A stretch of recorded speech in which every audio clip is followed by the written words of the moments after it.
Episode 221, Battle of Dignity. At the mention of the name Gordon Lawson, everyone was shocked. "Gordon Lawson?" one person exclaimed. "He was the bodyguard of one of the richest men in the country. He's opened several martial arts schools." "He's now one of the top martial arts masters," someone else joined in. "And now he's served as a judge in several competitions." "He won the national championship when he was young," the first person said. "And there are rumors that he's even killed a few people."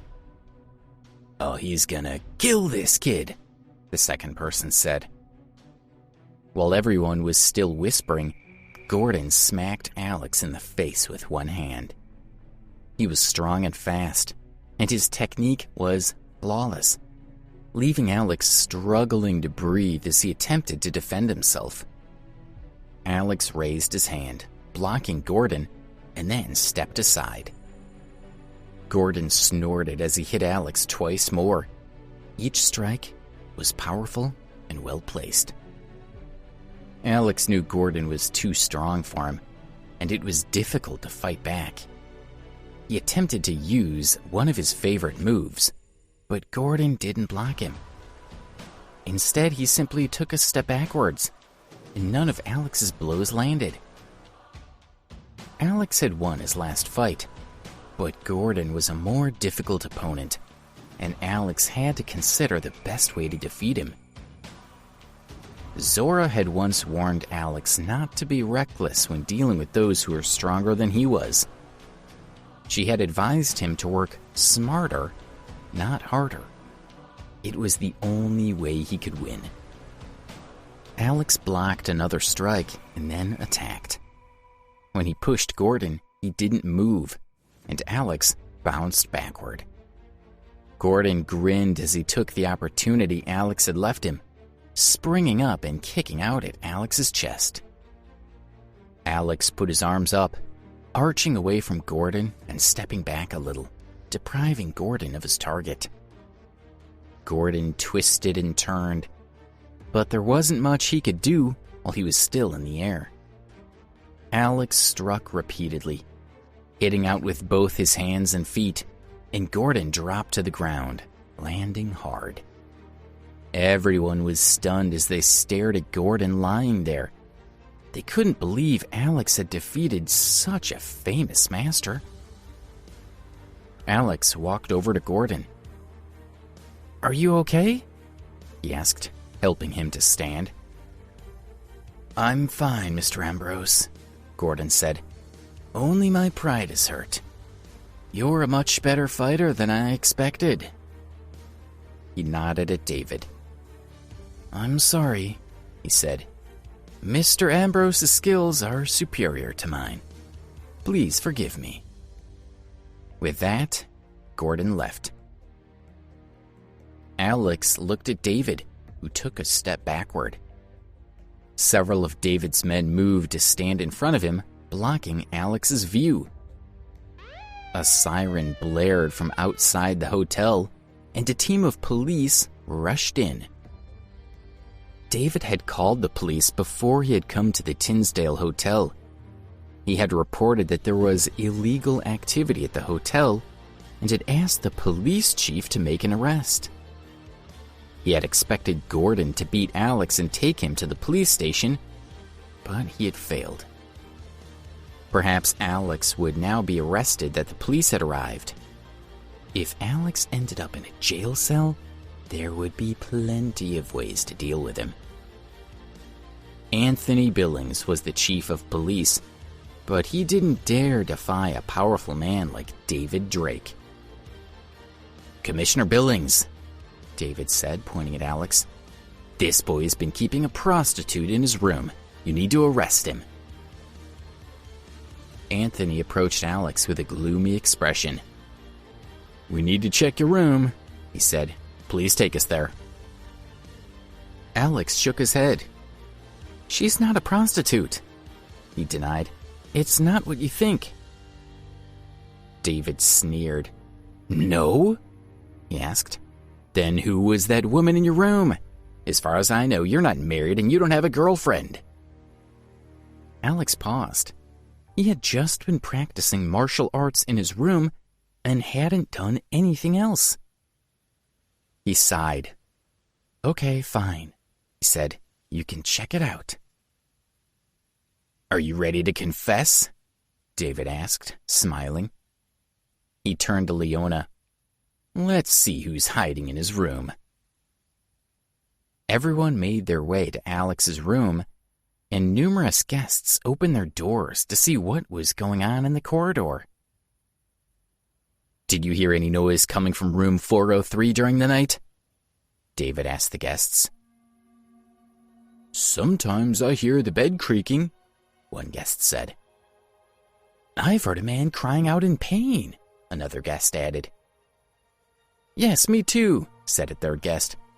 "But not just at night. Sometimes I hear it during the day." "You're very energetic," David said, smirking at Alex. "Is that woman whipping you?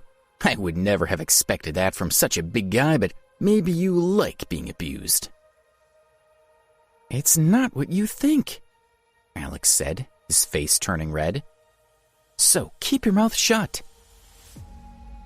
Zora stood on the bed when she practiced martial arts, and Alex sometimes cried out in pain when he fought with her. She did hurt him, but not in the way they thought. They reached Alex's room, and Alex asked, "Can I go in first?" "Why?" David asked. "Commissioner Billings, go straight in." "Open the door," Anthony said to Alex. "We'll go in together." Alex used his key card to open the door, and everyone walked inside.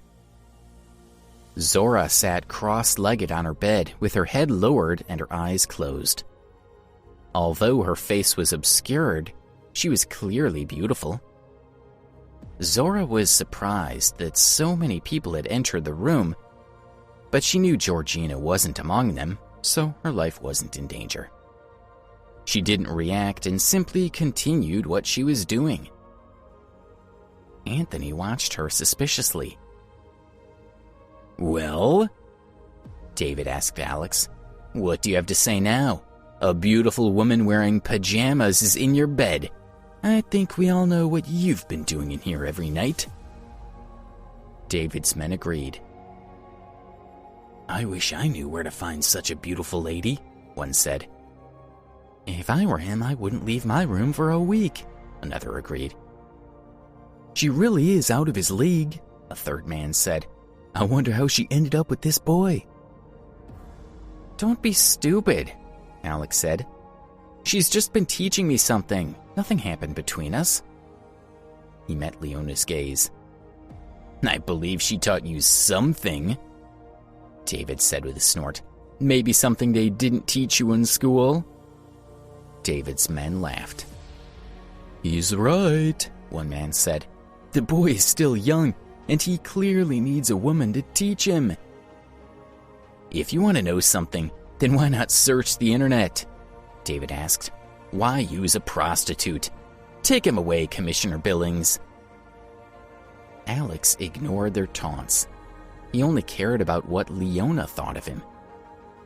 But Leona seemed to believe the worst. She frowned at Alex, and he could almost imagine her saying, "I thought you were in love with Debbie. I never expected you to do something like this." Alex's heart ached. He paused for a moment and looked at Leona. "Say whatever you like," he said. "My conscience is clear.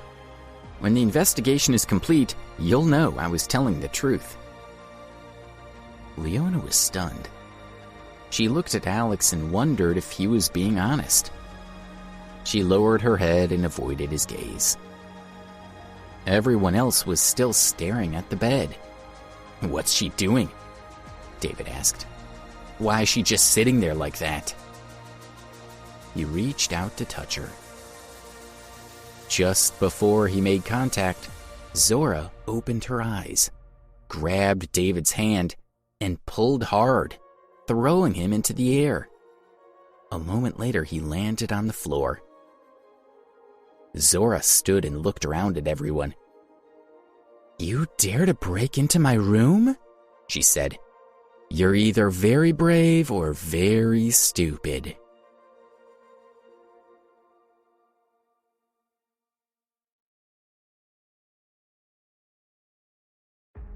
Episode 222, True Authority. Several of David's men rushed to help David up, cursing at Zora. "How dare you attack David?" one said. "Do you have a death wish?" "You'll pay for putting your hands on him," said another.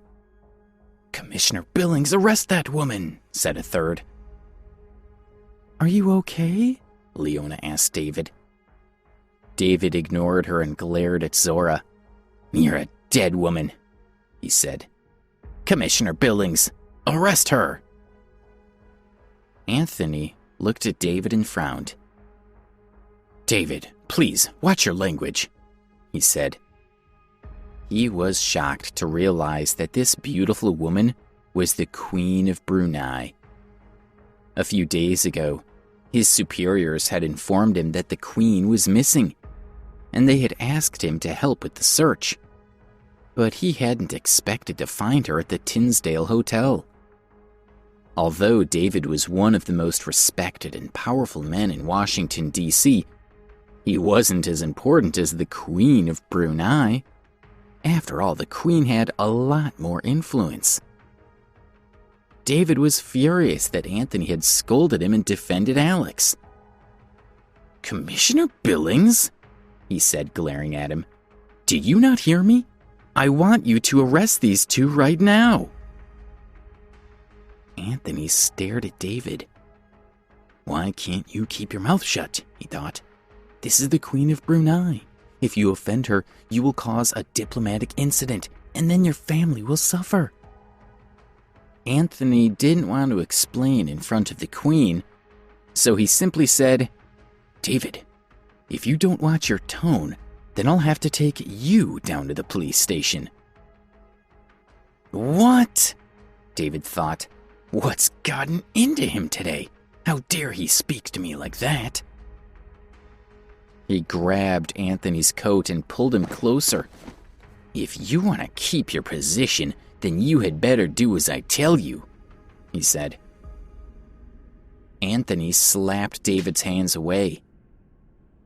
"Are you done?" he demanded. He turned to look at Zora. "Hello, Your Majesty," he said. "I'm Anthony Billings, Chief of Police here in Washington, D.C. Everyone has been looking for you, and the Sultan has been extremely worried. Would you mind coming with me?" "Majesty?" David thought, gaping at her. "I have done nothing wrong," Zora said. "Alex and I are merely sparring partners. How dare you be so vulgar? Are you blind? Alex has been sleeping on the floor. His blanket is right there." She pointed it out for everyone to see. Now that David knew Zora was the Queen of Brunei, he was careful about how he spoke to her. "Your Majesty," he said, smiling, "I made a mistake before, and I apologize." "Do you really think a simple apology will suffice?" Zora asked. "Do you know how badly you have slandered the Brunei royal family? In my country, such an offense is punishable by flogging. Commissioner Billings, please bring me a whip to punish these men." "Yes, Your Majesty," Anthony said, ordering his men to find a whip. A moment later, his men returned with one. Zora gave the whip to Alex. "Punish these people for me," she ordered, glancing around. "We should have them strung up on a pole, but I don't see anything suitable." She looked at the men. "Take off your coats and line up." "Your Majesty, my name is David Drake," David said. "My family provided you and the Sultan with your cars and guards. I was hoping you could forgive me." His reputation was everything. and he couldn't afford to lose it by being beaten in front of everyone. "The Drake family?" Zora asked, smiling. "Good. When I go back, I'll remember to tell my husband that a member of the Drake family accused me of being a prostitute. I'm sure he'll be furious, so the consequences are likely to be quite unpleasant." David was shocked. If the Sultan of Brunei was angry with David's family, it would cause them a lot of trouble. "Your Majesty, I'll take off my coat," he conceded. He looked at his men and said, "Hurry up, take off your coats." "Alex, give each man 10 lashes, Zor ordered. "Except for Mr. Drake. Give him 15 lashes, and don't go easy on any of them." Alex walked over to David and the other men. Leona stood beside them, and Alex was surprised at how upset she looked. Is she really that worried about David? He thought. "Leona, please get out of the way," Alex said. "I don't want to hurt you by mistake." But Leona refused to move. She stood in front of David, staring resentfully at Alex. "Please don't hit him." "Stay out of it," David said. "We don't want Queen Zora to get angry." He knew he needed to appease Zora, and he didn't want Leona to get him into any more trouble. He pushed her away. Leona staggered and Alex caught her, but she shook off his hand, glaring at him. "Are you okay?" Alex whispered. Leona didn't answer. Alex whipped David and his men, hitting them hard enough to sting, but not hard enough to do any real damage. David was humiliated, but he forced a smile for Zora. "I offended you, Your Majesty, and I deserved your punishment. Please forgive me. I'll do whatever you ask of me." Zora ignored him and turned to Anthony. "Commissioner Billings, I'd like you to pretend you didn't find me," she said. "I promise to return in a few days once I've finished what I'm doing. Is that acceptable to you?" "Your Majesty, I'm sorry, but I can't agree to that," Anthony said with a wry smile. "The Sultan has been anxious about your safety and has repeatedly demanded that the police search for you. He's losing patience, and we're on the verge of an international incident. You know how serious that is. Please return with me." Zora sighed. "I'm sorry for the trouble I've caused," she said. "I'll go back with you." She turned to look at Alex. "You will stay with me." Alex followed Zora out of the room. As he left, he glanced back at Leona and saw that she was focused on David, and he wondered why she was so affectionate with her sister's fiancé. Anthony took Zora and Alex to the Westlake Guest House in Washington, D.C. The Sultan had been waiting for a long time, and when he saw his wife, he rushed out to meet her, greeting her in their own language. He looked at Zora with an almost worshipful expression. The Sultan looks overjoyed, Alex thought. He must really love Zora, but she seems quite calm. I don't think she has strong feelings for him. After talking to the Sultan for a few minutes, Zora took Alex to her suite of rooms, which were separate from where the Sultan stayed. Alex cleaned himself up, and then he went outside to speak to Zora. "I had no idea you were the Queen of Brunei," he said. Zora sat on a chair by the lake. "Georgina will arrive soon, and then my title won't matter," she said. "So there was no point telling you about it." She looked out at the lake.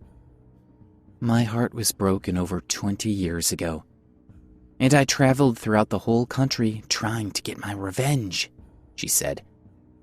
"I sought out handsome men and played tricks on them. I paraded them in front of the man who had hurt me just to annoy him, but he never cared." She sighed. Later, I met the Prince of Brunei and he fell in love with me, she said. I was very affectionate with him in front of the heartless man who had rejected me. I told that scoundrel how much the prince cherished me, trying to arouse his jealousy. I decided that if he wanted me, I would leave the prince and stay with the man I loved. But he said he loved someone else, she continued, and he claimed not to have any feelings for me. Then he left and I haven't seen him since. After that, there was no point in finding new men to taunt him with, so I stayed with the prince. He ascended to the throne a few years ago and became sultan, and I became the Queen of Brunei. Zora, who broke your heart? Alex asked. And is this why you want to kill Georgina? Zora wiped away a tear. His name is Xavier Myers, she said. And you're right.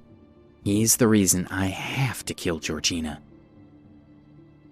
Alex wanted to ask more questions, but Zora stood up, clearly finished talking. I've left clues to lead Georgina here, so she'll arrive soon, she said.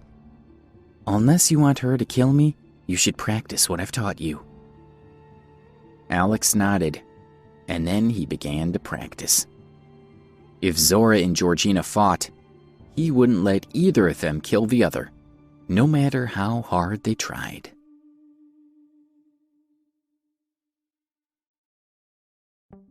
Episode 223, Fierce Battle. For 2 or 3 days, Alex lived in the Westlake guest house, learning martial arts moves from Zora. There was a large courtyard next to the lake, and it was an ideal place to practice. The Sultan of Brunei often watched, eager to take Zora home, but Zora kept finding reasons to delay their return. On the morning of the 4th day, Alex and Zora were practicing by the lake when they heard a voice calling out. Have you missed me? Alex was shocked. He looked around, trying to find where the voice had come from. Georgina was skilled at hiding, so Alex wasn't surprised when he didn't spot her. Georgina's here, Alex said, keeping his voice low. Zora looked around and called out, Georgina, have you recovered from our last encounter? Georgina came out of hiding and rushed straight at her. But Zora had been ready for her. She simply hit out at Georgina and took a step back. Georgina stood and glared at Zora. Today, Georgina was a beautiful woman with bright eyes and her hair in braids. Georgina, Alex exclaimed, happy to see her. His mental state was much better than when he had last been in New York. Georgina sneered at Alex. You ran away from New York without my permission, she said, and now I find you here with her? She glared at Zora. Well, now you'll find out what happens to anyone who betrays me. Georgina, you don't understand, he said, surprised by her anger. I left New York because I had something important to do. I don't want you and Zora to fight. 3 beautiful young women walked into the courtyard. My lady, we have created plenty of chaos throughout the city, one of them said. That should keep the police busy for a while. We've also dealt with the staff at this guest house, so you shouldn't attract any attention. Good, Georgina said, smiling at her. 2 members of the staff had heard the commotion and had come out to see what was happening. When they walked into the courtyard, they saw Georgina standing near Zora. Who are you? One of them demanded. Step away from the queen. I must have missed you two when I was cleaning up, said one of the young women. How dare you address the Lady of the Moon like that? She darted forward and hit the man with a move that knocked him unconscious. One of the other women did the same to his companion. Alex gaped in shock. The 3 women were Georgina's students, and they were incredibly powerful. So how much more powerful was Georgina? "Georgina, what kind of nonsense are you pulling now?" Zora asked, shaking her head. "And why are you calling yourself the Lady of the Moon? Are you ever going to grow up?" The three young women were Celeste, Selene, and Callisto. Along with a fourth woman, Luna, they were the Moon Maidens, who were second only to Georgina in the moon cult she had created. "Bitch," Georgina spat out. "I can't wait to see you die." She smirked. "By the way, I have a surprise for you. Do you know this woman?" She gestured, and Luna walked into the courtyard with a particularly ugly woman with short curly hair and pockmarks all over her face. "Nellie!" Alex called, surprised to see her. Zora was also moved when she saw Nellie. "When I arrived in Washington, D.C., I saw this girl selling pancakes, and I recognized her as your friend," Georgina said. "You seemed quite fond of her, so how about I kill her right here in front of you?" She grabbed Nellie by the neck and lifted her off the ground. Nellie gasped, fighting for air. "Do you really think I care?" Zora said, forcing a shrug. "I'm not that sentimental. She's just a maid who ran away. What use is she to me?" Georgina shoved Nellie toward the four young women. "You nearly got me last time," she said to Zora. "But you won't be so lucky this time." She launched herself right at Zora. "This time I'm going to kill you." She wasn't afraid of Zora at all. Zora shot toward Georgina, and the women began to fight. They moved so quickly that they were almost a blur as they struggled against each other. Alex stared in shock, realizing that the two women were experts, and they were equally matched. Then he looked at Nellie. All four Moon Maidens were highly skilled and ruthless. He feared Nellie was in great danger. The four women were all looking at Nellie, and Georgina was completely focused on Zora. Alex ran over to the Moon Maidens, hoping to save Nellie. "Don't come over here," Nellie yelled when she saw him approach. "He's with Zora," Celeste said. "Grab him. When the lady has defeated Zora, we'll give him to her. Luna, watch the girl. Selene, Callisto, let's deal with this loser." Celeste, Selene, and Callisto rushed at Alex. Although they were young, they had spent their whole lives learning martial arts. Georgina had been their teacher, and they were extremely skilled. Alex blocked their attack, shocking the three women, who had thought that he was just an ordinary person. They hadn't expected him to be able to defend himself. They moved quickly, surrounding him, and Celeste frowned. "Where did you learn to fight?" she asked. "Why is your style so similar to ours?"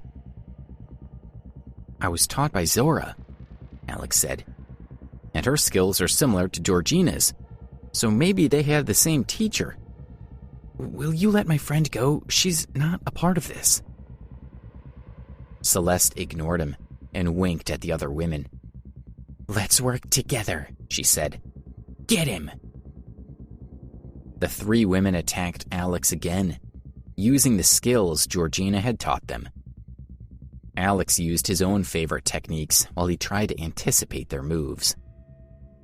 Before long, he understood how they fought, and he knew how to end it quickly. He fooled Celeste into attacking from his right side and seized her hand, pushing her away. Celeste rolled away, and Alex followed, shoving at Selene and Callisto, knocking all three women to the ground. Alex leapt over their bodies and rushed to pull Nellie away from Luna.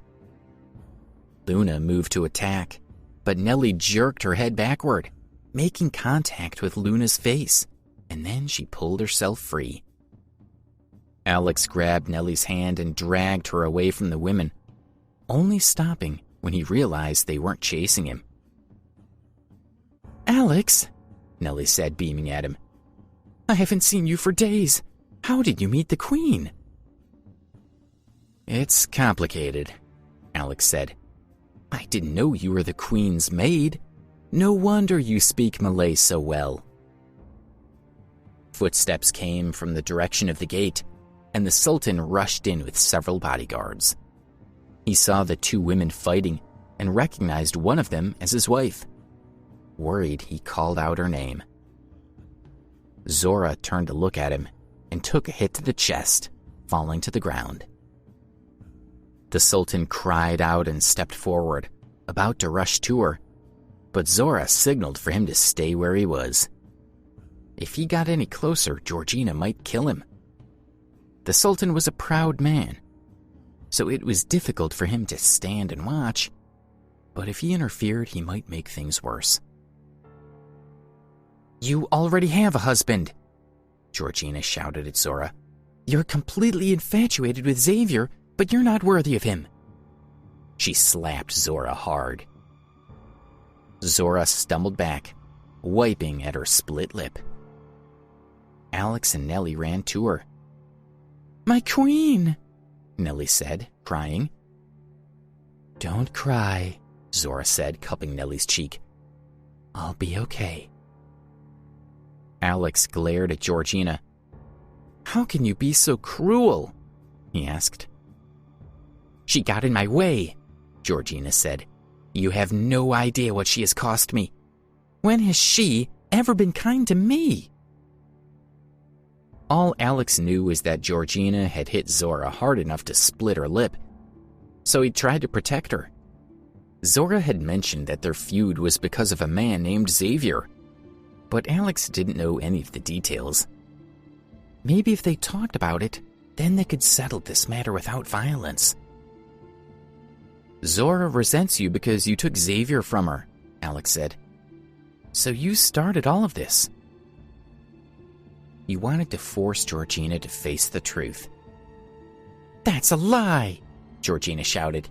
She stole my Xavier.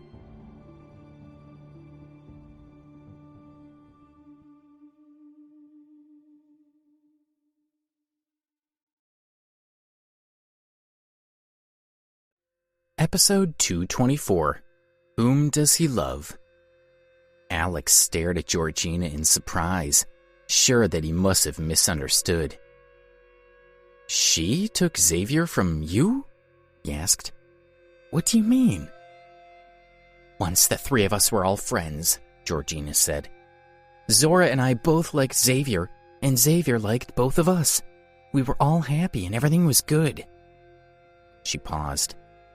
But one day, Zora brought a girl to us who had been seriously injured.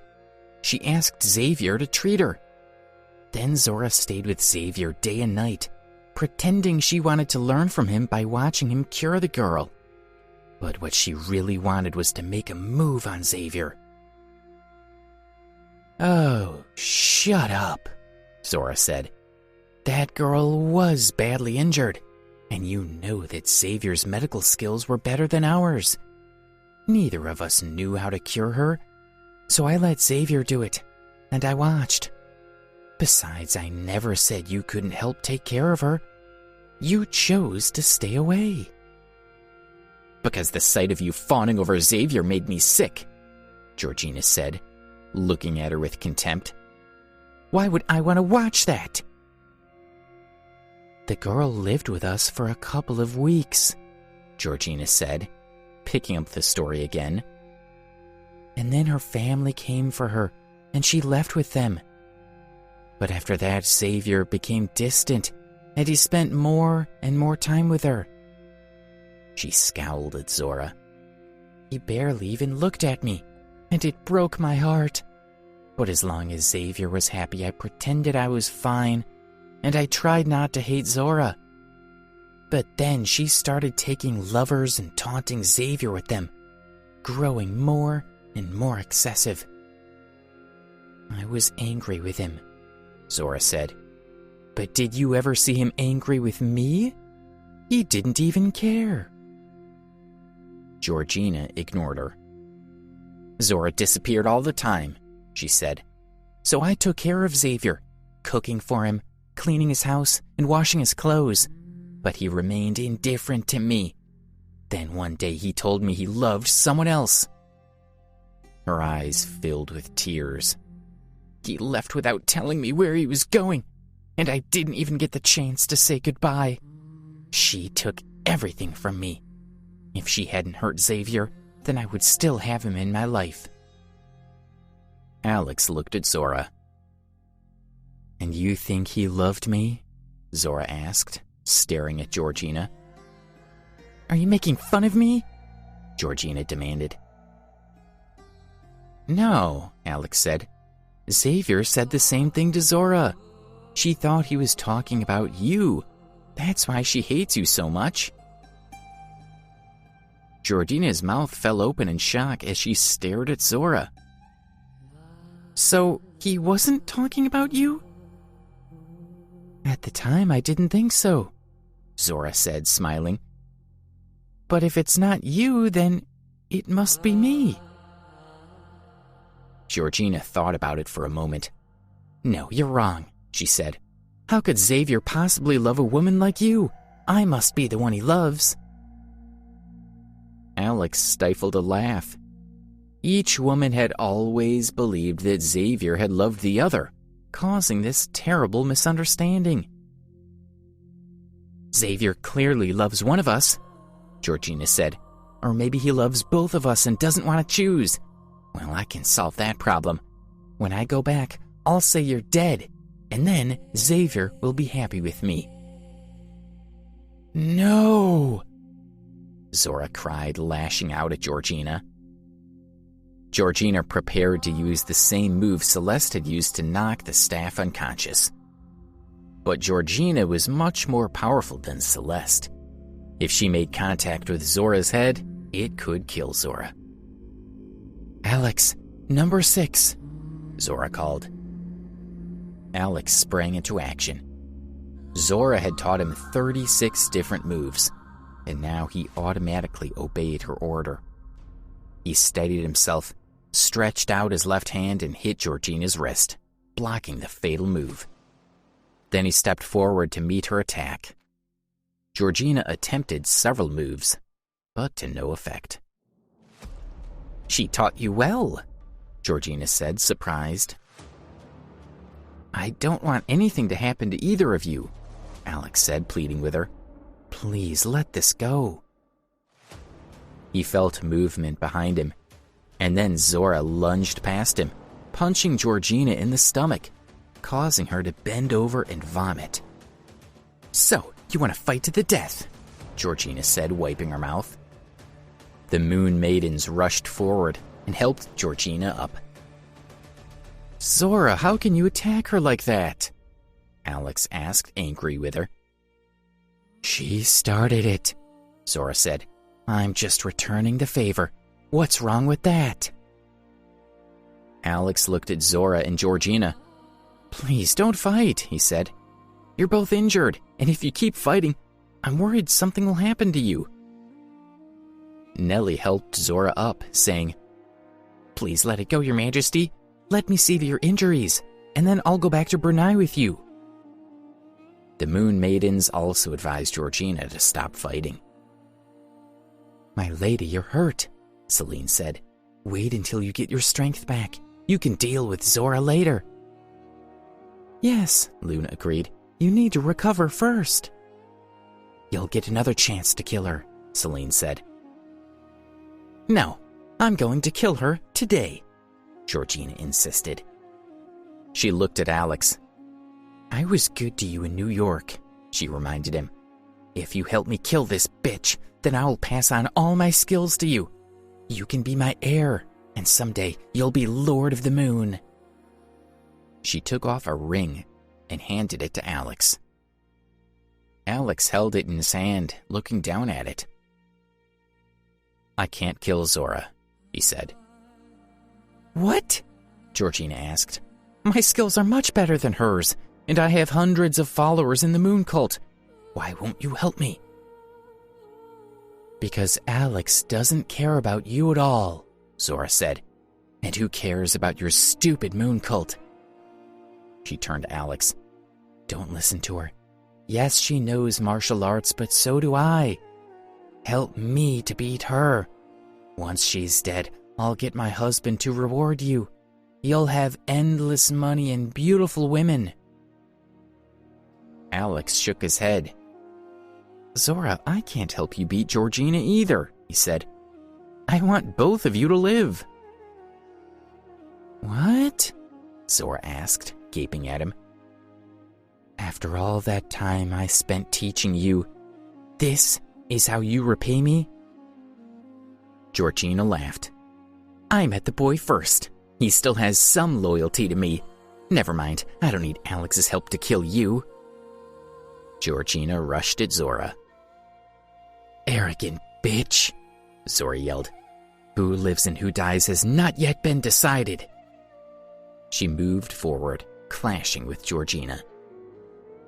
Alex knew at least one of them would end up seriously injured, and he couldn't bear to watch either of them die. He jumped into the fray, trying to separate them. Georgina struck at Zora, but Alex moved to block her. Why are you helping her? Georgina asked, furious with his interference. While she was distracted, Zora took the opportunity to strike at Georgina. Alex was surprised, but he managed to stop her before Georgina got hurt. You won't help her and you won't help me, Zora complained. So why are you even here? Get lost. Alex wasn't as skilled as either woman, but both Georgina and Zora were injured, so Alex could hold his own. But he couldn't speak, not wanting to risk being distracted. The fight had spun out wildly, and now they were in the lake. The water reached Alex's knees, getting deeper by the minute. The two women were getting tired, and the water slowed their movements even further, but they were determined to kill each other. Georgina knew Alex would block every move she made to attack Zora, so she came up with another idea. I'll hit her with my internal power, she thought. That should do some damage. She summoned the power to fight Zora and lashed out. As expected, Alex stopped the blow, while also blocking Zora's attack on Georgina. Zora tried to pull back, but she found herself stuck. She felt the power coming from Alex and instinctively struck back with her own, not wanting to allow Georgina to defeat her. Power flowed from Zora and Georgina, converging in Alex, and there was nothing he could do about it. Each stream of power felt warm, pouring its heat into him continuously. His body temperature grew higher and higher, and his mind was getting confused. His legs weakened, and he slowly sank down, dragging Zora and Georgina with him. They both knew what was happening, but they were powerless to prevent it. Neither of them dared to withdraw her hand. Despite the danger they were in, their greatest wish was still to ensure the other died first. Nothing else mattered.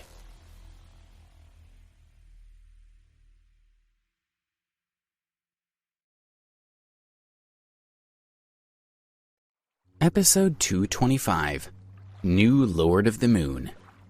Nellie, the Moon Maidens, and the Sultan of Brunei rushed to the lake. When they approached, they discovered the lake water was hot, and the closer they got to Alex, the higher the temperature became. Nellie reached out to test the water beside Alex. It was far too hot. No, she exclaimed, panicking. Alex can't absorb the internal power of both women. It's building up in his body, and it's turning into heat. The Sultan looked anxiously at Zora, and then he stretched out his hand, intending to pull her away. No, Your Majesty, Nellie called out in Malay. The Queen is stuck. You can't free her, and you'll only hurt yourself. What can I do? The Sultan replied, his expression bitter. My Queen. The Moon Maidens stood by, watching Georgina, the woman who had practically raised them. Nellie stood in the water, wringing her hands. Then she raised her head and looked at Alex. "Alex, I can teach you how to deal with the power," she called. "Do exactly as I say." Alex was trapped by the two streams of power, and he was completely paralyzed. He couldn't even twitch a single finger, but his mind had cleared. He felt like he might explode at any moment, so he was relieved by Nellie's offer to help. Even if they failed, it would be better than dying like this. "Listen to me," Nellie said. "Clear your mind, and then focus on your breath. Breathe in, and then breathe out. Concentrate on your own internal power and tap into it." Nellie had been with Zora for a long time and had been taught some martial arts. Although Nellie hadn't had much skill, she still remembered the lessons clearly. Alex followed Nellie's instructions. He centered himself and tapped into his own strength, trying to dissolve the two streams of power. His first two attempts failed, but on the third attempt, he felt some of the power weaken its grip on him. Encouraged, Alex continued to listen to Nellie, and he pulled the power out of Georgina and Zora, letting it flow through him to disperse harmlessly. "My lady," Celeste called out, "please, you need to coordinate with Zora and both withdraw your palms at the same time. Otherwise, the shock will kill you both." Alex glanced at Georgina and was surprised to see the changes in her face. She seemed to have aged 4 or 5 years in only 10 seconds. The Sultan shouted, and 2 bodyguards had to leap forward to hold him back. Alex squinted at Zora. Her face was white and her lips appeared bloodless. Her eyes fluttered and she looked extremely weak. Alex felt the two streams of power lessen, and he knew it was almost over. Everyone screamed at the 2 women, but neither of them would listen. All they cared about was watching their hated enemy die. So despite their exhaustion, they continued pushing their power through Alex's body. Alex grew anxious. He didn't want either of them to get hurt, but it was taking all his concentration to deal with their power, and there was nothing else he could do. Georgina's skin was ashen, and she sagged a little, clearly drained. Georgina's and Zora's power sputtered out at the same time, and their hands slipped from Alex as they sank into the water. Alex's body shuddered as the 2 power streams crossed each other, sending what felt like 1,000 volts straight through him. Dazed, he fell backward into the water as the power vanished. Nellie rushed into the water and tried to drag Alex to the shore, but she wasn't strong enough, so she held him afloat to prevent him from drowning. "Alex," she called. Alex slowly opened his eyes, grateful for Nellie's help. He got out of the water and sank to the ground. "I'm okay," he said to Nellie. "Thank you." "Are you sure?" Nellie asked, still standing in the water. Alex knew it was over. He used Nellie's method to calm his mind, feeling more settled. Then he stood up and nodded to Nellie. "Yeah, I'm okay," he assured her. "Good," Nellie said, sighing with relief. She looked at the shore. While Nellie had rescued Alex, the Moon Maidens had gone into the water after Georgina when the Sultan had dragged Zora out. Nellie ran to Zora, crying, "My queen!" Alex followed. "Georgina, Zora, are you okay?" Alex asked. He looked around. "Someone, get an ambulance. We need to get them to the hospital." Georgina was so weak that her Moon Maidens had to hold her up. "It's far too late," she said, her voice frail and trembling. "We're not long for this world." She coughed. "Don't forget, I want you to be the lord of my moon cult. If you don't take my place, then I will come back as a ghost to haunt you." Do you hear me?" She began to cough violently. "Yes," Alex said, not wanting to anger her. "Don't worry, I'll do it." Zora slumped into the Sultan's arms, struggling to keep her eyes open. "Alex, will you call me master now?" she asked with a faint smile. Alex looked at her, feeling sad. "I've regarded you as my master for a long time," he said. Zora gave him a sad smile. "You were a good apprentice." She took Nellie's hand. "Nellie has been with me for over 10 years, she told Alex. "She has no relatives, so I need you to take good care of her once I'm gone." Tears rolled down Nellie's cheeks. "No, my queen," she said. "I will follow you." "I promise to take good care of Nellie," Alex said. Zora nodded with satisfaction. "You've still lost," Georgina said, sneering at her. "No wonder Xavier hates you so much. After you die, I'll go back home and live with him." "Look at the state of you," Zora pointed out. "Xavier isn't going to want you. I'm the one he loves, and when you die, Xavier and I can be together." "I'm the one he loves," Georgina insisted. "No, I am," Zora said.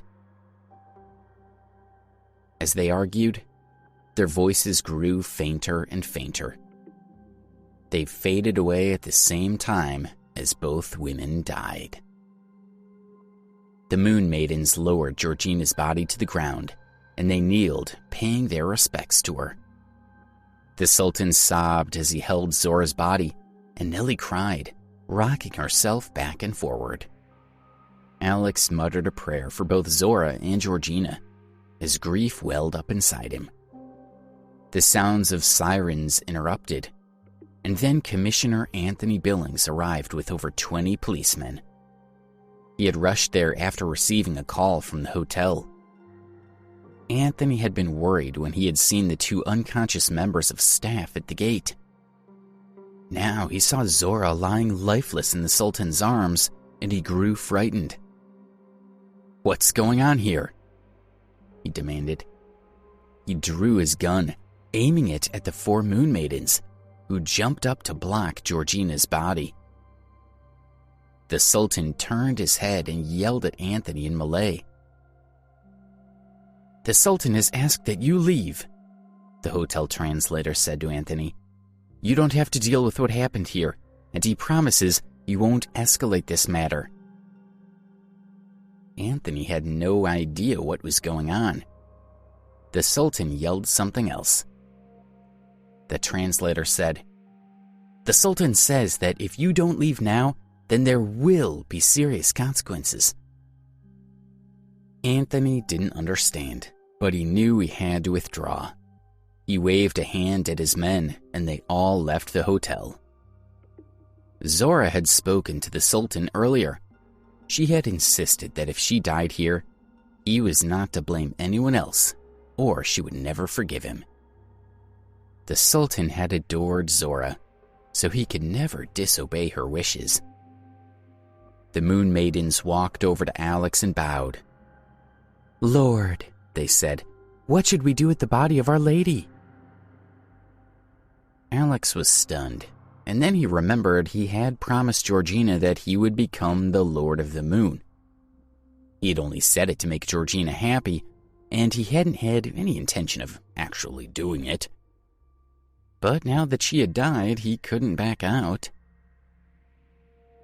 "Well, are there any ceremonies for this sort of thing?" he asked. "If not, Georgina had no relatives, so I can contact the church to give her a funeral." The 4 women looked at each other. Georgina had been the first lady of their cult, so there was no specific ceremony. Now that Alex was their new lord, they would follow whatever he said. They looked at Alex and bowed their heads, saying, "We will obey the Lord's command."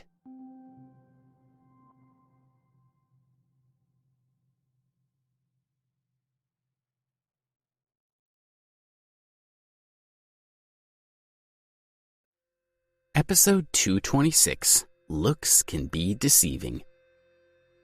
Alex called the church and explained everything to the father. After some time, the church people came to take away Georgina's body. When he saw Nellie lying on Zora's body, he couldn't help pitying her and decided not to disturb her. He went to church for Georgina's funeral and the 4 girls. The 4 girls became very emotional and sobbed uncontrollably. When they returned to D.C., it was already dark. He told them, "I'm going back to school now. Where are you going?" Celeste replied anxiously, "Lord, don't you want us to stay with you? We're the maidens who serve the Lord. Wherever you go, we will go too." Alex was startled and said, "I don't need you to serve me. In fact, I don't want to be the Lord at all. This ring can only be worn by your Lord. I'll take it off and give it to you now. Then I won't be your Lord anymore." Alex started to take off the turquoise ring that Georgina had given to him. The 4 girls said in a hurry, "The Lord is not allowed to remove the ring. Have you forgotten what you said in front of the old master? You promised that you would be the new Lord of the Moon, and you can't be that without us." The 4 girls were crying. "Well, okay, I'll do it," Alex told them. He felt that he really had no choice. He continued, "But I'm a student and I live in a student dormitory. You can't stay with me there. If I had enough money, I would reserve a few rooms for you at the hotel down the road, but unfortunately I don't have more than a few dollars." Luna stopped crying and suddenly smiled. She said, "Lord, are you worried about money? You don't have to worry about money. We have plenty." "You have money? How much?" Alex asked in surprise. Celeste said, "We didn't bring much money with us this time, but we still have more than 5 million. We can afford to buy several villas in the city. If the Lord doesn't have enough money, I will immediately contact the Moon Palace accountant and ask him to transfer millions of dollars to us." Alex was surprised. He didn't expect 4 girls under 20 years old to have so much money. He thought, "This Moon group is really mysterious. I should ask them more about it when I have time." He said, "No, it's fine. I'll help you buy a villa near the university." The 4 girls agreed in unison. "We will do as the Lord says." Alex then accompanied the 4 girls to a luxury gated community called Emerald Hills near Richmond University. They went straight to the sales department. The people in the sales office were about to finish work for the day when they saw a poorly dressed boy arrive with 4 beautiful girls. The sales team assumed that the poor person like Alex and a few girls under 20 years old couldn't possibly afford to buy a house in Emerald Hills. Therefore, they had no interest in talking to them, and all pretended that they hadn't noticed them walking in. The manager saw the 4 beautiful women arrive and rushed over to greet them. He ignored Alex entirely, but said to the 4 girls with a smile, "Do you want to buy a house?" Celeste replied, "Our Lord is helping us buy a house. Please, can you deal with him directly?" "Your Lord?" the manager said with surprise. "You call this man your Lord?" He walked back over to Alex, and with a scornful smile, he said, "Young man, why are these 4 ladies calling you their Lord?" Alex had absorbed all of Georgina's and Zora's internal powers. The experience had changed him. He could hear the 4 girls moving slightly, and he stepped back and put his hand on Celeste's hand. All 4 of them froze. Celeste said angrily, "How dare you tease our Lord?" The manager didn't know how much trouble he was in. He said, "Ladies, this man is tricking you. I assume that he contacted you on the internet and chatted with you. He probably told you that he's a multimillionaire and can buy you a house, right? He's lying to you. I assure you that it's all a hoax. He's just trying to get you into his bed." He looked at Alex and said with a sneer, "Sir, I'm right, aren't I? I bet you brought these young ladies here to view a house that you told them you were going to buy for them. You tricked them into believing you so they would go back to the hotel with you. Am I right? Now, I'm going to call the police." The manager took out his mobile phone, pressed 911, and calmly looked at Alex. "I'm just here to buy a house," Alex told him. Several of the saleswomen heard him and giggled. They sat on their chairs and looked scornfully at Alex. One said, "Does he think that it costs the same to buy a house as it does to buy vegetables?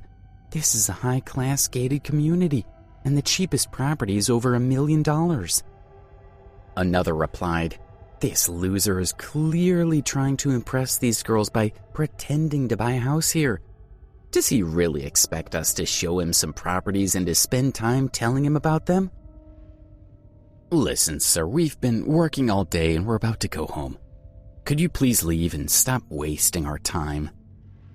"Yes, we've finished for the day. Please go somewhere else to play your pranks."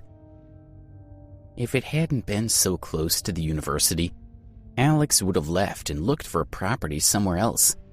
He glanced at an advertisement on the wall with the phone number of the general manager, and then took out his cell phone and called the number.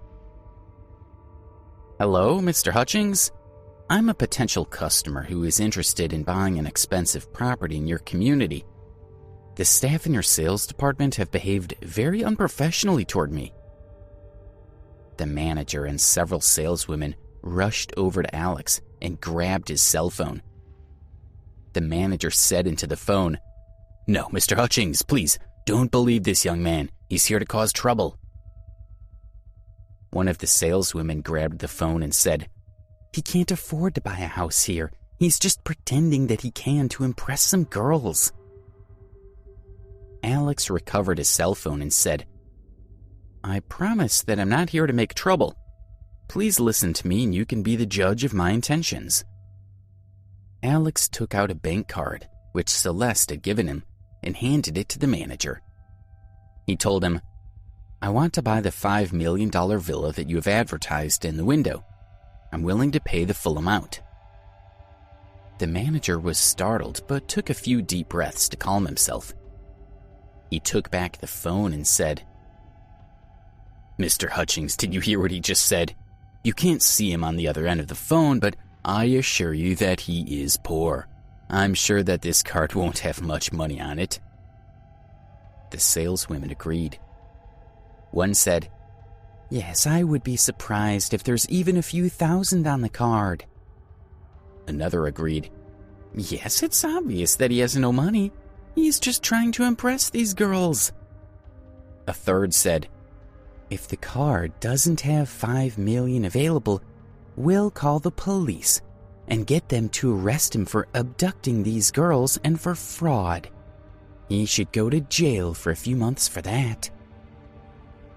Alex said, "I'm not here to make any trouble. If you swipe the card, you can see for yourself." "Okay, I'll swipe the card. Let's see if you have $5 million on your card." The manager agreed, sneering.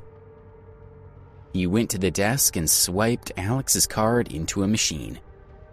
It really did have over $5 million available. The manager froze when he saw the information displayed on the screen. He couldn't believe what he saw.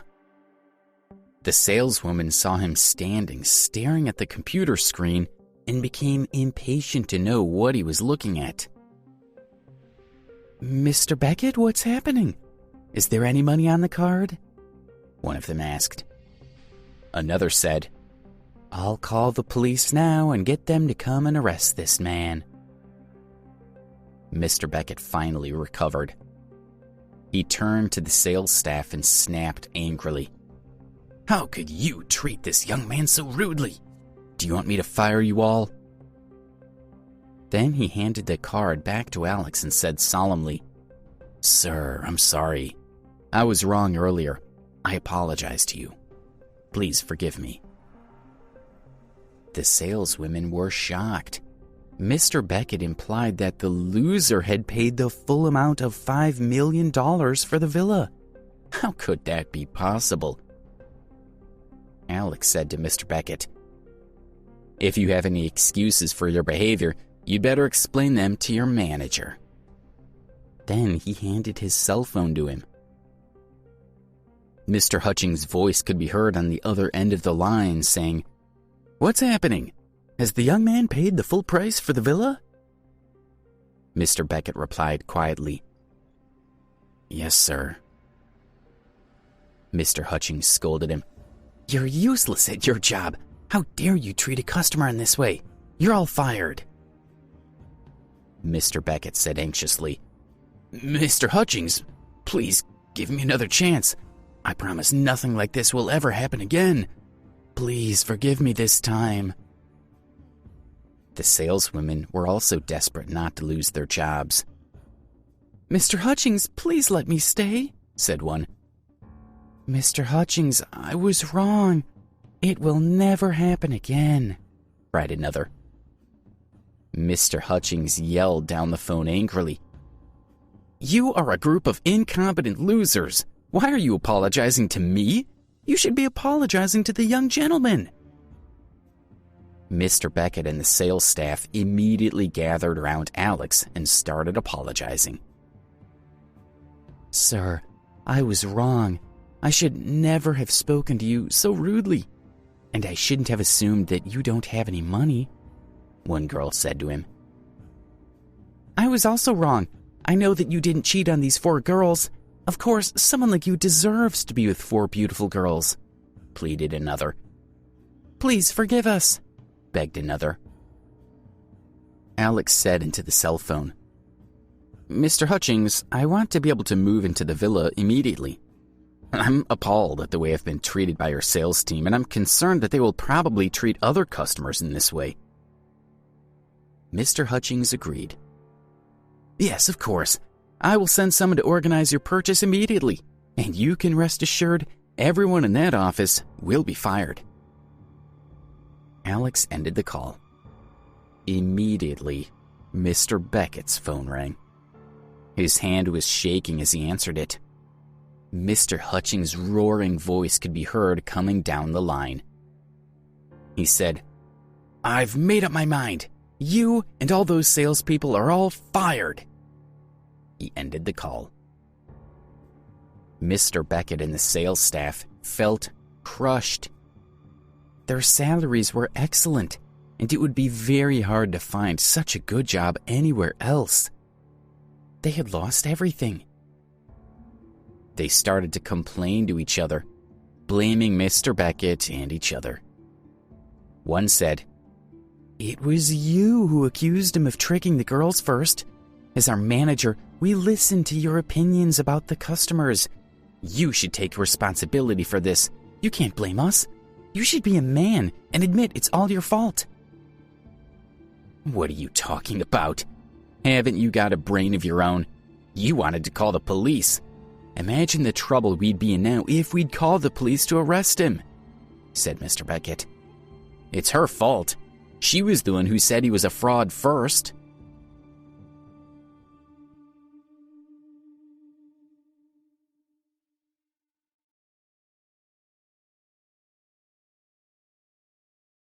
Episode 227, Master is Well Served.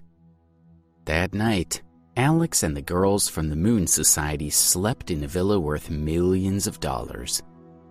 He ordered a takeout worth $200, and the 5 of them ate it together. As they were eating, he asked them, "What are your names?" Celeste looked at the other 3 and introduced them to him. "Together we are the Moon Maidens. I am Celeste. This is Celine, Callisto, and Luna.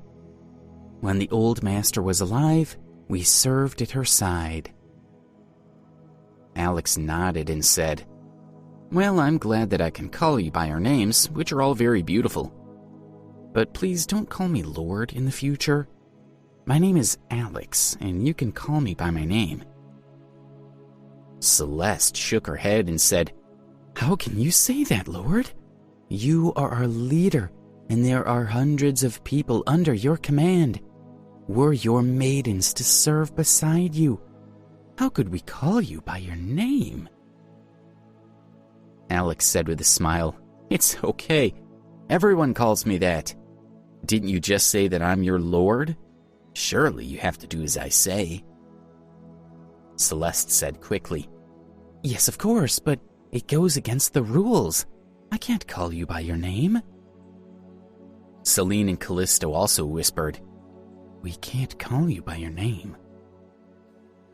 Alex pondered for a few seconds and said, "Well, then you can call me Mr. Alex. I like the sound of that. What do you think?" The four girls looked at each other and agreed that they felt comfortable with this name for him. They nodded, and Celeste said with a smile, "Good, Lord, we'll call you Mr. Alex in the future." Alex clapped his hands and said, "Good. By the way, what kind of organization are you? The old lady called it a cult, but it's not, right? Why have I never heard of it?" Celeste said, "We're not an organization or a cult in the way you're thinking of, but a sect created by the Old Master. She set it up to help women in need. The four of us were the first girls that she rescued when she founded the Moon Society.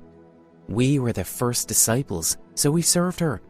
She taught us martial arts so that we can defend ourselves." Alex was surprised and said, "What? It's only women?" Celeste said, "Yes, why? Don't you like that, Lord? The Old Master also stipulated that any woman who fell in love with another man could leave the cult to be with him, but she could no longer be part of our group." Alex calmed down a little and said, "Are you unhappy living in the Moon Society?" The four girls shook their heads simultaneously. Celeste said, "No, we live in the Moon Palace in the Appalachian Mountains. The environment is beautiful, just like a fairy tale. We live a wonderful life. We pick flowers for medicine, fly kites, play the piano, sing songs, make delicious food, and learn martial arts. We're like a family. We're never bored." Alex said happily, "It sounds wonderful, but how do you make money?" Celeste answered, "We do need money to build houses and to buy food and clothes, but we find it easy to make money. We take on jobs for rich people who pay as well. The four of us are in charge of financial affairs, and we have over $1 billion in the bank. We have enough money to invite hundreds of women to live with us in the Moon Palace." Alex nodded and said, "I have my own private affairs to manage. I can't manage your affairs too. I think the four of you should go back to the Moon Palace and look after your own affairs." The four girls shook their heads. Celeste said, "Mr. Alex, someone else is looking after the Moon Cult. It will be fine without us. We will stay here to look after you." "Well, all right," Alex said with a grimace.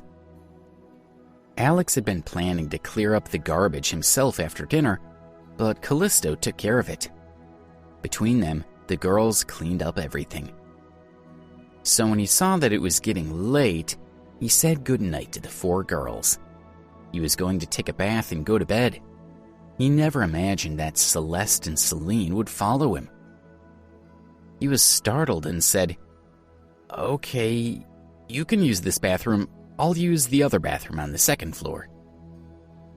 Celeste and Selene looked at each other and said, "Mr. Alex, we want to serve you. We always used to help the Old Master take a bath."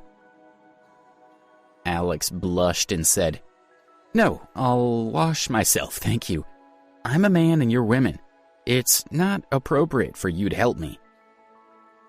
Celeste and Selene shook their heads and said, "Mr. Alex, it's our duty to serve you. It's nothing you have to worry about. In our eyes, you're our Lord. We won't have any inappropriate thoughts." Alex still shook his head, which made Celeste and Celine think that he didn't like them. They started to cry. He said, "Please don't cry. It's not that I don't like you. Everything's fine. It's just that I want to take a bath alone. You can help with everything else." Celeste and Celine burst into tears and said, "Okay, thank you, Mr. Alex." He then went into the bathroom, took a shower, dressed, and came out. Celeste and Celine took Alex to one of the bedrooms, and he noticed that Callisto and Luna had cleaned it thoroughly. They stood proudly in the middle of the room and smiled at him. "Thank you," Alex said as he walked into the room uneasily. The four girls said together, "It's what we're here for." He looked at the four girls and said, "You can go and have a rest now." Celeste went to him and said with a smile, "Mr. Alex, you must be tired today. Please lie in bed and the four of us will manage to help you relax." He waved his hand and said, No, you go to bed now yourselves." "Mr. Alex, you just said that except for taking a bath, we can help with everything else. You have done so much today, and you must be very tired. If you don't let us massage you, how can we sleep well, knowing that we haven't done our duty?" asked Celeste.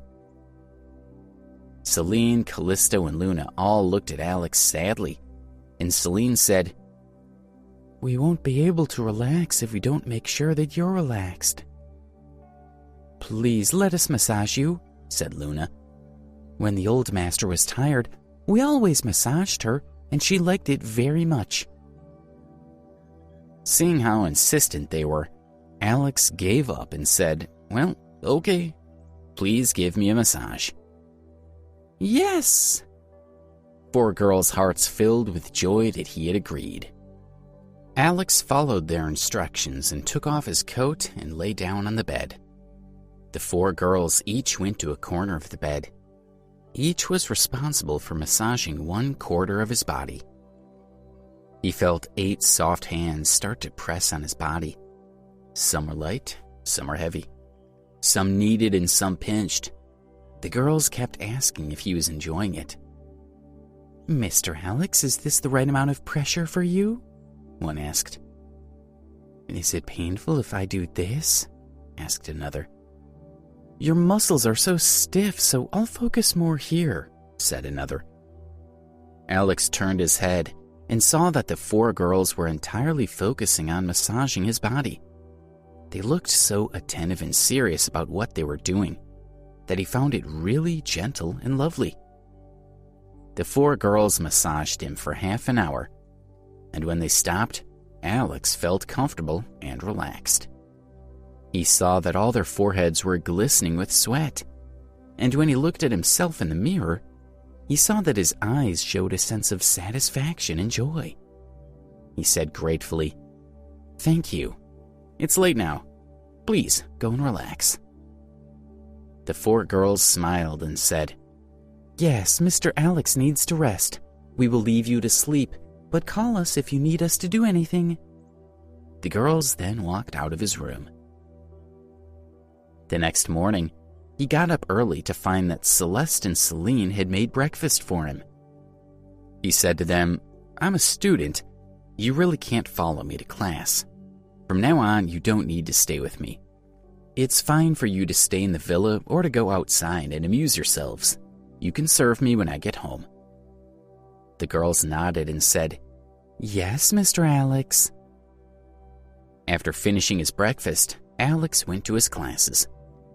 Once his classes had finished, he wanted to go and find Lindsay to explain to her again what had happened that day in the Tinsdale Hotel. But when he got to her classroom, couldn't find her. He thought, soon it's going to be September 15th, and Lindsay is going to get married. Leona is her older sister, so she's probably at home helping her prepare for the wedding. He knew nothing about the change in plans, how David and Leona had asked to be married instead, or how happy Lindsay had been to be able to back out of the wedding and let her sister take her place. As far as he knew, Lindsay and David were still the intended couple, and Leona was free. As he turned to leave the classroom, his cell phone rang, and he saw that it was Philippa. He quickly answered the call. She said, "Hello, Alex. I haven't seen you for a while. What have you been up to? The Olympic Games closing ceremony is tonight. Would you like to go to it with me and then come for dinner at my house?" "Okay, thanks. I'd love to," he replied happily. He hadn't seen Philippa for several weeks, so he was looking forward to catching up with her. After his afternoon classes, Alex called Celeste and asked the girls to meet him at the university gate. He thought that it would be nice to take the four of them to the closing ceremony. The four girls arrived at the school gate, and they were very happy to see Alex. He told them, "I'll take you to the closing ceremony of the Olympic Games, and then we'll all have dinner together. Let's go. My friend is already waiting for us in the stadium." They took 2 cabs and headed for the Olympic Stadium. When they pulled into the square in front of the stadium, Alex looked for Nellie's food truck, but it wasn't there.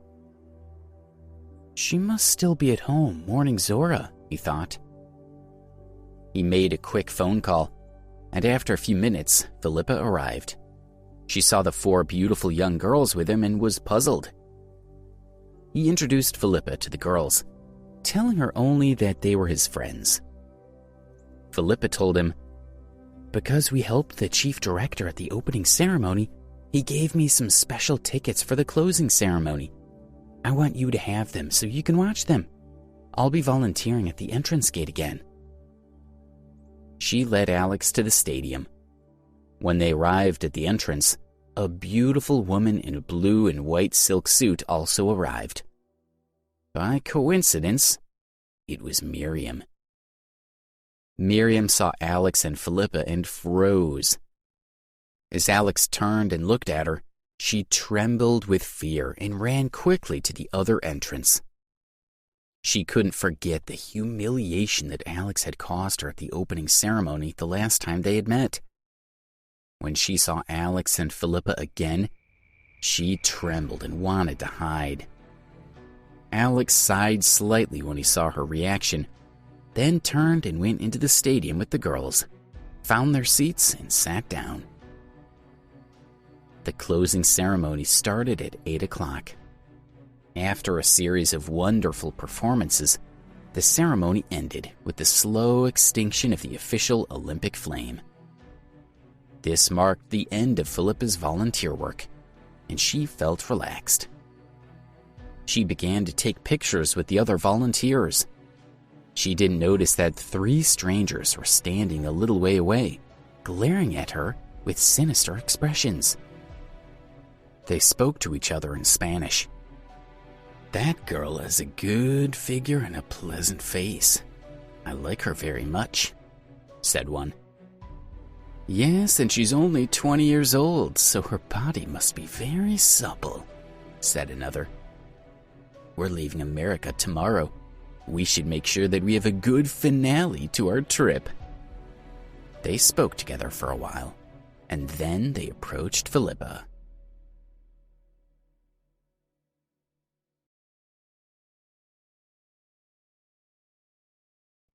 Episode 228. Oops, Boxers Get Boxed. When she had finished taking photos with her colleagues, Philippa turned to look for Alex. But the 3 strangers approached her. She was taken by surprise as all of them were over 6 feet tall. They all looked very muscular and had long beards. Although they were wearing coats, she could easily see their thick chest muscles. "Hello, please, can I take a picture with you?" one of the men said to her in Spanish. "Certainly," she replied, also in Spanish. She realized that their dialect was a little different from what she had learned. She guessed they must be from Spain, while her language training had been based on the dialect spoken in Mexico. Nevertheless, they could still communicate fairly clearly. That would be great. The men walked over to her side, and the two who were the closest to her put their hands on her shoulders. She felt a little uncomfortable but didn't want to be rude, so she didn't object. The third man took a picture of them. "Thank you very much. That's a beautiful photograph," the three men said to her. "You're welcome." Philippa smiled, nodded, and told them that she had to go and find her friends. But one of the men stopped her and said, "Beautiful lady, please don't leave. Please, can we take another picture with you by the flower bed in the square? We like you very much." Okay, she replied hesitantly. They spoke so politely and were so warm in their invitation to her that she was too embarrassed to refuse. She followed the three Spaniards to the square. Alex was surprised when he saw Philippa walking to the square with three strangers. He said to Celeste, "Let's go and see what she's doing." There were a lot of people in the stadium square taking photos and saying goodbye to their friends. Philippa and the three men walked to the edge of the square where it was less crowded. "Shall we take the photo here?" Philippa asked. The three Spaniards looked at her, and their hearts started pounding as their eyes scanned her body greedily. She looked into their eyes and finally realized what they were planning to do. Suddenly, one of them grabbed her arm, covered her mouth with his hand, and said in a sinister voice, "Miss, you are beautiful. We're going to take you to the hotel with us, where we're going to show you a good time." The other two men grinned, and one said, "You're going to have three Spanish studs at once. Do you know how lucky you are? We're famously amazing lovers." The other said, "Oh, I can't wait. It's going to be amazing. In fact, when I get home, I'm going to leave my wife and son. I want to keep this excitement in my life." "Okay, let's get a cab. Baby, we'll take you to the hotel now for a night that you'll never forget," said the first man. The man then covered Philippa's mouth with his hand and pushed her in the direction of a waiting cab. The other two deliberately stood in front of them so no one could see what they were doing. Philippa was so scared that she used all her strength to turn and bite the man's hand, making him scream. She shouted, "Help me! Help me! They wanna..." The man quickly recovered and stopped her screaming by covering her mouth again. When they heard Philippa cry out, a lot of people gathered around. They were shocked when they saw three men holding a girl and covering her mouth. They all pointed to the men. One woman asked them, "What are you doing? Why are you covering her mouth?" "Let her go," one man ordered. "What are you doing?" asked another man. The three men were surrounded, but they weren't about to give up. One of them said to the onlookers in Spanish, "She's my girlfriend. Mind your own business." A few of the onlookers could speak Spanish, and they translated for the others. However, none of them believed the man. They couldn't understand how he could be treating his girlfriend so roughly. One of them said, "Nonsense! Let her go now! We heard her crying for help." The man replied arrogantly, "I won't let her go. What are you planning to do about it? We're leaving now, and you had better not try to stop us." One of the onlookers, holding up her cell phone, pointed to the three men and said, "I recognize them. They're boxers from Spain. This is their Facebook page. There are lots of articles on it saying that they don't like America." One of the onlookers asked, "Why? What's their problem?" The girl looked back at her cell phone and continued, On Facebook on the 18th, they posted that American people are all corrupt. They said that when they arrived in the country, they felt like they were in the Wild West. On the 22nd, they said that they visited the red light district of D.C.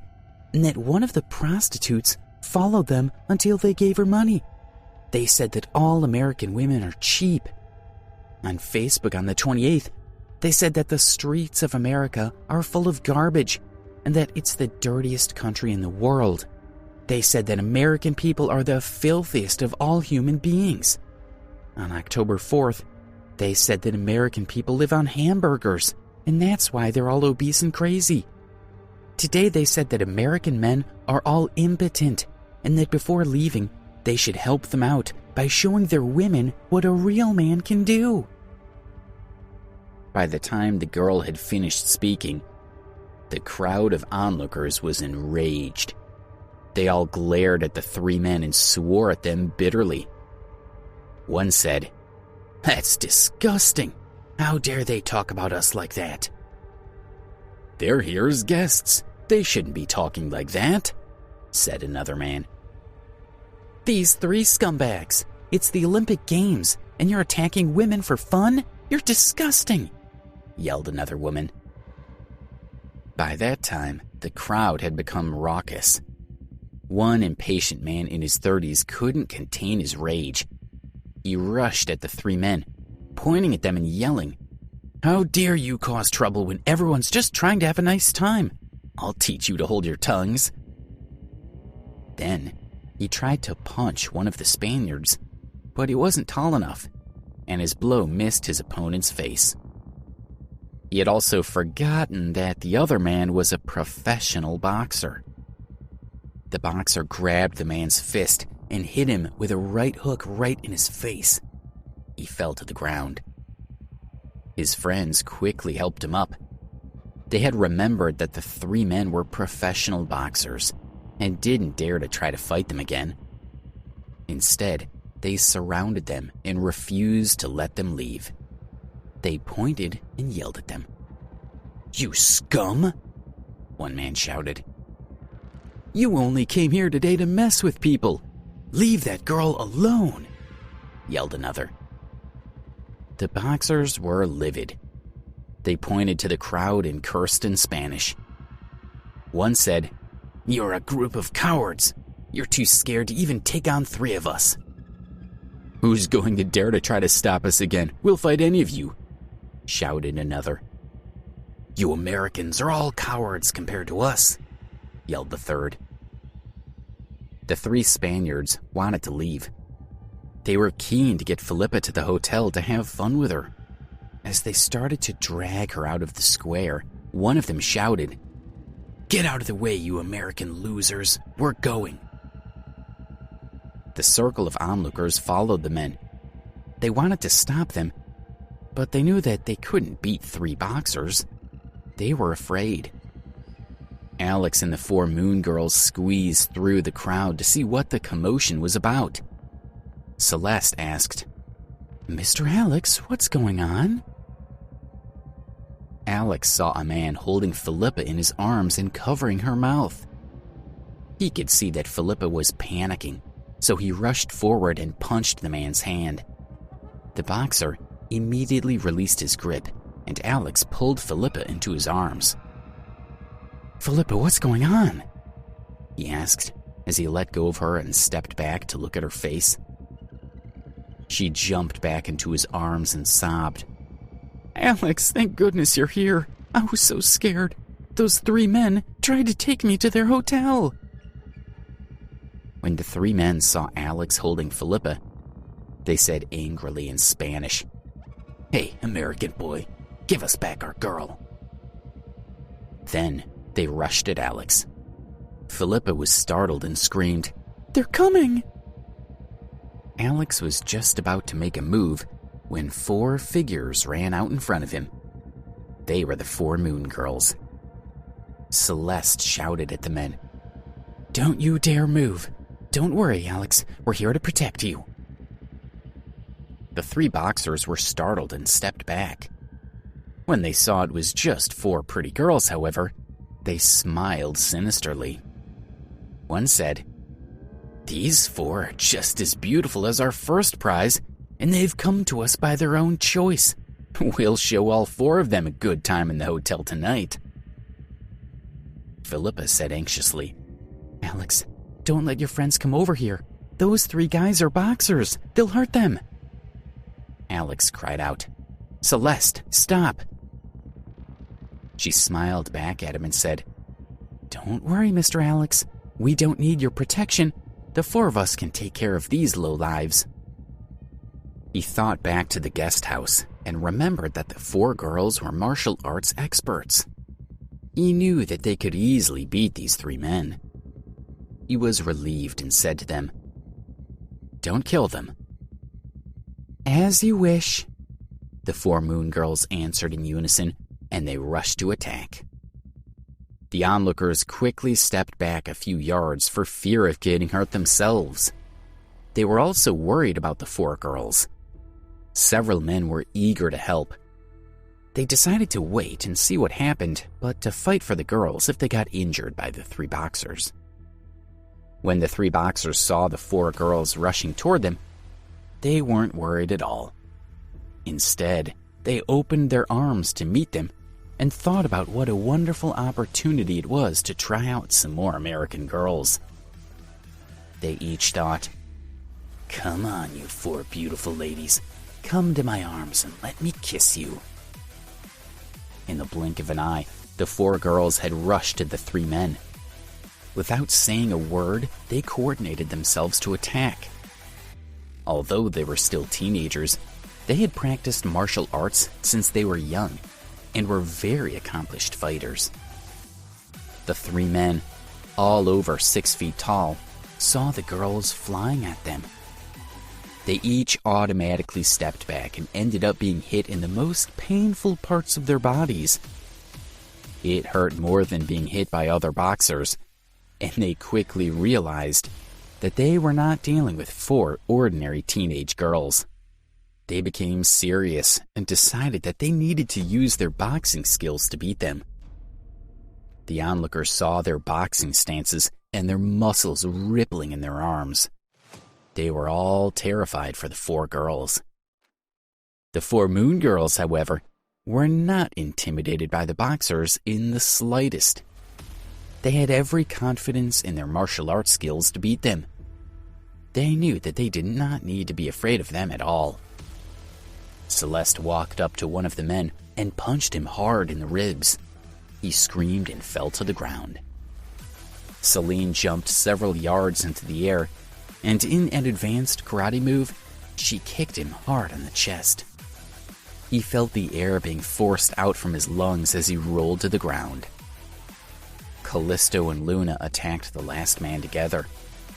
He tried in vain to punch them, but they evaded his efforts every time. They taunted him and slapped his face repeatedly. He was almost stunned as he saw a beautiful woman pass by him in a blur. Then he felt a sharp pain in his knee, lost his balance, and fell to the ground. In less than 2 minutes, all three of the boxers had been knocked to the ground.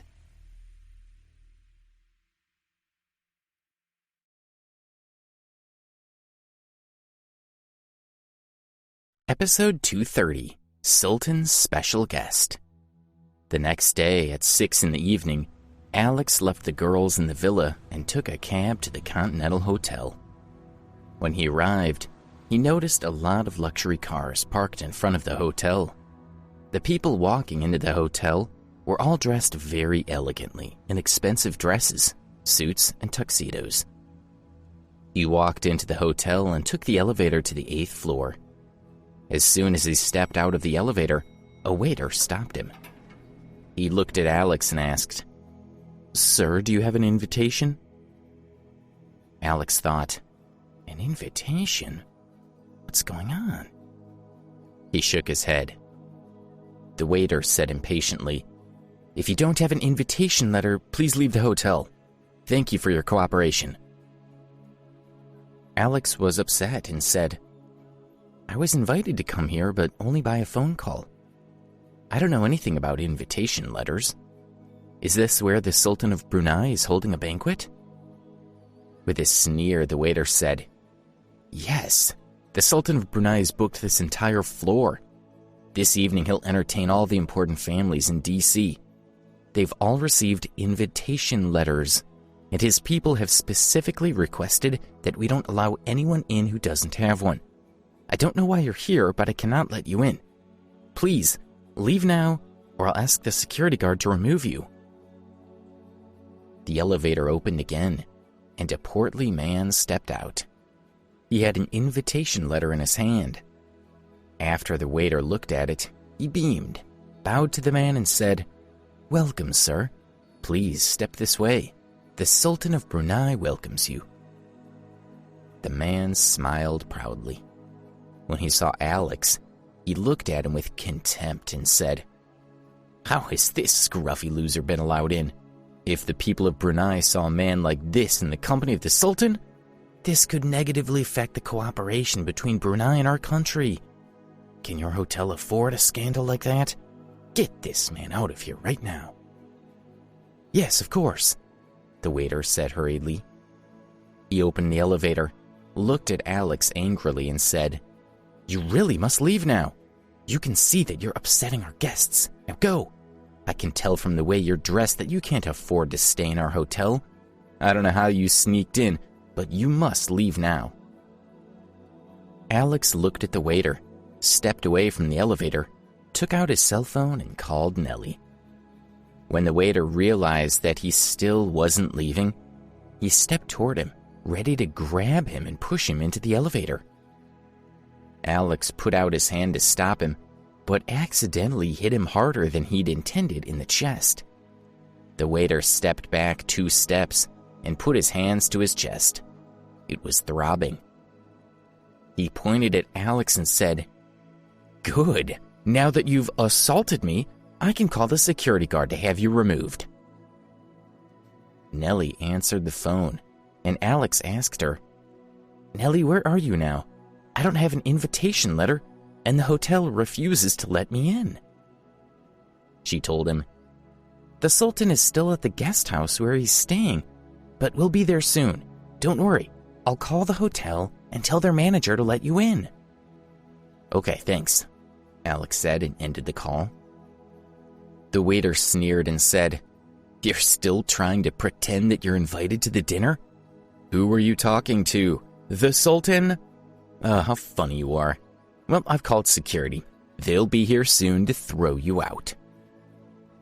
At that moment, the hotel manager arrived. He had received a phone call from the Sultan of Brunei, complaining that one of their very important guests had been stopped outside the dining hall and was not allowed to enter. He had instructed him to resolve this situation immediately. The manager approached Alex and asked him, Are you Alex? Alex nodded and said with a smile, Yes, I am. The waiter said hurriedly, Sir, this man doesn't have an invitation. When I told him that he had to leave, he assaulted me. I've called the security guards. They'll be here in a moment to take him away. The waiter looked at Alex with disgust. When the manager heard what the waiter said, his face became anxious. Clearly, this was the person who the Sultan of Brunei had called him about. He must be someone very important.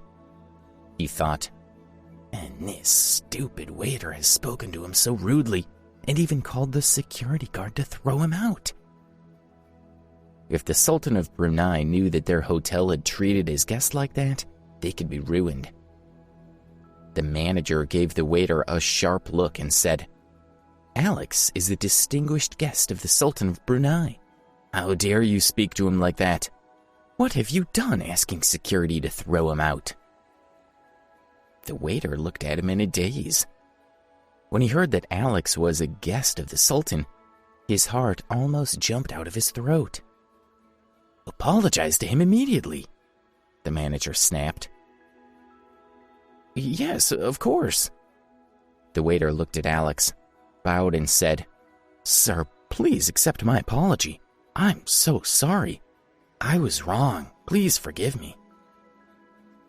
When several security guards arrived, the manager pointed to the waiter and said, "Please, get him out of my sight. Take him to the financial department to settle any outstanding wages, and then make sure he leaves. Ask the HR team to start advertising his position." Although the waiter's mistakes were understandable, the manager felt that he had no choice but to let him go to protect the hotel's reputation. "No, sir, please give me another chance." The waiter was about to cry. He was very sorry and knew that it was his fault. If he'd had a better attitude, it would have never happened. Alex smiled and said to the manager, "I think he knows he's done wrong and has repented. Why not let it go this time?" The manager replied, "Well, sir, if you're happy to forgive him, I'll give him another chance." The waiter was overjoyed and shook Alex's hand excitedly. He said, "Thank you, sir. I will never behave so badly again. Thank you so much, sir." Alex nodded to the manager and walked into the dining room. There were more than 10 round tables in the dining room and a stage at the front. There were already a lot of people in there. All of them were from the 20 wealthiest families in D.C. Alex calmly found a seat and sat down. He saw that Colin Patterson and Jason Morley were there, but they didn't notice him. Colin and Jason were drinking from glasses of red wine and chatting with several of their peers. Colin took a sip of red wine and said, "Although Brunei is a small country, there's a lot of money there. Apparently the Sultan wants to discuss a $5 billion investment project. It's a huge deal and an amazing opportunity for everyone here to get involved." Originally, the Sultan of Brunei came to America to attend the Olympic Games, but he was also looking to invest in a new project. In the process of deciding whether to invest in D.C. or New York, his team had spent the last 10 days negotiating with the D.C. government and the top 20 D.C. families. He was planning to leave America the following day and would decide that day where to invest his money. One rich young man was saying, "The Sultan of Brunei is going to invest $5 billion in either New York or D.C., but he hasn't decided yet which city to invest in. We've got to convince him to go for D.C. Jason slapped the man on the shoulder and said with a smile, "What are you worried about? The Sultan has invited us all here tonight, so he must have already made up his mind. If he was going to invest in D.C., what would be the point of holding this party?" The people around him agreed that the Sultan of Brunei must have already decided to invest his money in D.C. One said, "That's right. Otherwise the Sultan would be holding this banquet in New York." Another said, "Once the money's been invested, we're all going to be even wealthier. We'll all make a huge profit." The first man agreed, "Yes, and remember we had the Olympics here. No other city has the facilities we have in D.C. Of course he'll pick us." Colin looked around at the people standing near him and said doubtfully, "Has anyone seen David Drake? The Drake family would certainly be involved in such an important business deal, but I haven't seen him here. Didn't he come?" Jason said, "David's father's here, but David didn't come. Apparently he's ill." The others were slightly surprised. In truth, David wasn't really sick. He was afraid of seeing the Sultan of Brunei after offending him with Zora in the Tinsdale Hotel. Alex was watching Colin chatting with his friends when he heard someone calling him. "Alex, what are you doing here?" He turned around and saw that it was Gordon Parker calling him and that he had just stepped out of the elevator. When Gordon spoke, everyone turned and looked at Alex. Colin and Jason were surprised to see him there and walked over to him. "Alex, how did you get in? Only the top 20 families in D.C. were invited. Did you sneak in?" Colin asked rudely. "I was invited. What's your problem?" Alex replied. "Yeah, right. I believe you. Of course you are invited, Colin said sarcastically. A man standing nearby heard them and asked, "Who is he? Look at what he's wearing. He's not from a wealthy family.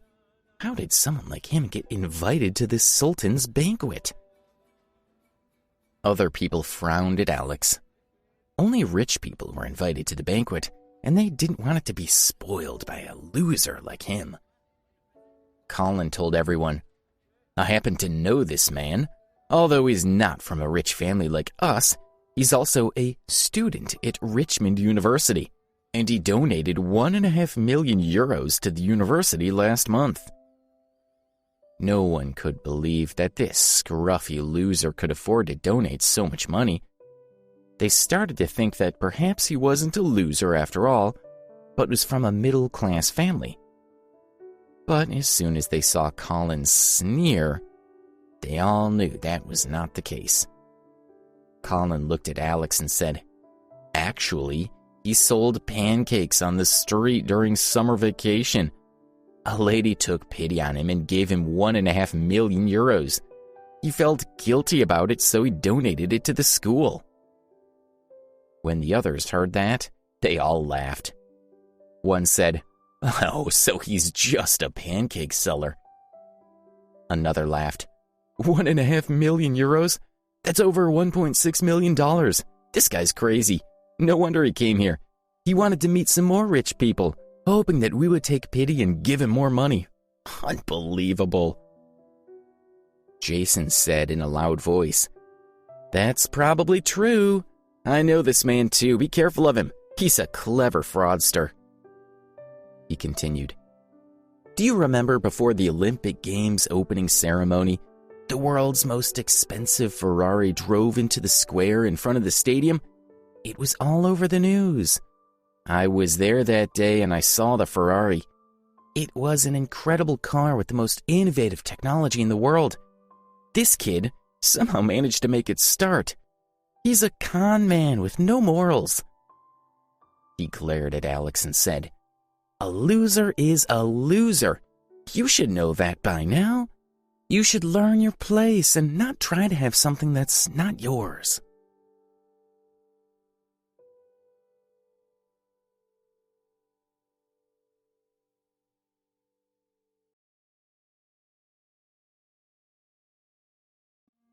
Episode 229, Learned Their Lesson. The crowd couldn't believe their eyes when they saw that 4 teenage girls had defeated the 3 boxers. It took a few seconds for people to react, and then they started yelling out praise and admiration. "Damn it, that was amazing," said one man. "Those 4 girls beat those huge men. I can't believe it," said his friend. "What just happened? It was incredible," said another. However, the 4 girls didn't listen to the praise. It didn't mean anything to them. They took a step toward the 3 terrified men. They believed that the 3 girls couldn't be ordinary humans. There was something exceptional about them. The 3 men immediately raised their hands and cried out in horror, "Please stop! We surrender!" The onlookers came forward one after another, yelling at the boxers. The crowd was so excited that everyone rushed at the men, shouting abuse at them. "Hit him!" cried the crowd. "Kill them!" The Moon Girls were squeezed out of the circle by the crowd. After the fight, someone called out, "Okay, everyone, get out of the way! Don't kill these 3 losers!" The crowd slowly separated to reveal the 3 boxers. Each was lying on the ground, and they were cowering like homeless dogs. There were countless footprints on their clothes from where the crowd had kicked them. The man who had covered Philippa's mouth earlier now had a huge bump on his head. The 4 girls went to them and said, "You have disrespected Mr. Alex. Now apologize to him immediately and beg for his forgiveness." The crowd turned and looked at Alex. They had heard the girls chatting with him earlier. and knew that he was the Mr. Alex that they were referring to. The men in the crowd looked at him with respect, a little fear, and some envy. These 4 girls were so incredibly powerful and beautiful, and yet they looked up to this boy. They wondered who Alex was and what gave him power over these 4 girls. The 3 boxers were lying on the ground shivering. They couldn't understand what the 4 girls were saying, so someone translated their words into Spanish for them. When the 3 boxers heard the translation, they quickly got up from the ground, kneeled in front of Alex, and pleaded to him in Spanish. "Mr. Alex, I'm sorry. We have offended you and your friends. Please forgive us," begged one. "We're nothing compared to you. Please, let us go," said another. "Mr. Alex, we were wrong. Please forgive us," begged the third. Alex already knew from Philippa who the 3 boxers were and what they had said to her. He was very angry with them. However, they had already taken a beating, and he was struggling to think of how else to teach them a lesson they wouldn't forget. He looked at Philippa and asked, "Philippa, what do you think we should do with these men?" She had already calmed down, and she replied, "They've already been beaten very badly, so there's no need to hurt them anymore. But I don't want them to go around bothering anybody else. They need something else to do." Everyone heard what she said and started brainstorming ideas. Finally, one person shouted out that the 3 boxers could learn to sing a song. Enthusiastically, everyone pulled out their phones and started calling out the titles of songs that were currently topping the charts. A new single by Ariana Grande was the crowd favorite. The boxers claimed they had never heard it. "Oh, don't worry. We'll play it for you over and over until you learn it," one person from the crowd shouted. "Then you can sing it for us," agreed another. "Yes, sing! Do something nice and stop bothering people," shouted another man. Several people played the song on their phones and made the 3 men listen.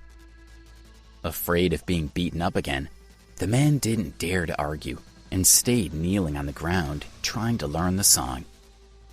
Finally, they started singing along. Suddenly, someone called out from behind, "There's another fight over there!" Alex and Philippa turned around and saw another commotion on the other side of the square. They walked over. In the middle of a circle of people, a middle-aged American man was facing 5 foreign athletes, all of whom were well over 6 feet tall. Alex listened to the comments of the onlookers around him and tried to work out what was going on. It seemed that 5 tall men were French basketball players, and they'd been harassing some of the women from the American Olympic squad. 2 spectators had discovered them and were trying to stop them. Alex saw another middle-aged man standing in the crowd, calmly watching what was happening. The 5 French athletes looked at the middle-aged man angrily and muttered in their native language. The middle-aged man appeared to have no fear of the 5 men. He stood in front of them, looked at them with a smile, and said scornfully, "You lowlives, I'll make sure you regret how you've behaved today." Although they couldn't understand what he was saying, the men knew that he was berating them, and they became very angry. They surrounded him, gritted their teeth, and got ready to punch him. They were fit, strong athletes with fists like sandbags. Everyone watching was afraid that the middle-aged man would be beaten to death. Suddenly, the man jumped several yards into the air, and the men's fists only hit empty spaces. From the air, the man kicked one of them in the face, knocking him to the ground. Impressed, Alex said, "Wow, his martial arts skills are amazing." The middle-aged man rushed toward another of the men, startling him. He lifted his knee and kicked him in the chest. The basketball player felt a searing pain and fell to the ground. The middle-aged man was using the most common karate moves, but it seemed that the 5 athletes could not defend themselves. Within 3 minutes, he had kicked them all to the ground. The onlookers cheered loudly and applauded what the man had done. The middle-aged man smiled humbly and looked at the 5 men kneeling on the ground, begging him to stop. The 4 American athletes who he'd rescued came forward to thank him, and the man just nodded, as if he hadn't done anything particularly special. The middle-aged man then walked over to the man who had been standing next to him and said scornfully, "These opponents were useless. I thought they would at least try to defend themselves." His friend looked amused as he replied, "Remember, these people only play basketball, of course. They can't beat you at martial arts. But you must learn to control your temper. We came to DC to attend the wedding of Leona Marvel, but you keep getting into fights." The 2 men were well-known American martial arts experts, Damian North and Rick Vesey. Rick said scornfully, "If it wasn't for the fact that we might want to work for the Marvel family in the future, there is no way we would be wasting our time coming to DC. Of course we had to come because the Marvel family are one of the richest in the city. If we get work with them, the money will be well worth our trip." Damian voiced his thoughts. "I reckon that the wedding will be setting them back at least $20 million. After all, they'll also have Eagle security at the wedding, and you know who's on that security team, don't you?" Rick snorted and replied, "Even if he wasn't with them, Eagle security agents are still 100 times better than ordinary bodyguards. Even if we don't accept his offer, the Marvel family will still have them, so we can't afford to be too greedy. We should also be careful not to offend the Marvel family."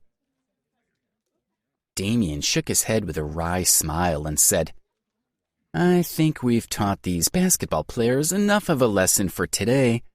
There's a famous bar on Lexington Road. Let's go there now and get a beer." Rick gave each of the kneeling men a farewell punch in the face, and he and Damian walked away.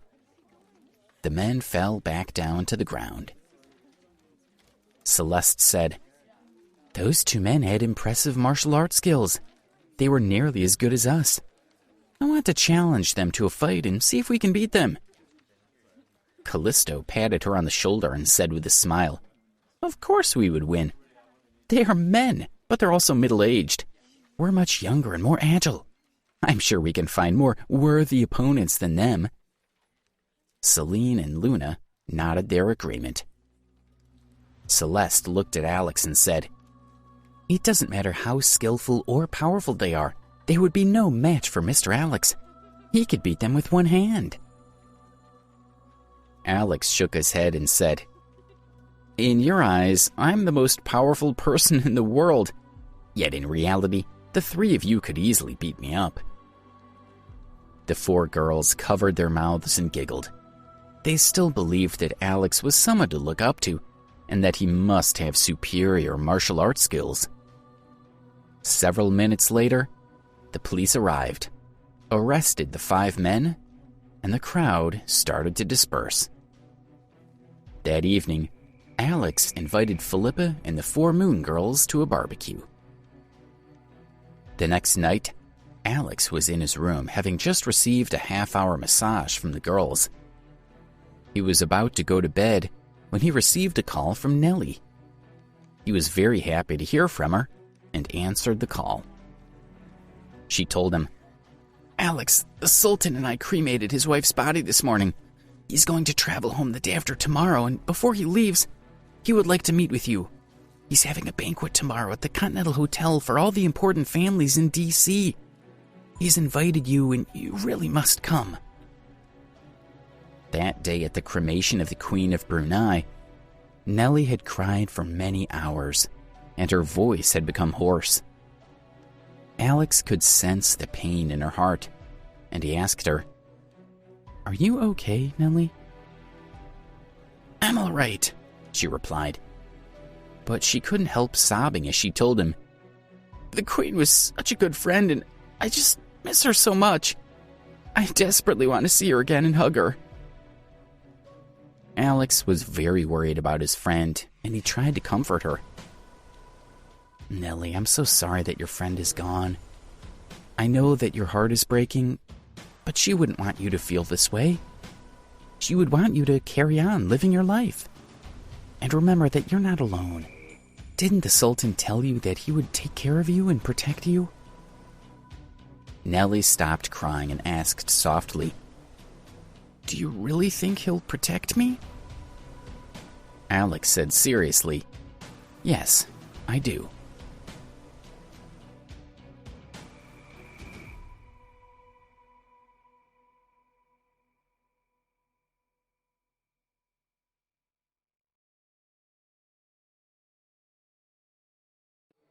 Episode 231, The Invitation. Alex knew he didn't need to worry about Jason's insults. Instead, he looked at Jason and smiled. "The Ferrari was pretty great. Do you remember how I tied you to it and the exhaust pipe singed your hair?" he asked. Jason remembered it well. His heart started beating faster as he recalled that Alex had then gone on to defeat Fergus Plummer. Jason took a step back. "Shut up," he said, glaring at Alex with pure hatred. "I'll pay you back for everything you've done." "What's going on?" called a voice from the direction of the door. "What are you all doing here?" They turned to see Daryl standing there, looking tall and handsome in his black suit. Miriam stood next to him, wearing a black dress. Daryl and Miriam weren't happy to see Alex. They still felt humiliated after being forced to kneel to him in the lounge of the Olympic Sports Center.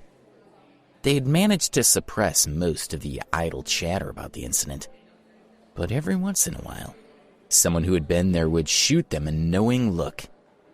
If more people found out, Daryl's image would have been destroyed. Even now, Daryl was furious enough to kill Alex. "Why are you here?" Daryl asked, glaring at him. "Alex, you jerk!" Miriam screeched. "How dare you show your face around here?"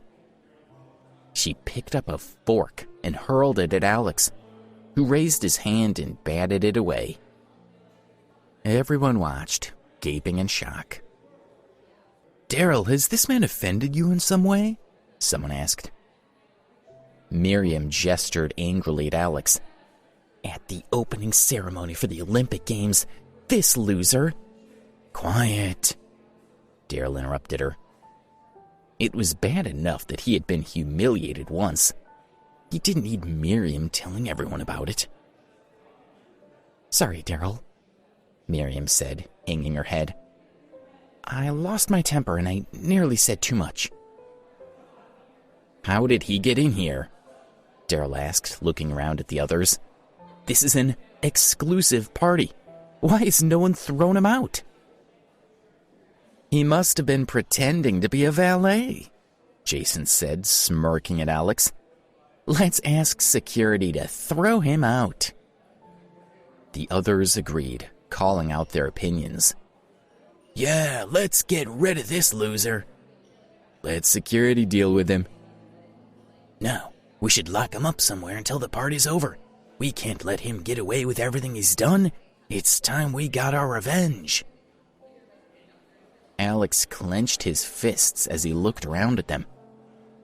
"I was invited by the Sultan of Brunei," he said. "What right do you have to drive me out of here?" Everyone was quiet for a moment, and then they all burst out laughing. Several of them pointed at him, jeering. "Invited by the Sultan of Brunei? Who does he think he is? Even David wasn't personally invited by the Sultan." "He's crazy. The Sultan would be more likely to invite a dog than someone like him." I've never heard of anyone boast so outrageously before. Does he really expect us to believe this nonsense? The Sultan is due to arrive at any moment, Jason said. Shall we get rid of this loser now? Absolutely, they all agreed, sneering as they approached Alex. Alex shook out his muscles, preparing to defend himself. Anyone who dared attack him would regret it. As they reached out to grab Alex, the door opened, and the Sultan entered, accompanied by some of the most prominent people in the city. Startled, Alex's attackers backed away, not wanting to make a bad impression. Alex spotted Nellie following the Sultan and several important-looking men in suits. The hall was crowded, and the Sultan didn't notice Alex. Miriam nudged Daryl. Why is Nellie walking behind the Sultan? Daryl shrugged. Maybe the Sultan feels sorry for her, he suggested. After the Sultan had sat down, a city official stepped forward. Thank you for coming, he said. And I apologize for keeping you waiting, but I have some bad news. Unfortunately, Her Majesty, Queen Zora, has died. So let us observe a minute's silence as a mark of respect for the Queen. Nellie and the Sultan seemed grief-stricken, and Alex noticed that they both wore a small white flower pinned on their clothes as a mark of respect. After Zora's death, the Sultan and the main leaders of the city had agreed to suppress what had happened at the Westlake Guesthouse. To protect the reputation of both countries, they had simply announced that Zora had fallen gravely ill and had not recovered. Once the minute's silence had ended, the city government stepped forward. The Sultan is ready to announce whether he will invest his $5 billion in Washington, D.C. or in New York. And I know that no matter the result, we will respect His Majesty's decision. The important families from Washington, D.C. all relaxed. Surely the governor was merely being polite. After all, if the Sultan had chosen to invest in New York, then this event would have been held there. They all smiled politely. The governor continued speaking. The Sultan will announce the results after dinner. From her place beside the Sultan, Nellie looked over at Alex. When their eyes met, Nellie gave him a sad smile and then looked away. She's still grieving for Zora, Alex thought. Everyone began to eat. Alex had chosen a simple meal, causing the others to make fun of him.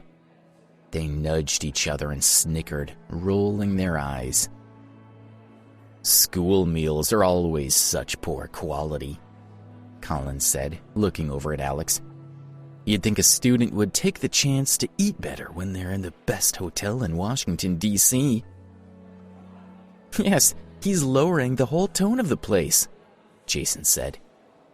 He turned to Alex. Didn't you say that the Sultan invited you? Well, he's right over there, so why don't we ask him? Alex smiled. Go right ahead. Oh, such a brave man, Jason said. If the Sultan hadn't arrived when he did, we would have driven you out. The others nodded their agreement. Daryl pointed at Alex with his fork. Alex, as you can see, all the most important people in the city are here, he said. When the banquet is over, we'll tell them about you gate-crashing this event. And what do you think they'll do to you then? Everyone laughed and taunted Alex. Let's see you survive in the city when its leaders are against you. As soon as the meal's over, we'll report this loser and let the authorities deal with him. See how calm he looks? I hope he enjoys his meal. After all, it might be his last. Alex didn't take them seriously and simply continued to eat. The Sultan was still mourning the death of his wife, But as the leader of a nation, he had to continue working to advance his country's interests. The investment of $5 billion had been planned for some time, and he had to see it through. He sat at a table, trying to hide his heartbreak, while he spoke with the city leaders. He glanced around and spotted Alex sitting at another table. When Zora had been dying, she had asked him to take care of Nellie and her friends, so the Sultan wanted to see Alex before returning home. Daryl, Miriam, Colin, and Jason saw the Sultan looking in their direction. Surprised, they sneaked glances at him as they whispered to each other, "Do you think the Sultan wants us to be involved with his investment?" "Yeah, maybe." "That would be great. Hey, I can't see the Sultan from here. What's he doing? Is he still looking at our table?"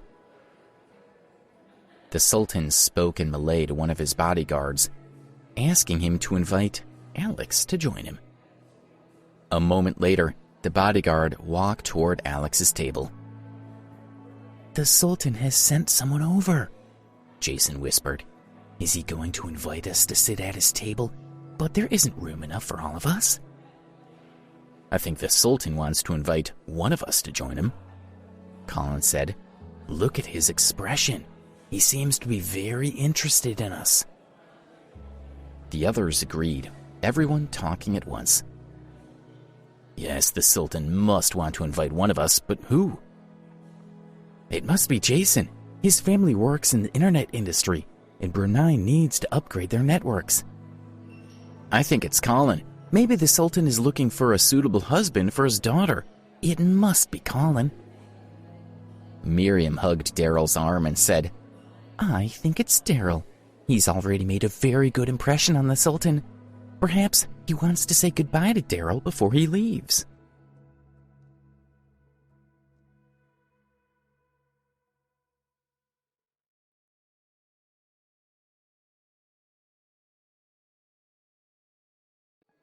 Episode 232, The Medal of Honor. Everyone watched the bodyguard's progress, waiting to see what would happen and hoping he was coming to speak to them. The bodyguard smiled as he walked over to stand beside Alex and Daryl. The others slumped into their seats, realizing that the Sultan hadn't asked for them. Daryl was the lucky one, and they were all extremely envious. Daryl felt like he had won the lottery, and he could barely contain his grin. He thought, "Even though I only spoke with the Sultan for a few minutes, I must have impressed him." The bodyguard bent down to Alex, said something in Malay, and then gestured toward the Sultan. Alex understood that the Sultan wished Alex to join him. He didn't want to sit at the Sultan's table, but he couldn't refuse, so he got up and followed the bodyguard. Everyone was stunned. They hadn't expected Alex to be invited to sit with the Sultan. They stared at the Sultan's table, waiting for someone to realize the bodyguard had fetched the wrong person. But nothing happened, and they didn't know what to think. "The Sultan is a very pious and charitable man," Daryl said, flushing with embarrassment. "He must have noticed how poor Alex is and felt sorry for him." The others murmured their agreement. They couldn't believe the Sultan wanted to speak to Alex. Several of them offered their opinions. "Exactly. The Sultan feels sorry for him. Alex clearly doesn't belong there. I bet he has no idea what to say to such important people. He's probably terrified. I think the Sultan wants to set Alex up on a blind date. To see that ugly girl beside him, don't you think she's perfect for Alex?" They all snorted with laughter. The Sultan welcomed Alex to his table. He asked the city government to give up his seat, and then he talked to Alex, with Nellie acting as their interpreter. He completely ignored the governor and all the other important people. Alex offered the Sultan his condolences, and the Sultan nodded, his expression gloomy. After a few seconds, he said through Nellie, "Alex, you were my wife's student, and I wish to grant you a favor. Come back to Brunei with me, and I will make you a senior official with a salary of $5 million a year." Alex was surprised. "Thank you for your kindness," he said, bowing his head. "But I don't wish to leave my own country. And despite how I'm dressed, I'm not short of money." Nellie stared at him. Instead of interpreting for the Sultan, she whispered to Alex, "If you go with the Sultan, you'll never have to worry about anything ever again. Do you really want to refuse his offer?" Alex nodded. Nellie looked at him and sighed, and then she interpreted Alex's words for the Sultan. The Sultan looked at Alex and thought, "What an honorable young man." He reached out and patted Alex's arm with affection.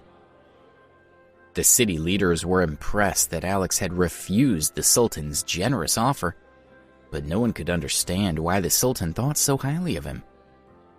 The Sultanate, considering what else he could do for Alex, then had an idea pop into his mind. He turned to the governor and spoke in Malay.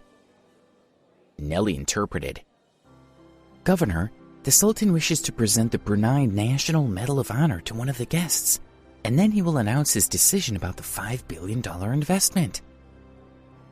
The city leaders were thrilled with the idea.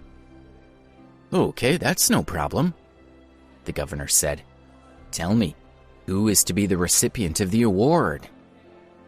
He looked around the hall at all the important families. The Sultan hesitated. He wanted to present the medal to Alex, but the governor expected him to give it to someone else. Now, if he gave it to Alex, the governor might be offended. The Sultan claimed he didn't have anyone specific in mind, and that the idea had just come to him when he had looked around at everyone. The governor nodded. "Yes, of course," he said. "The Sultan doesn't know many people in the city, so each family should send forward a representative, and then the Sultan can make a decision." The Sultan agreed. The guests were all excited. They knew how prestigious the award was, and each family began to discuss who should represent them. Almost 20 families selected someone to put forward.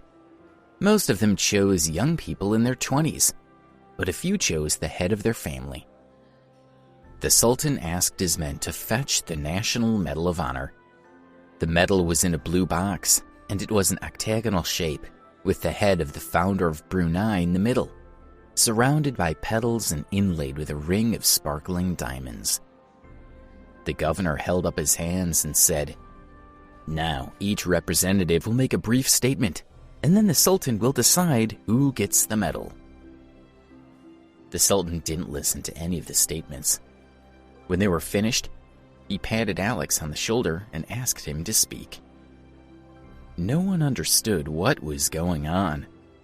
Surely the Sultan wouldn't award the medal to a lowly pancake seller. When Alex stood, everyone covered their mouths, trying not to laugh. They didn't dare disrespect the Sultan. But the Sultan noticed. He wasn't pleased. "I'm just an ordinary man," Alex said. "I work to pay for my tuition and living expenses, and this summer I spent 2 months selling pancakes." A few members of the audience laughed. Others murmured to each other, "He can't compete with us." "He doesn't really think he'll get the medal, does he?" "The Sultan just feels sorry for him." The Sultan asked Nellie what the people were saying, and when he found out, he scowled. The audience noticed the Sultan's expression and thought Alex's speech had made him angry, so they continued to talk. "Look at the Sultan's face. This loser is offending him. If he messes up this investment, I'll kill him." The governor asked the Sultan to come to the stage. Then he stood in front of the Sultan, holding the box containing the medal. All eyes were on them as everyone waited to hear their name being announced. The king spoke in Malay. Then he fetched Alex and led him onto the stage. Nellie interpreted for him. "The Sultan wishes to present this National Medal of Honor to Alex." There was a great uproar. No one could understand why the Sultan had awarded the medal to such a loser. They all considered themselves far superior to Alex. So what had the Sultan been thinking? They just couldn't believe it. Confused, they all began to speak at once. "Him? Why?" "All of the best families are here, and none of us were chosen. How could this happen?" "How could the top 20 families in Washington, D.C. have lost to a kid who sells pancakes?" "We can't let that loser be presented with that medal. Our families would be humiliated."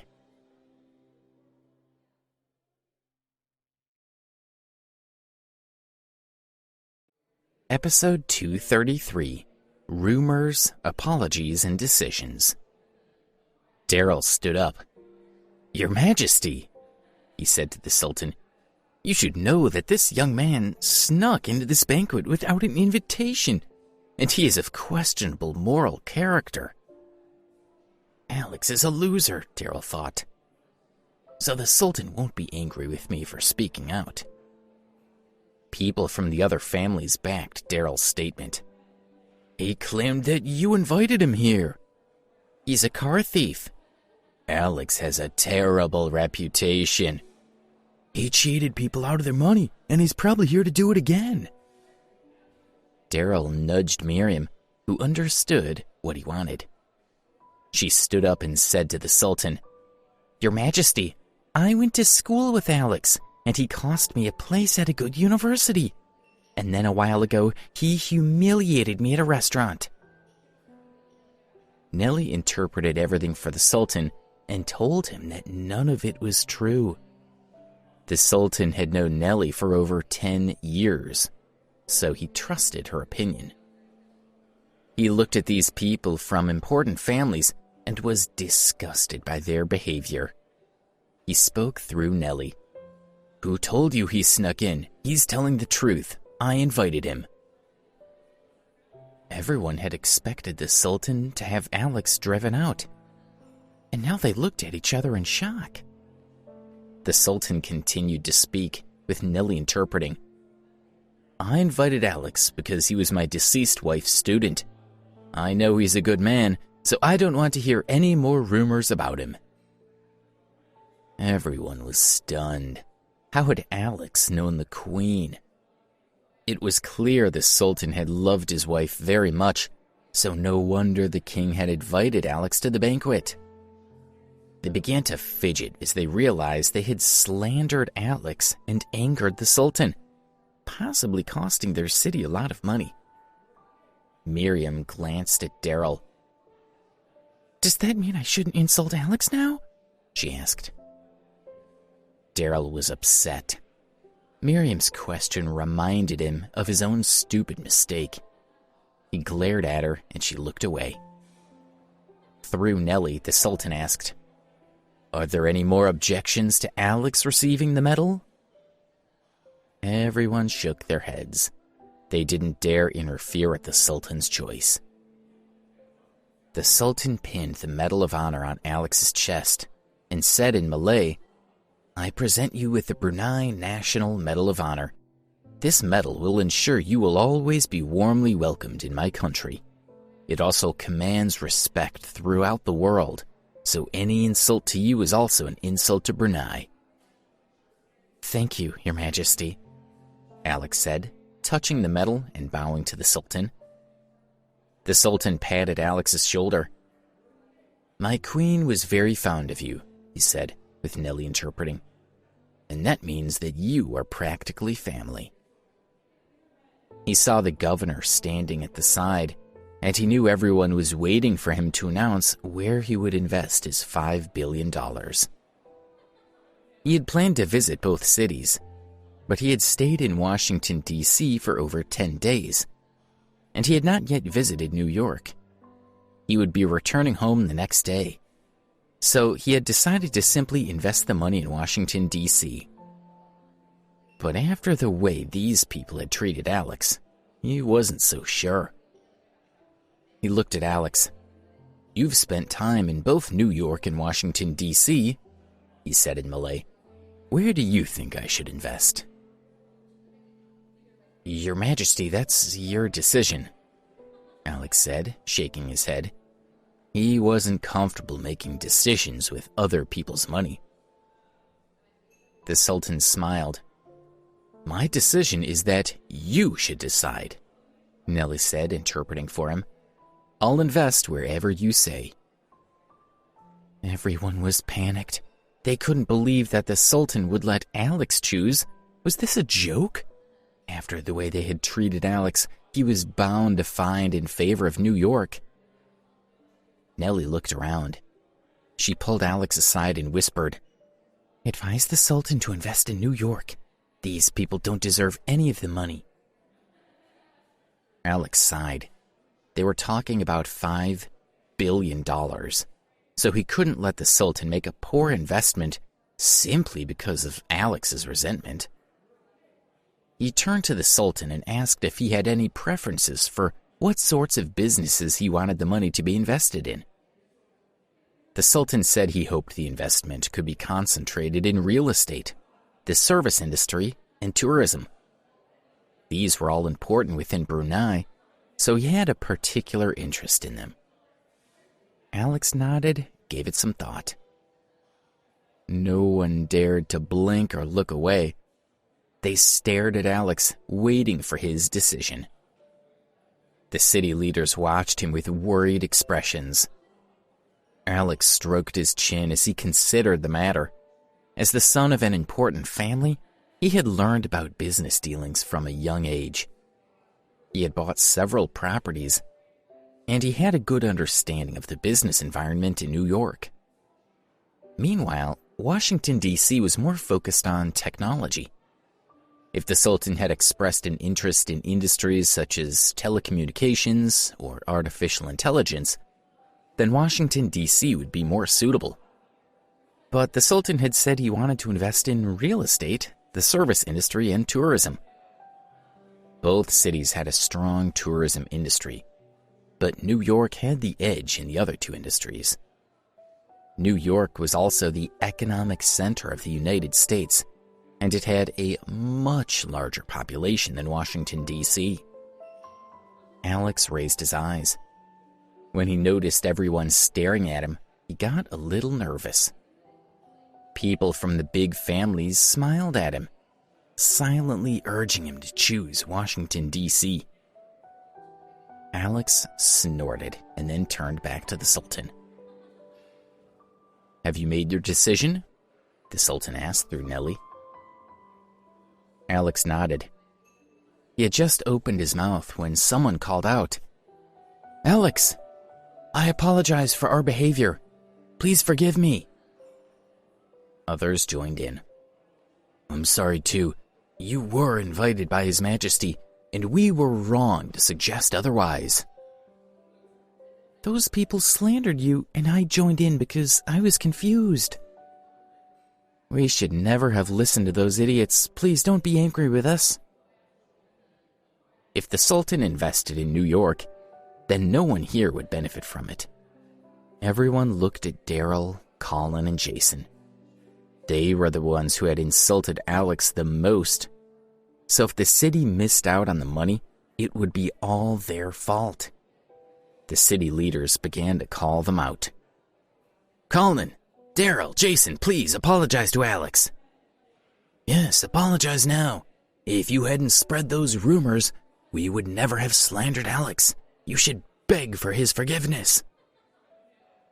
Colin, Daryl, and Jason were humiliated at being singled out in front of everyone. Yes, they had insulted Alex, but they hadn't forced anyone to join in. Why should they take all the blame? That wasn't fair. But despite their anger, they knew how important it was to secure the $5 billion for the city. If Washington, D.C. lost the money now, then they could never show their faces in public again. They walked over to Alex, bowed their heads, and apologized. "Alex, we were wrong before. We shouldn't have spread those rumors about you." "We're sorry for our mistake." "Please don't let our behavior affect the Sultan's investment. The city has worked so hard for this." Finally, they all said, "Please, forgive us." "Okay," Alex said, nodding at them. "I forgive you." All the members of the big families breathed a sigh of relief, and Daryl, Colin, and Jason felt their tension melt away. Miriam went over to Daryl. "Don't worry," she said, keeping her voice low. "I know Alex. If he's forgiven you, then he won't cause any more trouble." Daryl looked at Alex. "At least we've saved the investment," he thought. "We'll deal with Alex another time."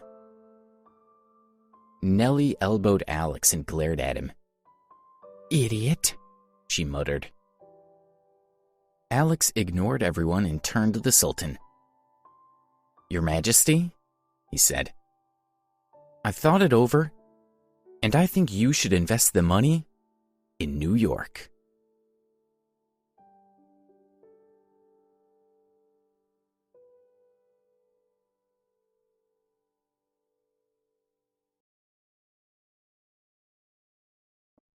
Episode 234, The Competition.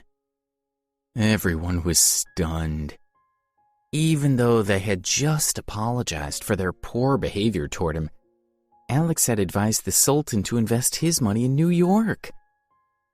The important guests stood there, their smiles frozen and their hearts pounding. A few people collapsed into their chairs, their mouths hanging open. Colin's mind was spinning.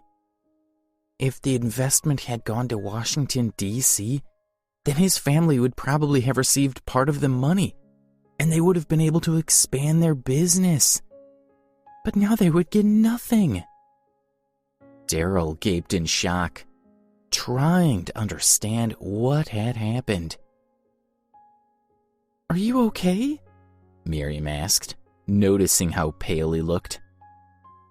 Daryl barely heard her. He was too busy glaring at Alex, wishing he could incinerate him on the spot. Nellie gave Alex a thumbs up. "Well done," she muttered. When the city leaders recovered from the shock, they pleaded with Alex and the Sultan. "Alex, please reconsider." "You've accepted our apology, so can't you let it go?" "Your Majesty, this is your investment. You should be the one to decide." Alex tried to explain his decision to the Sultan. "Your Majesty, New York has a much larger population than..." The Sultan raised his hand, signaling Alex to stop. "It doesn't matter," he said through Nellie. "You said New York, so I will invest in New York." Alex smiled. "Thank you for your trust," he said. "I'm certain your investment in New York will double in value within 10 years. The matter was settled, and the important families and city officials stopped arguing. They were furious, but nobody dared to complain in front of the Sultan. The Sultan knew his guests were upset, so he decided to finish the meal as soon as possible. He stood on the stage and made a short speech, and then the governor announced the end of the banquet. As the Sultan prepared to leave, he asked Alex to walk outside with him. Once the Sultan had left, everyone began to speak at once, insulting both the Sultan and Alex. Everyone threatened to get revenge on Alex at the first opportunity. Outside, the Sultan said goodbye to Alex and got into a limousine. Alex asked Nellie, "Are you going back home with the Sultan?" Nellie shook her head. "I ran away from the Queen and came to the United States to find someone," she said. And now that the queen is gone, there's nothing for me in Brunei. I'm going to stay here and look for that person. They're very special to me. Besides, even if I don't find him, I prefer being here with you, even if you are kind of a loser." Alex smiled at her. Nellie blushed. "Are you laughing at me?" she asked, stretching out her hand to smack the back of his head. "Don't make fun of me." She stuck her tongue out at him and got into the limousine, and then she left with the Sultan. A few days later, David and Leona's families were busy preparing for the wedding. David wanted to recruit some extra security for the wedding ceremony. After all, the Drake family was important, so they required more than simple bodyguards. They needed skilled people who could provide protection and carry out a few discreet tasks. Most of the powerful families had such security experts. It was expensive, but it was well worth it. Strong security is a deterrent to anyone plotting against them, and it allowed the families to feel confident. According to David's research, 10 martial artists might be suitable. All 10 were currently staying in hotels in Washington, D.C. David wanted to test their skills before he made any decision, so he invited them all to the family house. It was a luxurious villa with extensive grounds, which included a garden, an open-air swimming pool, and a large garage. They employed many servants to keep the villa in good condition. At 10 o'clock in the morning, all 10 martial artists arrived. David looked them over. They were both men and women, and they all looked quite different from each other. Some were taller than others, and some were more heavily built. Some of them looked extremely unfit, and David wasn't sure what to think. He was surprised by their looks, but he still needed to test them and see how good they were. "Please come with me to the garden," he said, "and let's see what you can do." The 10 martial artists followed David to the garden and found 20 people waiting for them. All 20 were well-built and impressive-looking. One of the martial artists, a middle-aged man with a thin face, sneered. "See how much effort David has put into testing us?" he asked. "He's gathered all these strong young men to fight us." Several of the others laughed. David frowned. "I may be your employer soon," he thought. "You should show me some respect." Then again, martial arts people are normally quite arrogant even with their employers. "Please don't take offense," he said to the 10 martial arts experts. "These men are all members of an elite combat team, but I assume you'll be able to deal with them. One of you against 5 of them?" A few of the martial arts experts laughed. "Is that the best you could find?" "Only 5 at a time? You underestimate us. I won't even work up a sweat." The members of the elite combat team were furious at the lack of respect. Some of them clenched their fists, ready to beat the strange-looking people who were insulting them. David was pleased to see how spirited they were. "I like the confidence," he said. "Which of you wants to be the first to compete?" The elite combat team members held their heads high, looking forward to getting started. They couldn't wait to teach these upstarts a lesson. "I'll go first," said one man, stepping forward. It was the middle-aged man who had sneered at the elite team. "I'm Ryder Dixon. I'll take on 10 of your little team." David clapped his hands. "Okay," he said. "If Ryder wants to fight 10 men at once, then I won't stop him. I can't wait to see what he'll do." The leader of the elite team selected 10 of his men, who walked up to Ryder.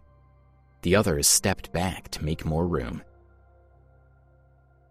"We won't be going easy on you," the leader warned Ryder. He turned to his men and said, "Attack as a group." The 10 men rushed right at Ryder, who merely smiled. As they got close, he jumped out of the way, hitting one of the men with one hand. The man grunted as he hit the ground. Ryder continued to make circular motions with his hands, waiting for a chance to hit another of his opponents. The 10 members of the elite team appeared slow and clumsy compared to Ryder. No matter what they did, they never came close to touching him. Ryder moved along the elite team members, knocking each of them down one by one. In less than 3 minutes, all 10 men had been sent sprawling. They held their hands over their injuries, staring at Ryder with fear. The other martial artists watched Ryder with respect. "Good," David said, walking over to Ryder. "You're certainly very skilled. The Drake family could use a man like you." Ryder snorted. "We'll see," he said, nodding at David and going back to stand with the others. The next fighter was called Marco Moreno. Like Ryder, he defeated 10 of the elite team, but it took him a little longer, and his skills were not quite as good as Ryder's. David was happy with how well they were performing, but now that his 20 men had been beaten by Ryder and Marco, there was no one left to test the rest of the fighters. He considered it for a moment and then came up with an idea. "The rest of you will fight against Ryder and Marco," he said. "After that, Ryder and Marco will rest, and another 2 of you will take their place. Let me see how skilled you are."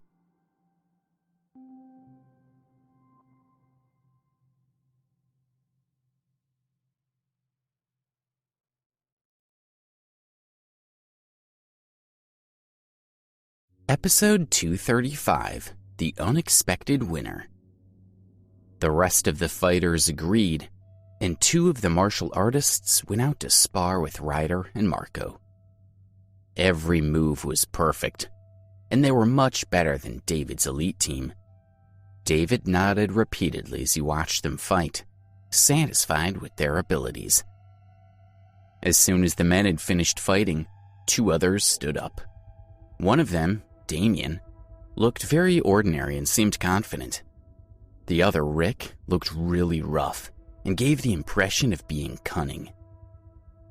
Damien introduced himself to David, and then he turned to the 2 men who would be fighting with them. "Forgive me if I damage you too badly," he said in a loud voice. Everyone was shocked by Damien's arrogance. The 2 fighters snorted. "Quit flapping your gums and get on with it," one of them called. Rick sneered at the 2 men. "Don't say we didn't warn you," he said. Damien and Rick burst into action. Having studied martial arts for years, they were highly skilled, and they had made a fortune by providing security for powerful families. Unfortunately, they had spent all their money and no longer had enough to live on. They had heard that the Drake family in Washington, D.C. was looking for martial arts experts to act as security guards. The salary had been reported to be extremely generous, so they had rushed here to apply for the position. Damien and Rick battled vigorously, and their skills were obvious. They fought well together, forming an impressive team, and right from the beginning, they were in control. The other 2 men were beaten easily. Rick punched his opponent, who fell to the ground, gasping for breath. At the same time, Damien defeated his opponent. The whole fight had taken less than 2 minutes. Everyone watched, knowing that they were no match for Damien and Rick. "Does anyone else want to challenge us?" Rick asked, looking around. No one spoke. Although none of them liked Ryder and Marco, they knew they couldn't beat them, so they didn't dare say anything. David walked over to Damien and Rick. "Clearly, these 2 men have outstanding skills," he said. "So I'm offering them a place in my security team." He turned to the 2 men. "Will you accept?" "As long as the money's good," said Rick, shrugging. "If you pay us well enough, we'll work for you." someone coughed loudly, drawing attention. A middle-aged, slightly plump man stepped forward. Rick looked him up and down, clearly unimpressed. "Do you have a problem?" he asked. "Are you challenging me?" The man nodded, a small smile playing around his lips. Everyone gaped at him in surprise. Did the man have a death wish? Rick could kill him with a single blow. Rick stared at him. "Since you're so determined to die, then I'll grant your wish," he said. He clenched his fist and rubbed it against the palm of his other hand. Then he stepped forward, raised his hand, and swung at the man's face. The man simply stood there smiling and didn't even try to move out of the way. But before Rick's fist could make contact, Rick screamed and dropped to the ground. Everyone had been watching Rick's hand as it flew toward the man's face, so they hadn't seen the man kick out at Rick's leg. Rick lay on the ground, clutching his knee. He lifted his head and looked at the man. "It's you!" Rick exclaimed, looking horrified. "Ah, so you do remember me," the man said. "I thought you might have forgotten." 4 years ago, Damien and Rick had arrived in a new city. No one had been able to match their fighting abilities, and they'd been filled with pride. One day they had visited a brothel, looking for a little fun, and they had burst into a room, disturbing the occupants. The man had then stood up, turned his back on them, and hurriedly gotten dressed. Damien and Rick had spotted the man's uniform and had realized that he was a security guard for one of the important families, who would have not approved of their employees visiting such a place. They had attacked the man, intending to beat him, but they hadn't expected him to be so skilled in martial arts. They hadn't been able to defeat him, and the man had injured them quite badly. The man had kept his face hidden from them, afraid that exposure would destroy his reputation. Once he had dealt with Rick and Damien, the man had turned around to leave. But then the prostitute had called out, "Cliff Munson, you haven't paid me." The man had scowled, annoyed that his name had been revealed. He had taken out a stack of money and thrown it at her. Without turning around, Cliff had spoken to Damien and Rick. "If you even think about telling people about this, I will make you pay." With that, he had walked out of the room. Damien and Rick had never been defeated before they had met Cliff, and they had been in awe of him. Rick stared at Cliff. "Mr. Munson," he said. "I'm sorry. If I'd known it was you, I would have never offended you." Damien also apologized. "Please, forgive us. We didn't mean to disrespect you." Some of the others recognized Cliff's name, and they were surprised to see him there. They stared at him in amazement, knowing they could never match his strength. Cliff smiled.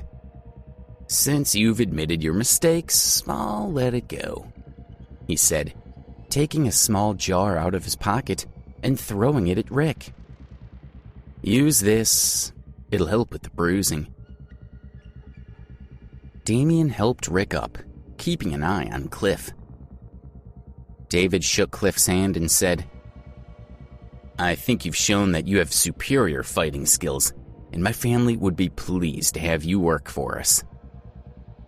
He was aware of Cliff's reputation, and he had been impressed when he had taken Rick down so easily. Cliff nodded to David. "Thank you, Mr. Drake," he said. "My previous employer has let me go, so I've been looking for a new position. If I'm treated well, then I'm willing to commit myself to the safety of your family." Everyone was shocked that anyone would fire someone as experienced as Cliff. But 6 months ago, Cliff's secret trips to the brothel had been revealed, and the head of the family he had worked for had told him to leave. He had wandered aimlessly for a while, and then, when he had learned of David's intention to hire more security, he had decided to come to Washington, D.C. David was thrilled. "I promise that, for as long as you work for the Drake family, you will have a comfortable life. I'll need to speak with my father to determine the specific salary, but do we have an agreement?" Cliff was satisfied. "That sounds good," he said, nodding. "I will work for the Drake family." David clapped his hands and said, "Well, that's settled." He turned to the other martial artists. "I was also impressed by your abilities, so there are positions here for you if you want them." He paused. "Of course, your salary will be lower than Cliff's." The martial artists had come to Washington, D.C. to seek employment, so they nodded their agreement. David looked around at his new security guards. Their first order would be to deal with that loser Alex. David was busy with his upcoming wedding, but when that was over, it would be time to get rid of Alex once and for all.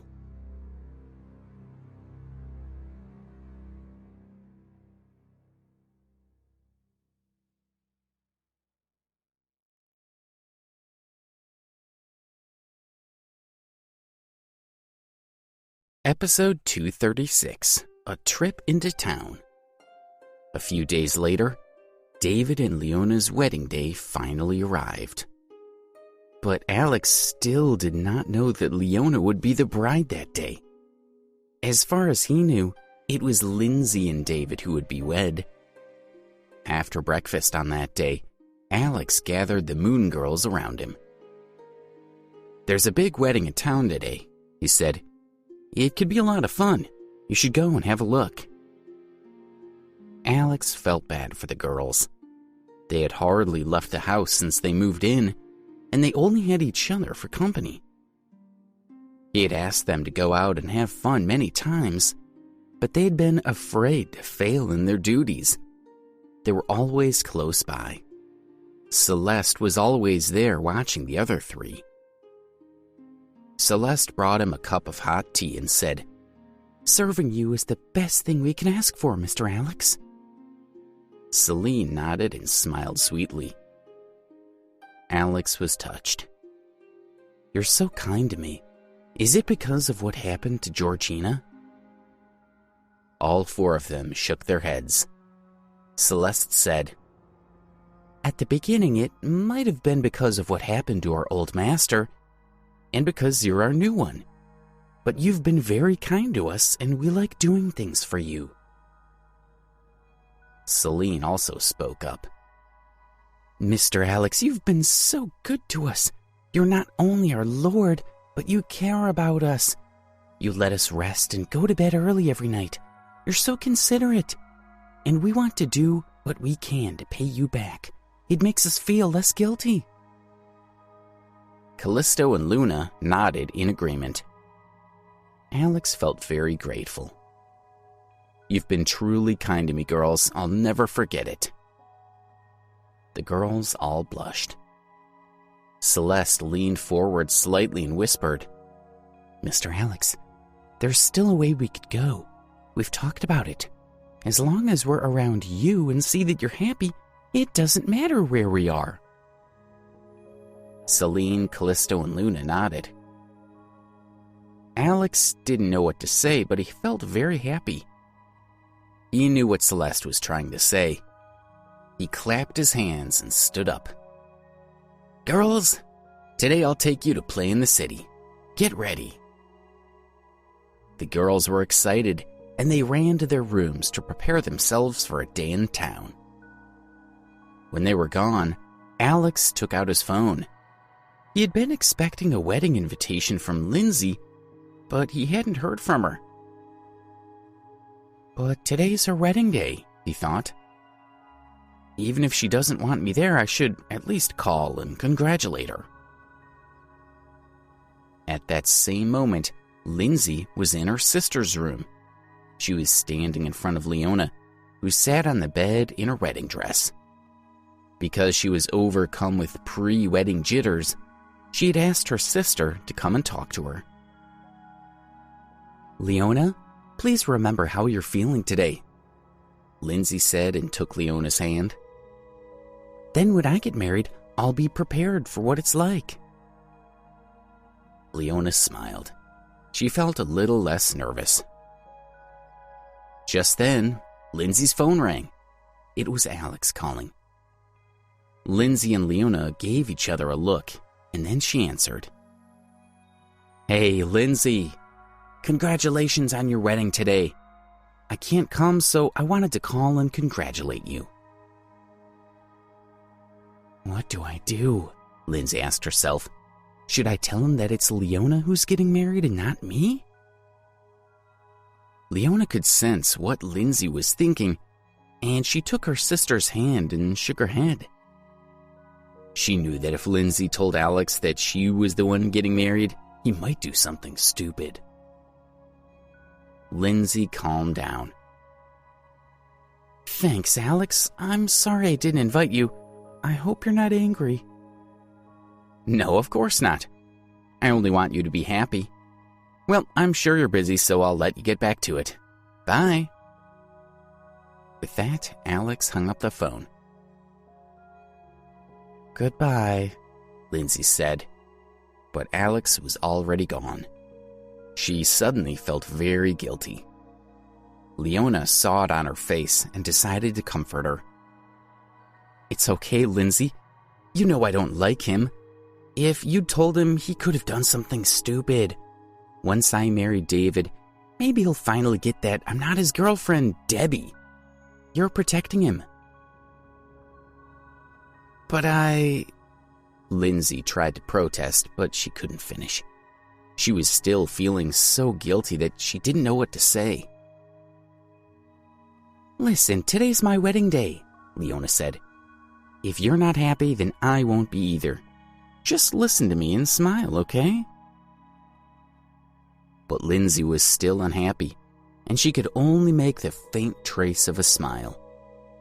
Leona saw this and tried to encourage her. "There you go. Isn't everything better when you're smiling?" Leona turned to her bedside table and took out the beautiful jade pendant. She handed it to Lindsay. "Lindsay, please take this and have it on you at the ceremony." Lindsay was surprised. "But Dad said that it must always stay in your room. You should put it back." Leona shook her head. "It's important to me. Marriage is a big event in life, and I want it there when I get married. Besides, I'll take it with me anyway when I go to live with David. Lindsay, please hold it for me. If you don't, I'll feel like my wedding is missing something." Lindsay didn't know what to do. Their father had once told her that her sister's pendant must be hidden from anyone outside the family. But the way Leona was looking at her, she couldn't refuse. "All right," she said. "I'll take it with me." After Alex had hung up the phone and the girls had gotten ready, they left the house and took a taxi to the center of Washington, D.C. The taxi dropped them off on a busy street where there were many tourists. Alex could tell that many of the men on the street were looking at him enviously. One young man in particular was staring at Alex and the girls while walking down the street and eating a sandwich. He was so preoccupied that he walked right into a lamppost and smeared sandwich dressing all over himself. The girls saw this and started giggling. Alex was glad to see that they were enjoying themselves. When they had been walking around for about 30 minutes, Celeste and Celine went to get them all something to eat. Alex sat down on the sidewalk, and Callista and Luna knelt and started rubbing his shoulders. Alex was a little uncomfortable with this, and he said to them, "Don't worry about me. You should also sit down and rest a little." Callisto and Luna smiled at him, and Callisto said, "Mr. Alex, you've been out walking with us for such a long time. You're sweating and you must be tired. Let us give you a little massage." "You don't need to give me massages out in the open," Alex protested. "It makes me uncomfortable." "There's nothing wrong with it," Callisto responded. "Just sit still and relax for a few minutes, and you'll be as good as new." While she was talking, Celeste and Celine came back with hamburgers and a bottle of soda. Alex took a hamburger and a bottle of Coke, and then he told the girls to also sit down and eat. He was worried that they might leave all the food for him, but they all took a hamburger and sat down to eat. Suddenly, Alex noticed that well over 10 men had gathered around him. They were staring at him and murmuring about this lucky guy who was out by himself with 4 beautiful girls. Their words made Alex even more uncomfortable than he already was. But the 4 girls were enjoying their food and hadn't noticed what was happening around them. The whole thing was so surreal that Alex couldn't help but laugh. They finished their meal under the watchful eyes of the crowd, and then they went back to wandering the streets. After a little while, they found themselves in a much bigger crowd. But these people were not focused on Alex. Instead, they were watching something that was happening further down the street. Suddenly, someone in the crowd exclaimed, "The wedding car is coming!" Several cars came driving slowly down from the far end of the street. Most of them were black Porsches of the same model, which were positioned in the front and back of the motorcade. In the center was the main car of the bride and groom. It was a white Rolls-Royce decorated with heart-shaped flowers. The whole crowd took out their phones and started taking pictures. Alex and the girls were standing at the back of the crowd. He tried to get a good look at the wedding car, but he could not see what was happening inside it. At one point, he caught a glimpse of David, but he could not see his bride. The whole thing was over in only a few minutes, and the crowd stood buzzing with excitement after the cars passed.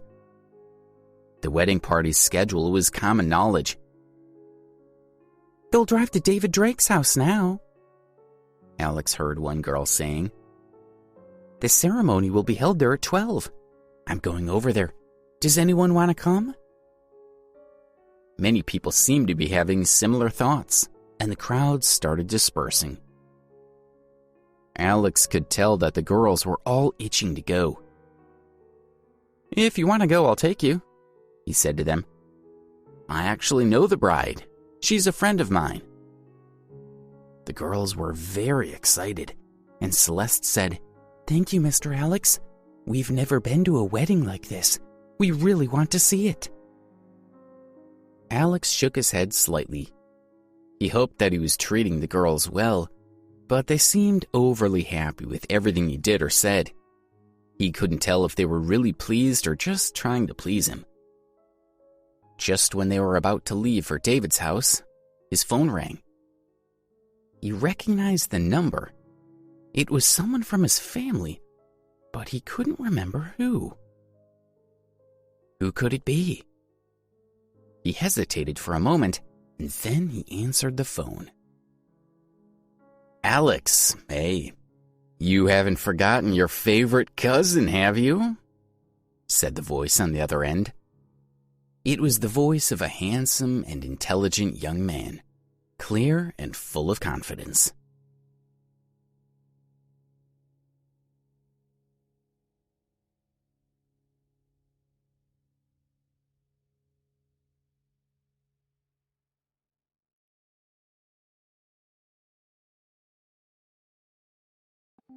Episode 237, A Rivalry Rekindled. Alex's heart stirred. He knew exactly to whom the voice on the other end of the phone belonged. Suddenly, he was filled with memories of his cousin Nathan. Nathan was the eldest son of Alex's aunt and uncle. When they were children, Nathan had always been competitive with Alex. Whether it was homework, strength, running speed, or even height or weight, everything was always a competition with Nathan. Once, their grandfather Lincoln had wanted to see their martial arts skills. Nathan had been so excited to impress his grandfather, but Alex had bested him easily. But another memory was even stronger. When Alex was 7 years old, he had stayed with his aunt and uncle while his parents had gone overseas for an extended work trip. Soon after his parents had left, Alex had been sitting by himself on the swing in the yard. He remembered he had been feeling lonely, and then he had suddenly been pushed forward head first into the ground. The impact had hurt his head badly, but then he had stood up and seen Nathan laughing at him. He had rushed at Nathan in anger and tried to wrestle him to the ground. Meanwhile, Nathan had shouted terrible things about how Alex's family did not love him and how he was all alone in the world. At that point, Alex had been burning with rage and his strength had increased. Unable to control himself, he had struck Nathan in the head repeatedly. In the end, he had beaten Nathan badly. Alex's aunt and uncle had told his grandfather, and he had been forced to go without food or company for days. 7 years ago, when it was time for their poverty training, Alex and Nathan were sent out to experience the world at the same time. Alex had almost forgotten him. He had not seen him nor thought about him for 7 years. But now that he heard his cocky voice again, that same anger from all those years ago came flowing back. He frowned and answered coldly, "What do you want?" "I can't tell you over the phone," Nathan answered. "Meet me at the Continental Hotel. I'll be in room V001. And hurry up. I have news. Grandpa sent me." He hung up the phone. Did Grandpa send him? Alex wasn't sure what to think. If Nathan just wanted to talk, I wouldn't go. But if it's Grandpa's idea, that's different. "Mr. Alex, are you all right?" Celeste asked softly. He had completely forgotten about the girls. "I'm okay, but something's come up. I need to take care of something. You go to the Drake house. When I'm done, I'll come find you." "We'll go with you," said Celeste. The other 3 girls were already getting into a taxi. Alex looked at them and smiled. "I have to go alone. You really don't need to be there." The girls could tell that Alex didn't want them to come with him, and none of them chose to put up a fight. "All right," said Celeste. "But please come back and find us as soon as you can." Alex agreed, and the girls waved to him as they reluctantly got in the taxi and left. Alex got his taxi and went to the Continental Hotel.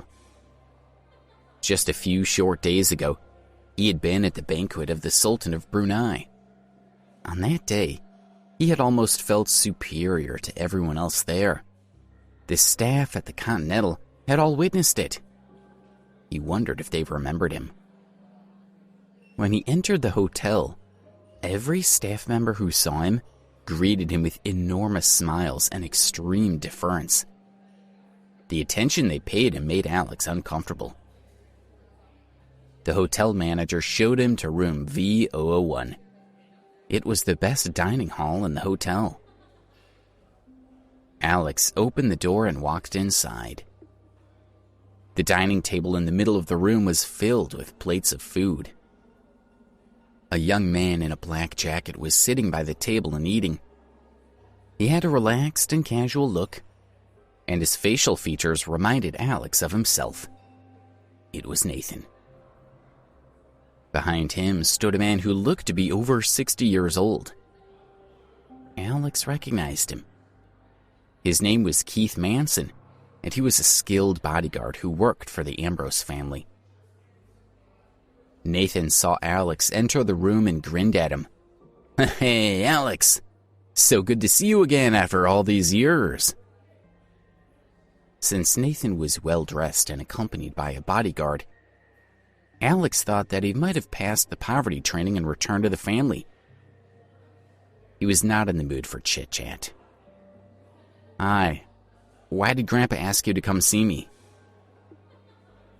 Nathan put his fork down, leaned back in his chair, and smiled.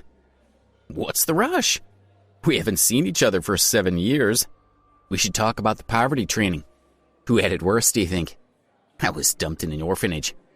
From junior high school to university, not a single girl wanted anything to do with me. Too handsome, I guess." "I'm not interested," Alex said and stared impatiently at Nathan. "I just want to know why you're here." While Nathan had been talking, Alex's childhood impression of him had come back with increased clarity. He had always been a scoundrel who would do anything to get what he wanted. "Fine, so I guess you don't want to talk. Whatever. My parents don't even remember you, and I don't much care. I'm only here because Grandpa asked me to come. It's about your place in the family." Alex could barely hide his anticipation of what his grandfather's news might be. "Am I back in?" Before Nathan could answer, the door opened again, and 2 men came into the room. When Alex turned around, he saw that they were Ken Stokes and Sam Woodsworth. "Ken! Sam! It's you!" he blurted out. "Hello, Alex," Ken responded. They were both happy to see him. However, Nathan did not seem pleased at all. He rose from his chair, strode with determined steps across the room over to Ken and Sam, and gave them each a hard slap across the face. "What are you doing?" Alex shouted. He had raised his hand to strike Nathan, but Ken and Sam quickly restrained him. At first, Alex didn't understand what they were doing, but it soon became clear to him. Ken and Sam saw it as their responsibility to prevent fights between members of the family, and Alex had not yet been accepted back. Another incident could be very bad for him. Nathan glared at Ken and Sam. "I asked you to be here ages ago. Don't you take me seriously? And what's with being so nice to Alex? He's been disowned." "Sorry, Nathan," Ken responded. "We were held up in traffic. We meant no disrespect." Nathan slapped Ken across the face again. "Oh, there's an excuse. Do you think that makes it okay?" Ken bowed his head. "I couldn't say." "Ken, you're just the guy who runs the East Coast for us," Nathan said. "To the family, you're the help. You need to understand that." Then he turned to Sam and slapped him too. "That was to even the score. Ken got 2, and you've just had 1. Now you're even. No need to thank me." Sam was visibly angry, but he couldn't do anything. "Yes, thank you, Nathan." Throughout all this, Ken and Sam had held on to Alex out of fear of what he would do to Nathan. However, Alex had grown so angry that they couldn't restrain him any longer. He broke free from their grips, grabbed Nathan by the collar, and shouted, "How dare you treat Ken and Sam like this? They're family. He was so angry that he couldn't control himself, and he struck Nathan in the face repeatedly. He felt as if the powers of Zora and Georgina were working through him. It was as if he had tapped into some great force inside himself. He had taken hold of him, and he struck Nathan almost a dozen times before he snapped out of it and let him go. Nathan wobbled and fell to the ground. Keith ran over and helped him up. His face was swollen and red. He closed his eyes and shook his head to compose himself. Then he pointed threateningly at Alex.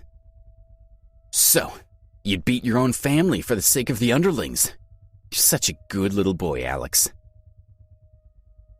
"Shut up," Alex responded. "When I was in New York, Ken and Sam took good care of me. Sam even risked his life for me. They're more my family than you are." Ken and Sam were visibly moved. "That's rich coming from you," Nathan sneered. Alex was infuriated. "Stop giving me that stupid smile, or I'll beat it right off your face." Nathan was not afraid. He stared Alex right in the eyes and said, "Am I wrong? You abandoned your girlfriend, and now you come here to play the hero. It makes me sick." So that's what he's playing at, Ken thought, as he stared at the two young men. Since the last time he and Alex had met, Ken had looked into things. He now knew that Debbie Stonehill was Leona Marvel, and that Alex had continued to pursue her. Then, Nathan had told him that they were going to see Alex in Washington, D.C. Ken had thought that the family was welcoming Alex back, since he didn't seem to know or mind Leona getting married. He thought that they were there to bring Alex the good news. But Nathan had mentioned Debbie, and his intentions were now clear. He wanted to rekindle Alex's affection for Leona so that he would go back to chasing her. If that happened, his family would keep rejecting him. "Oh, Alex," Ken thought. "Please don't be fooled."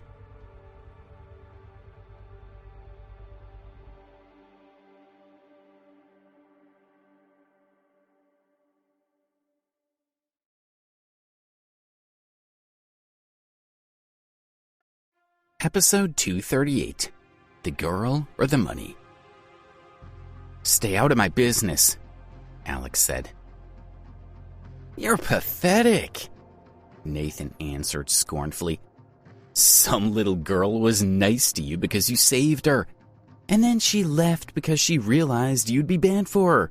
And on top of that, you stole a bunch of money from her, dropped out of school, and went to work in a hotel to pay it back."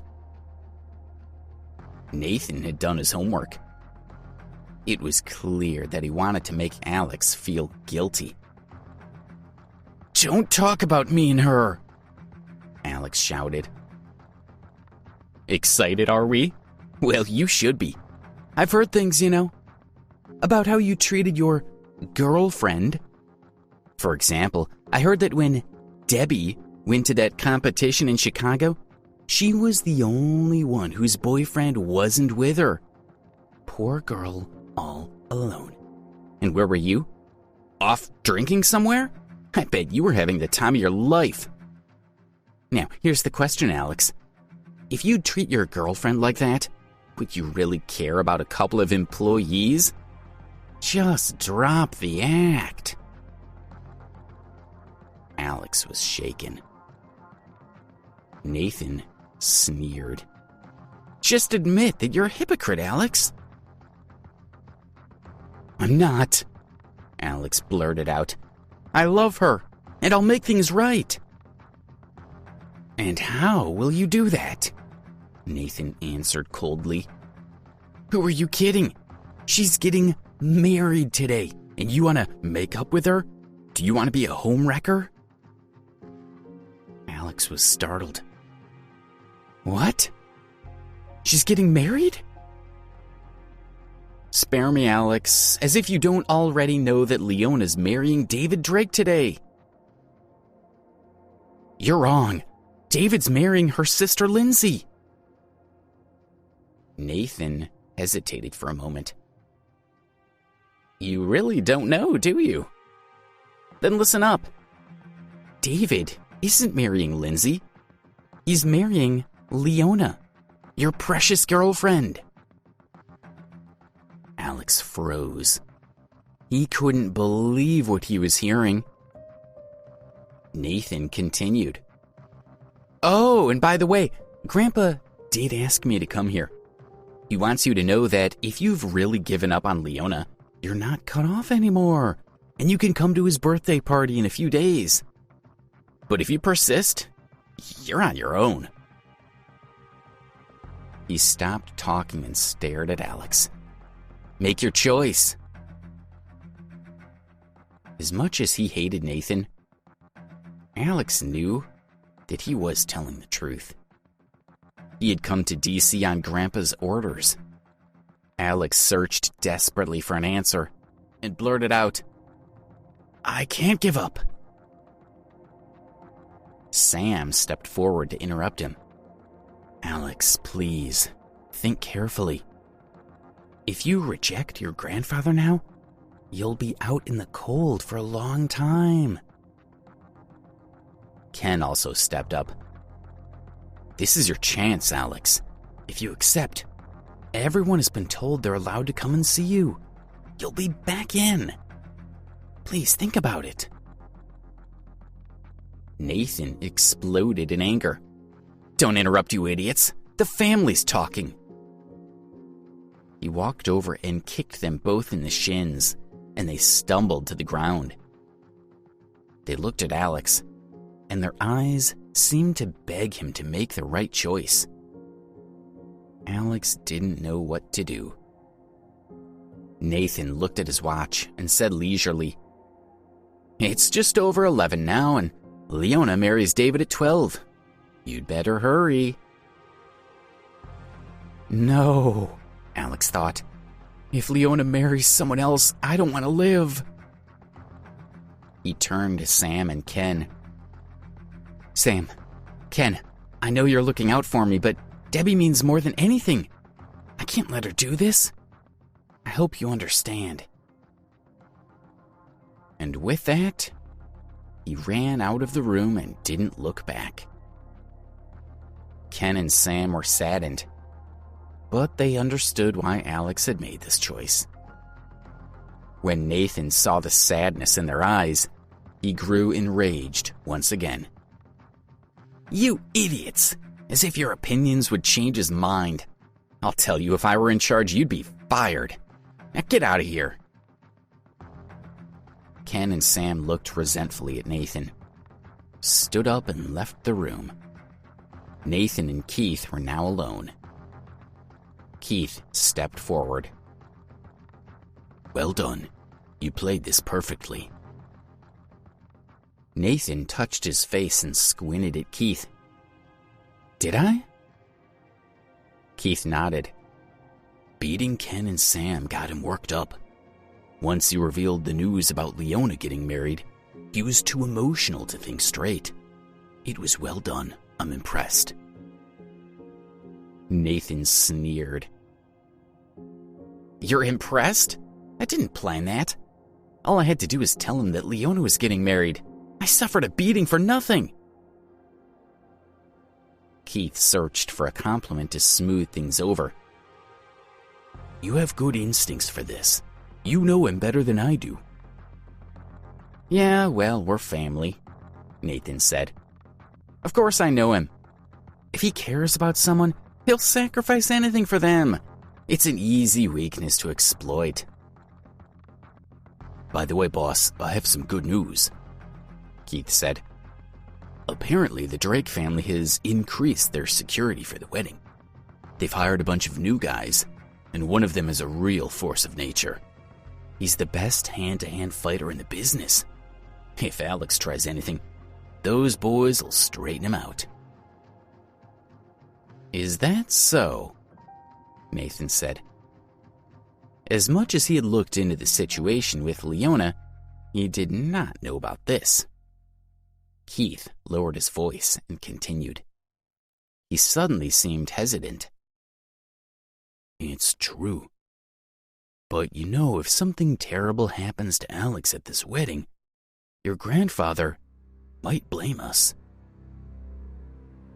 Nathan smiled. "We'd better make sure something happens to him. And if my grandfather blames anyone, it'll be the Drakes." "You're right," Keith said. "There's no way to pin it on us." He took a step forward and suddenly noticed the swelling in Nathan's face. "Boss, your face. Let me take you to the hospital." "No," Nathan answered. "My dear cousin is getting killed, and I'll be there to see it." Alex ran out of the hotel, but he couldn't find a taxi. He saw a man getting out of a car, and he ran up to him and took the keys out of his hand. Then he got in the car, slammed the door shut, and raced off to David's house.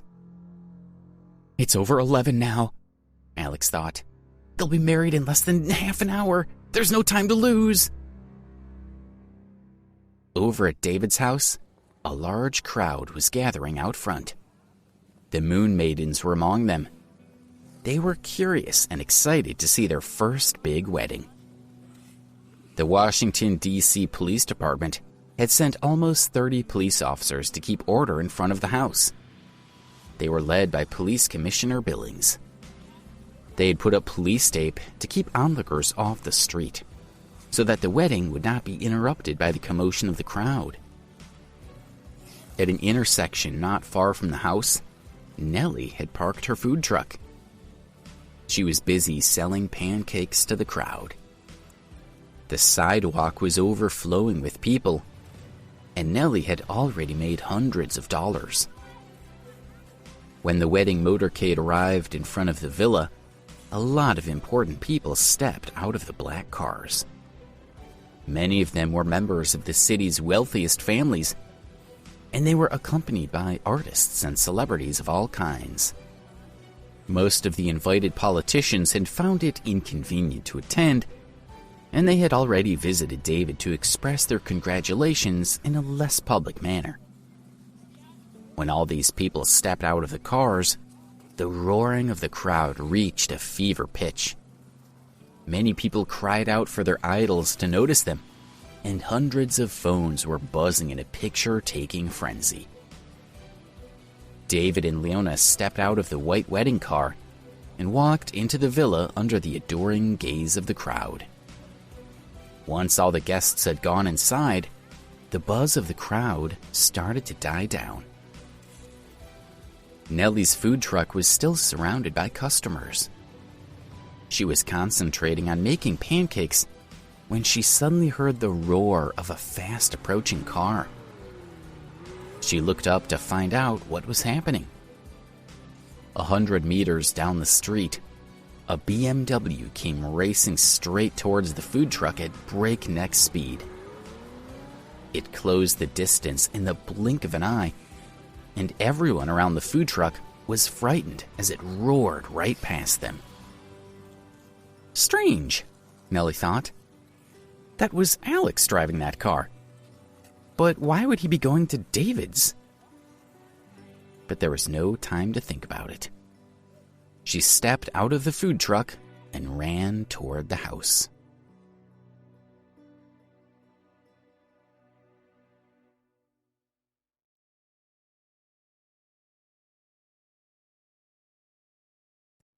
Episode 239, Race Against Time. When Alex came racing into the front yard of the house, it caused a stir among the crowd and the policemen. He didn't pay any attention to them. He drove right up to the front of the house and ran straight for the door. A dozen policemen came running at him from all directions. As he reached the front porch, he was surrounded. Commissioner Billings came walking up to him. "Mr. Ambrose, you can't go in now. There's a wedding going on." He respects me, Alex thought with some relief. He must remember what happened at the Tinsdale Hotel and my relationship with the Queen of Brunei. If anyone else were on duty, there would be a fight. But he had no time to argue. "I'm going inside, Commissioner. Please, tell your men to step aside." Commissioner Billings frowned. "I'm here to ensure that the wedding goes smoothly, young man. Please don't make a scene." Alex could feel his time running out. He wanted to knock the police down and rush inside. Suddenly, a voice called out from behind him. "This boy was awarded the National Medal of Honor of Brunei just a few days ago, Commissioner. Are you trying to stir up an international dispute?" Alex looked behind him and saw that it was Nellie. She walked up to Alex, glared at him, and said, "Show it to him." Alex took out his medal and showed it to Commissioner Billings. Nellie smiled. "Commissioner, are you aware that receiving the National Medal of Honor makes you a nobleman of Brunei? If you try to stop Alex by force, who knows what the Sultan might think?" Commissioner Billings thought about his situation. By using police resources to provide security for David's wedding, he was already in danger of violating the law. The last thing he needed was an investigation into his activities. If Nellie was telling the truth, that was exactly what would happen. Besides, the commissioner thought, I've been told that many cities rich and powerful were there when Alex received the medal. They must know about its significance. If I let him pass, the Drakes couldn't protest. The commissioner looked around him at the crowd of officers who had gathered around them. "Let him pass," he barked. "Get back outside and maintain order." The officers dispersed. "Thank you," Alex said to Nellie. As he took his first step into the house, a voice cried out from inside. "Nobody's entering this house." A thin, middle-aged man in gray clothes came walking up the hallway toward Alex. This man was Ryder Dixon. He was one of the new fighters David had hired a few days earlier, after he beat 10 of his best men. He looked at Alex and said coldly, "Do you think you can just go inside? There are rules. Turn around and walk away, and I promise I won't hurt you." Right as he finished speaking, Alex could see the shadows of 4 people who came walking up behind him. It was the Moon Girls. "Nobody threatens Mr. Alex like that," said Celeste. The girls raised their hands and stepped toward Ryder. He took one step backwards and got into a defensive posture. The girls started taking jabs at him, and he was surprised by their fighting prowess. He almost looked a little scared. He managed to repel the first few strikes, but then Celeste struck him hard in the stomach. It took the wind right out of him, and he barely managed to dodge the next blow from Callisto. Seeing that he was getting disoriented, Celine took the opportunity to punch him in the chest. The boy sent him reeling and gasping for air. Before he could recover, he was hit repeatedly all over his body. "Apologize!" Celeste shouted, and the girls all punched him in the stomach at the same time. Ryder fell to his knees and threw up. Once their foe had been defeated, the girls looked back toward Alex. When they saw Nellie standing next to him, they raised their hands against her. They remembered that she had been Zora's maid. Nellie took a step back and made a defensive posture. Don't! Alex shouted. He stepped in between Nellie and the Moon Maidens to stop them from fighting. The feud between Georgina and Zora had nothing to do with her. I have something really important to do, and I can't be watching over you. Do as I say or I'll be really angry. The girls looked puzzled and unhappy, but Alex made his will known. They wouldn't disobey him. Meanwhile, the people around them had been stunned by what they had witnessed. 4 young girls had gone up against a rough-looking security guard and bested him easily. It was like something out of a movie. Ryder Dixon was as mystified as any of them. He was still lying on the ground and looking up at the girls. He couldn't believe they had beaten him. Alex stepped over him to walk into the house. As he did so, another voice came booming through the hall. Didn't you hear? You're not coming in. This time, a group of 7 people came walking up to the door. There were both men and women in this group, and they wore plain clothing. David had been busy recruiting the best fighters he could find, and now it seemed that everyone was on duty. This particular group was led by Damien North and Rick Veazey. Their task was to ensure that the wedding went smoothly. They'd been posted all over the mansion, but they all rushed to the front door when they heard that Ryder had been beaten. Alex could tell immediately that all of them were seasoned fighters. He had seen Damien and Rick at the closing ceremony of the Olympics, where one of them had gone up against 5 visiting athletes and won. They were no joke. Alex looked at his phone. It was 11:45. If I'm held up now, he thought, the ceremony will be done. His anger boiled over. Get out of my way! His voice echoed in the hallway like a thunderclap. The Moon Girls and Nellie almost covered their ears. They were all shocked at seeing Alex so angry. Careful who you scream at, pal, Rick Veazey said calmly. The entire group of fighters rushed toward Alex, and Nellie and the girls stepped forward to defend him. When the groups collided, they split up into several smaller fights in the front yard. The Moon Girls took on 1 assailant each. Damien and Rick teamed up on Alex, and Nellie held her own against the last one. To Alex's surprise, she handled herself quite well. She only looked a little rusty compared to the Moon Maidens. The crowd of onlookers could not believe their eyes. Another even bigger fight. The wedding was getting more exciting by the minute. Although he was fighting both Damien and Rick, Alex managed to avoid their blows. He was more skilled than they had thought he was. They thought they were unbeatable, but he was dodging all their blows and making them look foolish. Damien struck at Alex's stomach, but he only hit the air. As he dodged the blow, Alex grabbed Damien's wrist and twisted. It broke with a popping sound. Damien screamed and stumbled backwards.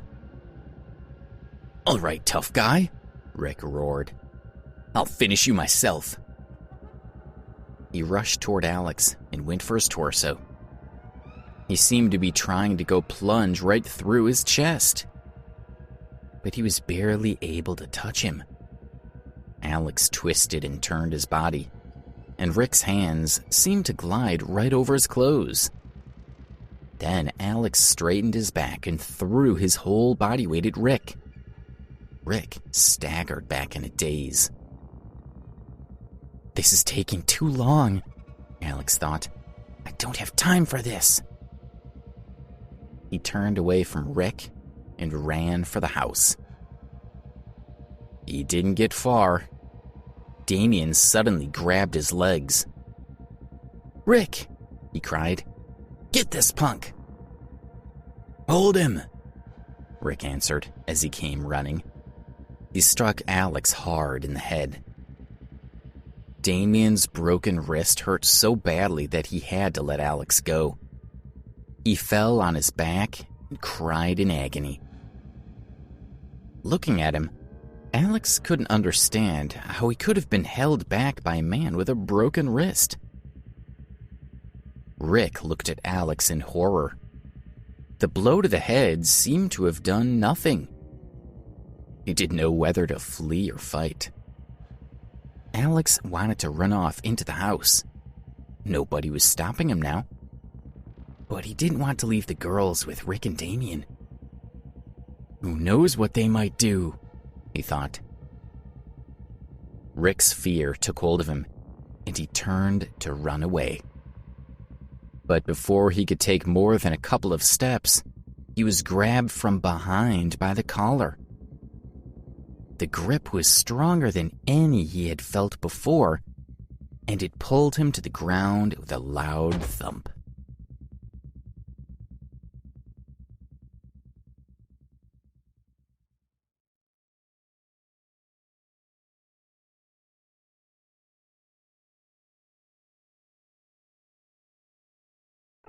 Episode 240, Marital Issues.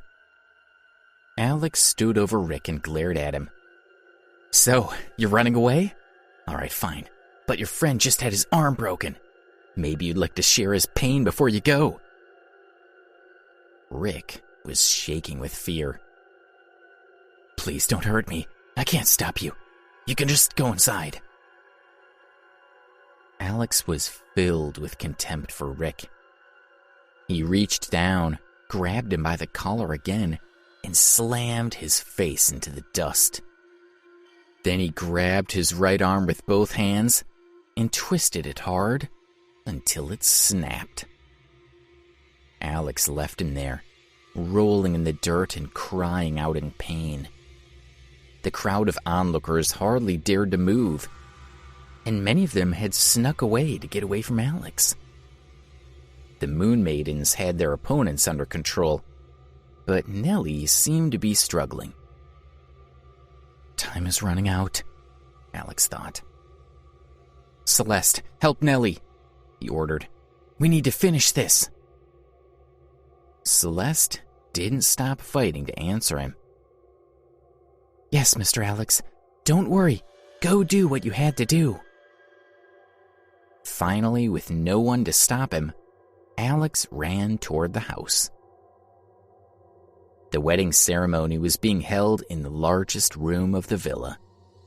Chairs had been put out for all the guests, with an aisle in the middle, and in front of them stood David with the priest. David's parents and relatives were standing beside him. Charles Marvel came in through the doorway at the other end, leading Leona down the aisle. She was wearing a white wedding dress and shining high-heeled shoes. And everyone in the room thought how beautiful she was. When they reached the other end of the hall, her father handed her over to David. Leona lay her hand on his arm, and they smiled at each other and faced the priest. The priest cleared his throat to signal the beginning of the ceremony. Dearly beloved, we are gathered here today to celebrate the union of Mr. David Drake and Miss Leona Marvel in holy matrimony. The priest gave a short speech about the beauty of true love and the joys of married life, and then he addressed David and Leona directly. David and Leona, by the power vested in me by the city of Washington, D.C., I now pronounce you husband and wife. You may kiss the bride. David stared deeply into Leona's eyes and leaned forward to kiss her. But just before he could do it, a voice cried out from across the hall. Don't you dare kiss her! Alex cried as he came running through the doorway in the back. A loud and discontented murmur arose among the guests. Many of them remembered that Alex had lost them a huge investment opportunity with the Sultan of Brunei. the hell did he get in here? David asked himself. I have so many professionals guarding the house. What happened? Daryl, who was sitting in the back with Miriam, snickered and rose to speak. David, today's your wedding day. I'm sure Alex is just here to congratulate you. He's just another guest. Let him sit and watch. Colin was sitting close by.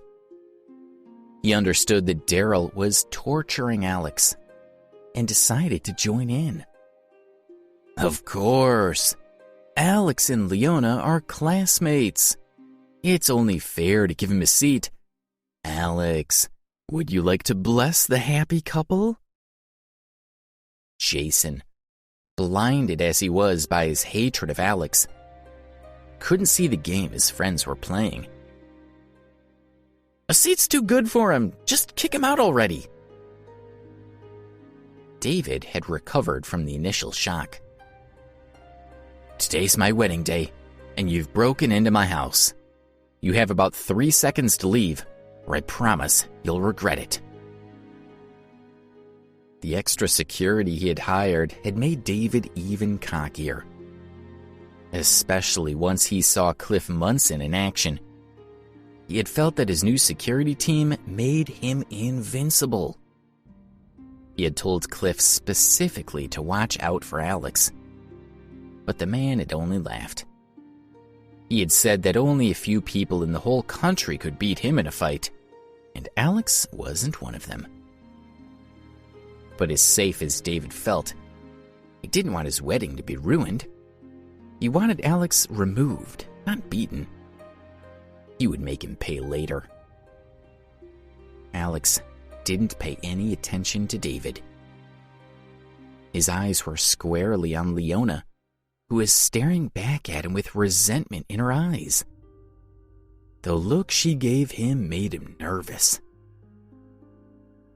Perhaps I've made a mistake, he thought.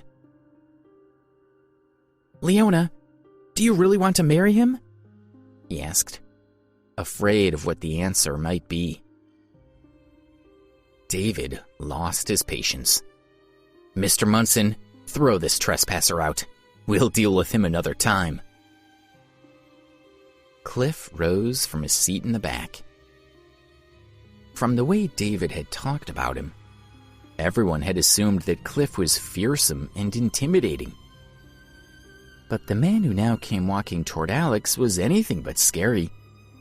He was plump and middle-aged, and the wedding guests all assumed he was not who David had called for at all. They looked around for the real Cliff, but no one else came forward. Cliff stopped right in front of Alex and looked him in the eye. Young man, this is a wedding. I don't like to ruin weddings. Let's go outside, and I'll let you choose your punishment. What do you say? When he finished speaking, he raised his right leg and brought his foot down onto the floor with terrible force. The whole room trembled as if there had been an earthquake, and the floor tiles cracked in a circle around him. The wedding guests were shocked at the strength of this strange man. Every person in the room was dead silent, and they stared at him in awe. Alex was also taken aback. He knew that the man before him was not like the others in the front yard. He was far stronger than any of them. He tried to hide his trepidation. One of your colleagues said something similar, and now he's lying in the dust outside with a broken arm. If you keep speaking to me like that, I'll do the same to you. Fine, Cliff answered. He took a couple of steps back, bent his legs slightly, and suddenly threw himself at Alex like a battering ram. Everyone in the room was startled by his sudden move. Most of them had never seen a person move so quickly. Cliff's fist came flying straight at Alex's face, and the momentum of his whole body lay behind it. Alex was surprised at the speed and power of the man, but he was ready for him. He quickly raised his hand, grabbed Cliff by the wrist, and deflected the blow away from himself. Cliff was startled. He had expected to knock Alex out with one move to prove his worth in front of David and the wedding guests. Unfortunately for him, his opening move had been thwarted. He came back at Alex with a second punch to the chest, and he put all his strength into it. He was determined to beat Alex into submission. Once again, Alex decided to deflect his opponent's blow. He grabbed the wrist again and turned the punch downwards into the floor, and the punch made a second crater in the tiles. The pain of the impact made the man grimace, but he didn't allow himself to cry out. He stood back up and looked at his hand. The impact had opened several wounds on his knuckles, and blood came trickling onto the floor. While this was happening, the wedding guests had cleared out of the hall, afraid of getting hurt in this insane brawl. Alex and Cliff were now alone in the middle of the giant empty space. "I underestimated you, boy," Cliff said as he wiped the blood off on his jacket.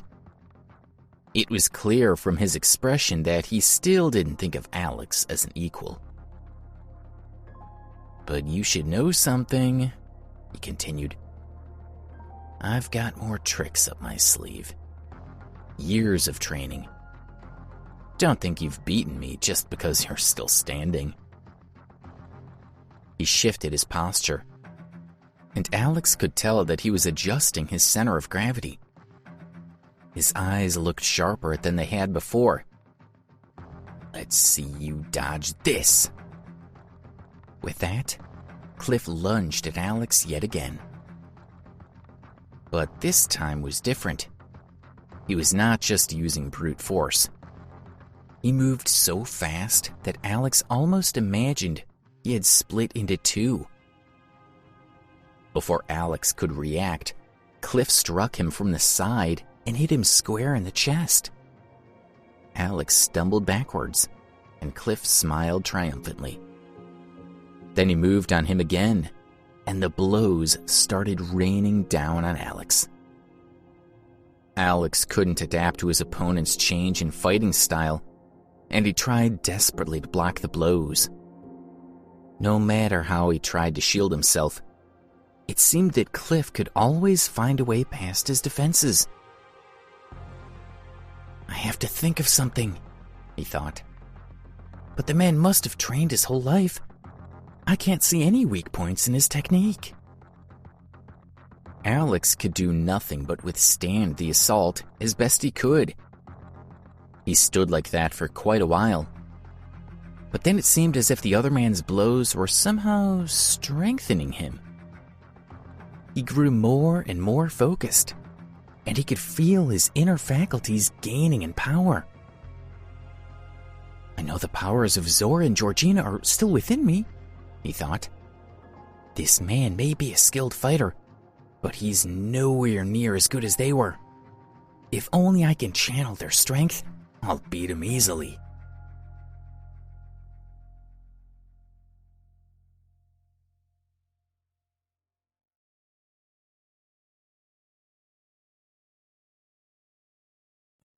Episode 241, Confrontation. Alex managed to dodge Cliff's attack, but he knew he needed to buy himself more time to gather his focus and make an attack using his internal force. "Hey, that was pretty good," he panted, trying to sound casual. "But I'd like you to hit me with your real strength. You keep giving me all these soft hits. I thought someone as skilled as you would have finished me by now. Quit playing around." As he said this, he focused on gathering his own strength. Cliff was shocked that Alex still had the nerve and the audacity to speak so arrogantly after being hit so many times. but he also heard the mockery in his voice and knew that everyone from the wedding still watching them had heard too. He couldn't let that kind of insult go unanswered. "You think that was me just playing around?" he growled. "I'll show you something fun." Just as Alex had hoped, his insults shook Cliff's focus. It didn't reduce his strength by much, but it was just enough to allow him to retaliate. He dove in and managed to land a blow near Cliff's neck.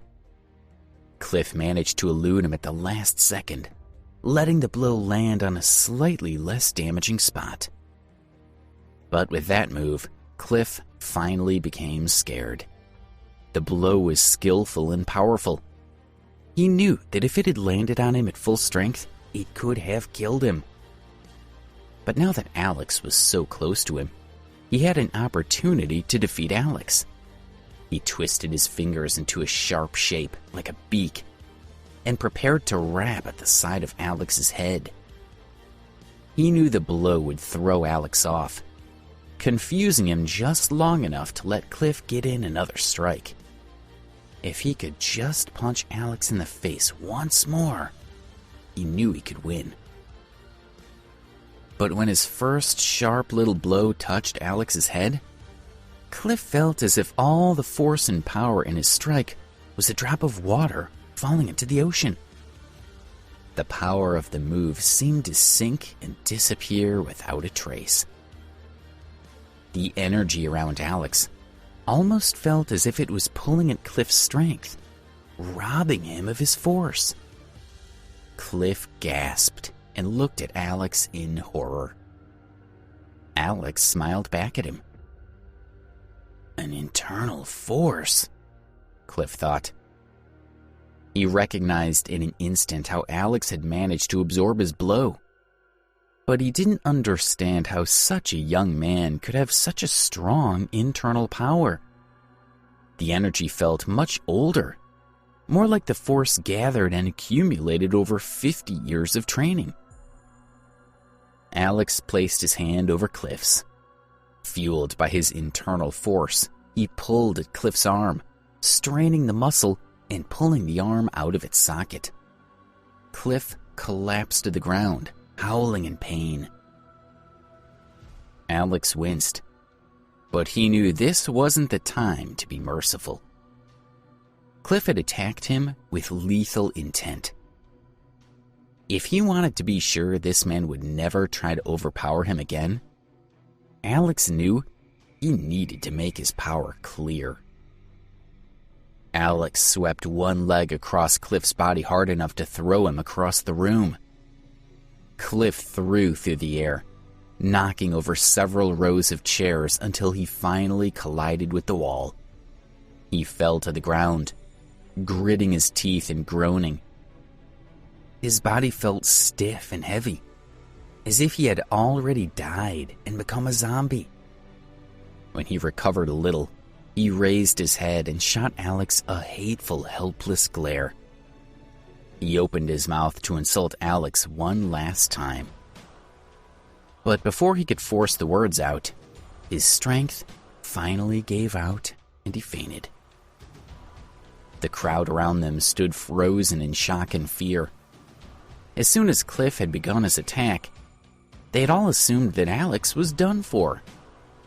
No one had expected Alex to have the strength and skill to put up a good fight, let alone win. The sight of Cliff Munson, one of the best martial artists in the country, lying unconscious in a pile of furniture broken by the force of the final blow that knocked him out, would stay in their minds for a long, long time. A loud clap resounded through the room. It was Alex, slapping his hands together with a sense of finality. He hadn't come to the Drake family's villa to become a martial arts legend. He still needed to make sure the wedding didn't go ahead. He looked around and spotted Leona and began to walk toward her. Beside her, David Drake began to shake with fear. He wondered if Alex was going to demolish him the same way he had the martial arts expert. Cliff's job was fighting, and sometimes fighting meant losing.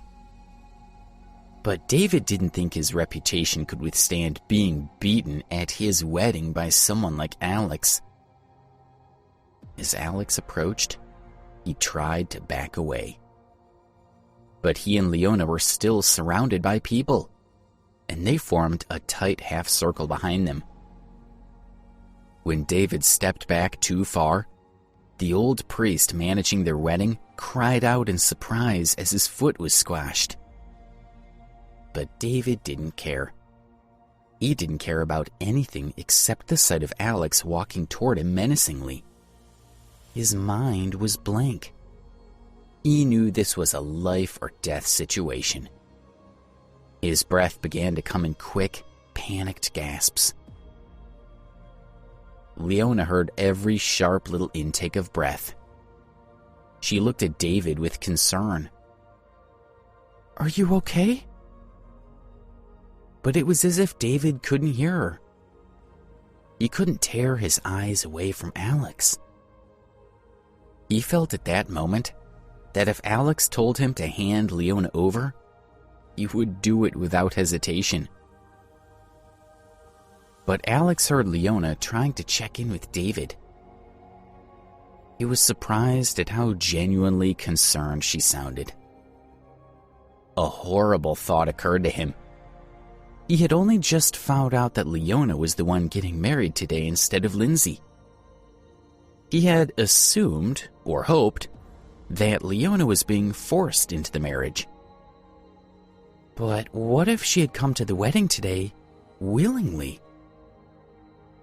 The idea made his blood surge hot with anger. He glared at David with renewed, jealous intensity. David cried out in fear when Alex glared at him.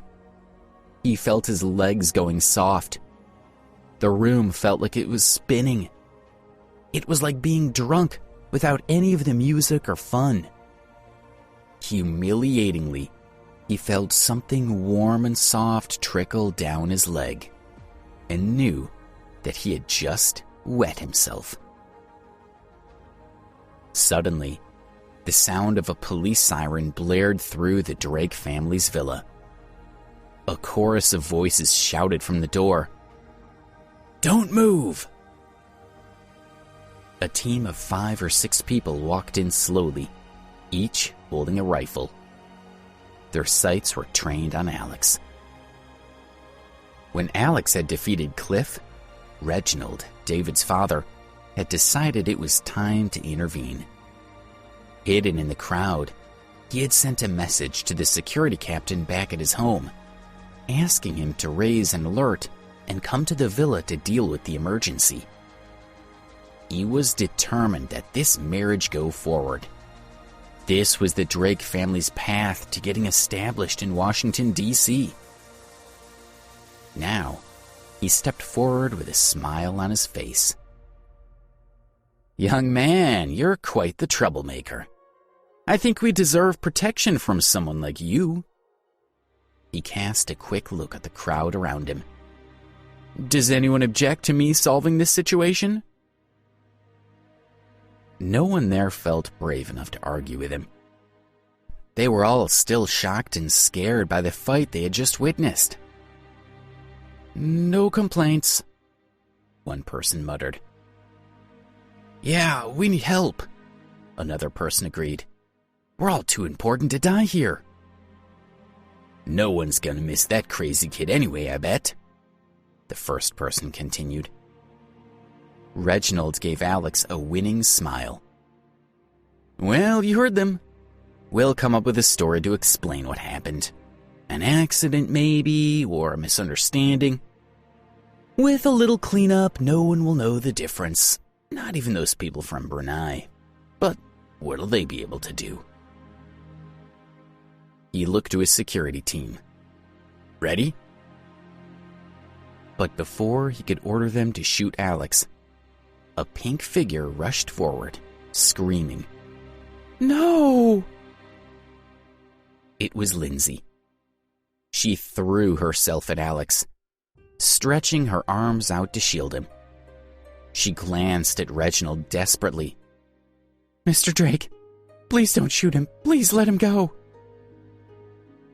Her father, Charles Marvel, gasped in horror. "Lindsay, get away from him!" But he didn't step forward to grab her himself. He wasn't sure what to do. Lindsay couldn't hear him or even see his concern. She was too frightened and worked up to notice anything except Alex, the guns, and Reginald. "Mr. Drake, please don't shoot him," Lindsay repeated. "Let him go. I promise he won't cause any more trouble." "You know I can't do that," Reginald said coldly. "Step away." You can't! Lindsay turned around and wrapped herself around Alex. She felt certain that as long as she shielded him, Alex would not come to harm.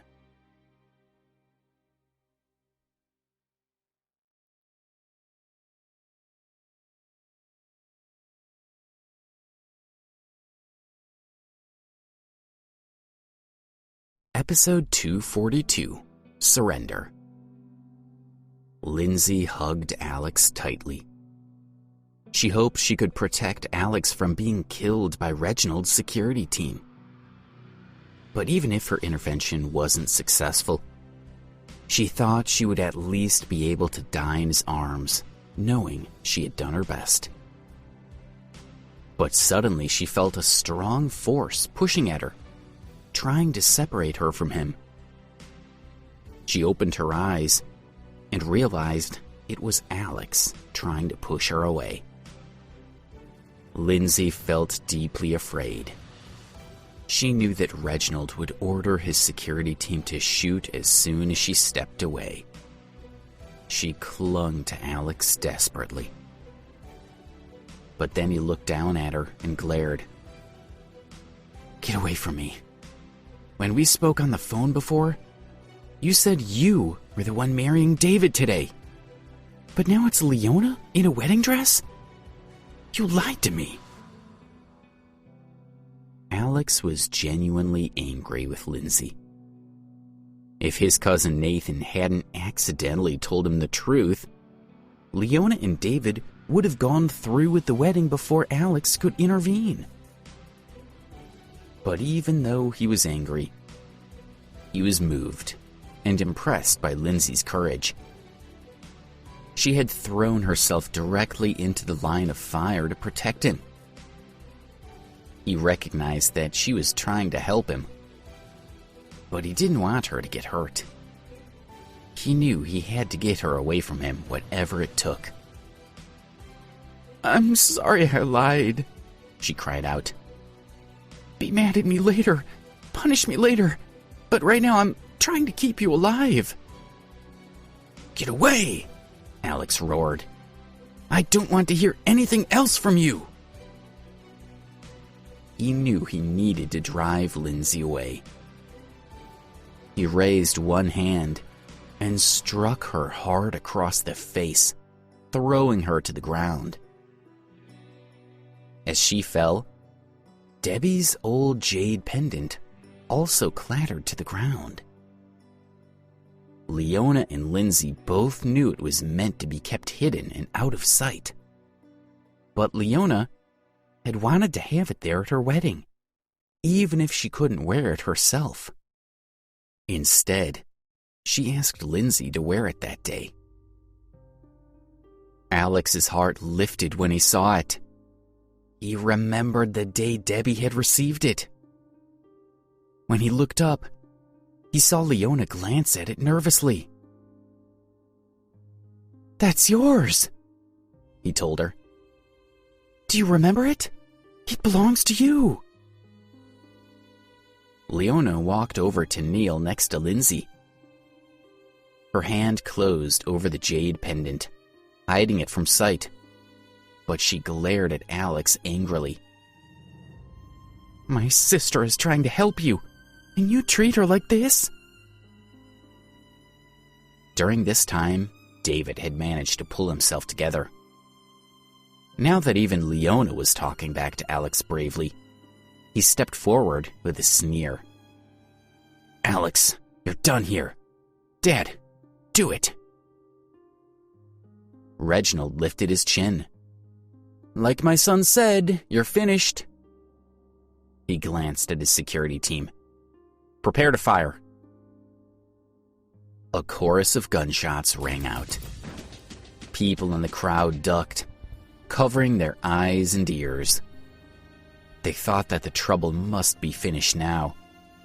There was no way Alex could have survived. But when they looked up, they all saw the members of the security team laying on the ground, clamping their hands over their wounds. Alex was still standing. A few people began to scream, more out of confusion than fear. They wondered what kind of horrible trick Alex had played now.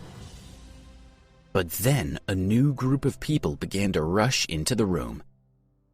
They were led by Ken Stokes and Sam Woodsworth, both supporters of Alex and his family. They each held a pistol in hand. Just behind them came Nellie and the Moon Society girls. As soon as they made it into the room in the villa where the wedding was being held, they rushed to Alex's side, checking him for injuries. Ken had heard that Alex was heading for the wedding and guessed that the situation might escalate. He had immediately called other supports and members of the Ambrose family to come and protect Alex. They had made it just in time. Even a few seconds later, Alex would have been shot dead. Ken came to Alex's side, looking him over anxiously. Are you all right? When Reginald saw Ken Stokes rush to Alex's side and speak to him with such concern, he was shocked. Mr. Stokes? How do you know this boy? The crowd began to murmur. Ken Stokes was well known, but they did not understand what the connection was between Ken and Alex. Ken rounded on Reginald with a furious look. Do you really think you were going to get away with this? He raised a hand and slapped Reginald hard across the face. Ken wasn't usually the kind of person to hit others, but at that moment he was livid. Reginald staggered back, one hand clutched to his face. The murmuring of the crowd raised in volume and intensity. They began to wonder if Alex was someone very important. It didn't seem likely, though. He looked so poor and insignificant. But then again, his skills had been astonishing. Reginald shook himself, trying to clear his head. Mr. Stokes, I don't understand. Who is this boy? What is he to you? Ken pressed his lips together. He wanted to shout out that Alex was the heir of the Ambrose family, the eldest son. The Ambrose family outranked the Drakes by far. If Reginald had any idea who he had just attacked, he would fall over himself apologizing in an instant. But Ken also knew he couldn't give Alex's identity away. As he struggled with this, a voice rang out from the entrance. Ken Stokes, I'm sure you're not going to say anything silly. A well-dressed young man strode in, followed by an older man with thin white hair. The young man's face was slightly swollen from the beating he had received earlier in the day, but he was handsome and confident nonetheless. It was Nathan Ambrose and his bodyguard Keith. Ken knew exactly what Nathan was warning him against. Alex was still in trouble with the family, and dealing with the consequences. He absolutely could not publicly identify Alex as an Ambrose at this time. There would be severe consequences. He was furious with Nathan for interfering, but knew there was nothing he could do. He clenched his hands tightly by his side. Nathan walked right up to him and slapped him across the face. "There is no need to glare at me," he said coolly as Ken massaged the bruise on his cheek.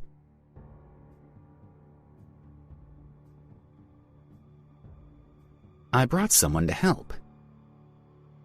The whispers amongst the crowd stopped dead. Everyone gazed at Nathan with awe.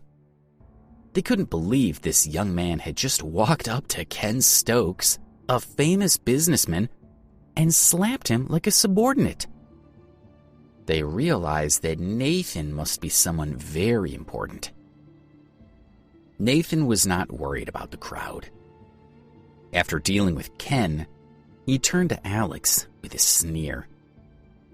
"So, you're still alive. I guess that's a good thing.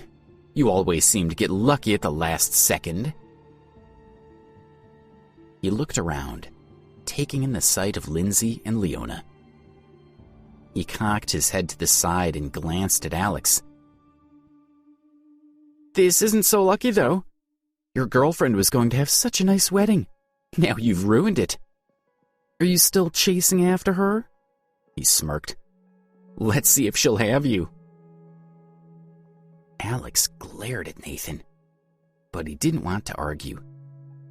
He knew he finally had an opportunity to make Leona remember her old life as Debbie, and he didn't want to miss it. He looked at Leona. "That jade pendant in your hand is really important. Do you remember? It was a gift. Your name is Debbie. And you can't marry David because he's not the one who really loves you. It's me." Leona shook her head slightly as if dazed by his words. Expressions flickered quickly across her face as she tried to sort out her thoughts. At some moments she looked puzzled, at others afraid. She raised her hand to reach for David, wanting his support and strength. But David was still dealing with his fear. Now that the attention had shifted to Leona, he wanted no part in the confrontation. Alex walked toward Leona slowly. His mind was full of all their experiences together. The idea of her going away to have a life and new experiences with someone else made him miserable. He held out his hand to her. "Believe me, I'm the one. Why don't you come with me?" He hoped that she could feel his sincerity. Whoever she wanted to be, Leona or Debbie, he wanted to be with her.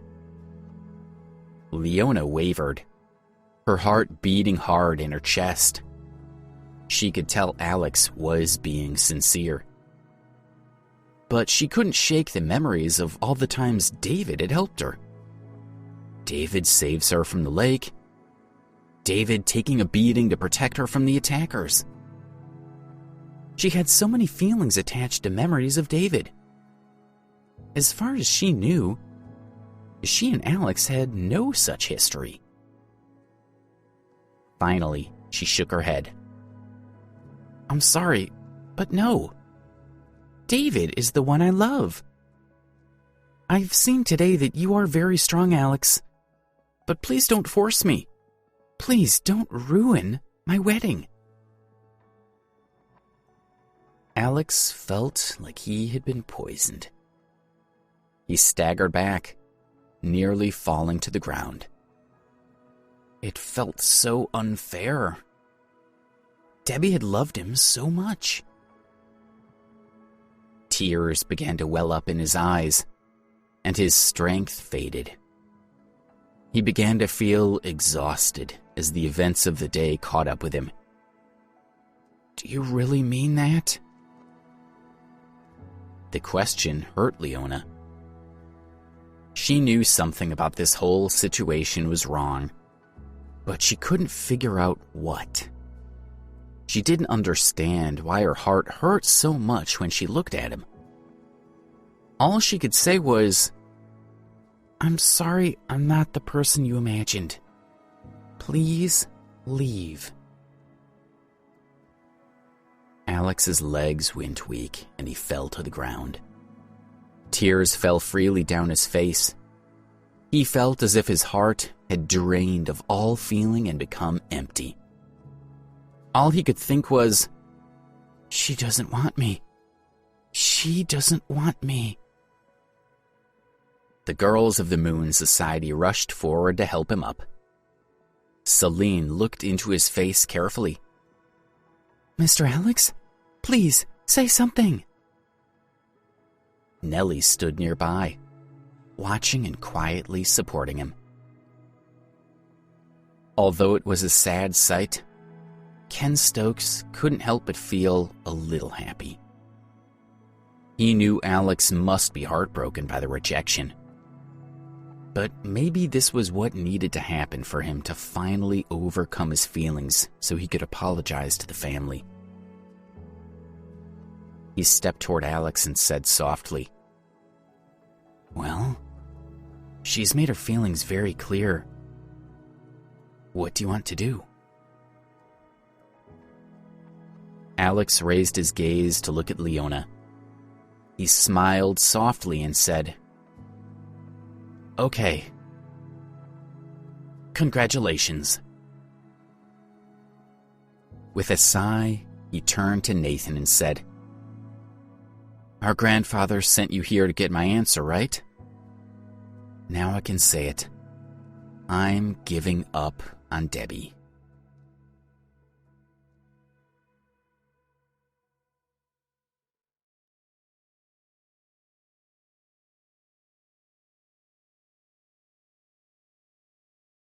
Episode 243, Poor Choices. By announcing that he was giving up on Debbie, it was as if Alex had apologized to the entire family. Now that he had accepted their condition, the ban against him would be lifted. Nathan was disappointed. Now that the ban was lifted, Alex would be able to return to the Ambrose family. They would be true rivals again. Nathan shook his head. Even if he didn't like Alex, he felt that this was out of character for him. "Alex, what are you saying? After everything you've been through with her, you're giving up?" Alex shrugged helplessly. He used his hands to push himself up, struggling to stand upright. He wanted to lay down and cry. "She's found a new life. If I keep going like this, I'm just going to make her hate me. I love her. I want her to be happy. So I'll step back." "Alex, what are you talking about? You're just making excuses. You made such a big deal about standing up for what was right. I'm disappointed. Let me help you," Nathan said excitedly. He was holding out hope for Alex to rediscover his stubborn streak. As long as he was busy pursuing Debbie, he would be out of Nathan's way. But Alex shook his head slowly. "No. I'm giving up. It's over. I'd like the ban on me to be lifted now." Nathan swallowed nervously. Their grandfather, Lincoln Ambrose, had indeed said that Alex was welcome back to the family as soon as he gave up on Debbie, now known as Leona. But Nathan was reluctant to give up and let Alex come back so quickly. Ken, however, was elated. Just from the nervous look on Nathan's face, he could tell that Alex would be welcomed back to the Ambrose family. So he took initiative and said, Mr. Ambrose, congratulations. Welcome back to the family. Sam Woodsworth, another Ambrose family supporter, also chimed in, offering his congratulations as well. In their words, all the young men Sam and Ken had brought to support Alex at the wedding offered their support too. Reginald Drake looked from person to person, shock and fear slowly overcoming him. He had had no idea that Alex was an important person. Now it turned out he was a member of the revered Ambrose family. The Drake family owed a great deal of their success to the Ambroses' support, but he had never met one of them in person himself. He had asked Ken for an introduction in the past, but Ken had only said that a meeting would not be worth their time. As he took in the whole scene and thought back to what Ken and Nathan had said to Alex, Reginald realized that Alex must be a very important member of the family. Quite possibly he was even the heir. He couldn't believe he had waited for years to meet Ambrose, and now had two standing right in front of him. He had mistaken one of them for a complete loser, not to mention threatened to have him killed. He walked quickly over to Alex and said, "I am honored to meet you, though it may not seem like it. Congratulations on reconciling with your family. I cannot apologize enough for my behavior before. Please deal with me as you see fit." The crowd around them gasped at this. They couldn't believe someone as powerful as Reginald Drake had switched from threatening this young man to begging him for punishment so quickly. When Alex didn't say anything, Reginald wondered if it was too late to make amends. Perhaps everyone who had threatened or insulted Alex needed to apologize. At this point, that included many of the people still watching the remnants of this disastrous wedding. He knelt quickly and gestured furiously at those standing around him to do the same. After a few moments, people began to understand his meaning, and they got down to their knees quietly, murmuring apologies. If the great Reginald Drake was scared, they knew they probably should be too. But there was one person in particular Reginald knew needed to apologize. He looked around until he spotted him. "David!" David froze on the spot. He stared back at his father with a blank look on his face. "Get over here," Reginald hissed. "There's been a great misunderstanding, and we need to make amends." David looked reluctant to humble himself. But Reginald knew it would be much better to be humble and apologize now than beg for forgiveness later. If he was given time to think about it, Alex might become even angrier and come after their family for revenge. Their entire business and reputation could be ruined. David stepped forward hesitantly, his face twitching. But then Leona reached out a hand to him, offering him help. He took her hand gratefully and knelt next to her. "I would like to apologize," he said, still shivering slightly. "I instigated the fight between you and Cliff Munson, though I am glad you were able to defeat him. I hope you can be understanding this time and forgive me." Leona watched him carefully as he made his apology. In her heart, she already considered them to be husband and wife. But she couldn't help but notice the way he only spoke of himself, and how he hadn't stepped up to protect her when Alex had approached her. she was surprised to realize she was dissatisfied with him.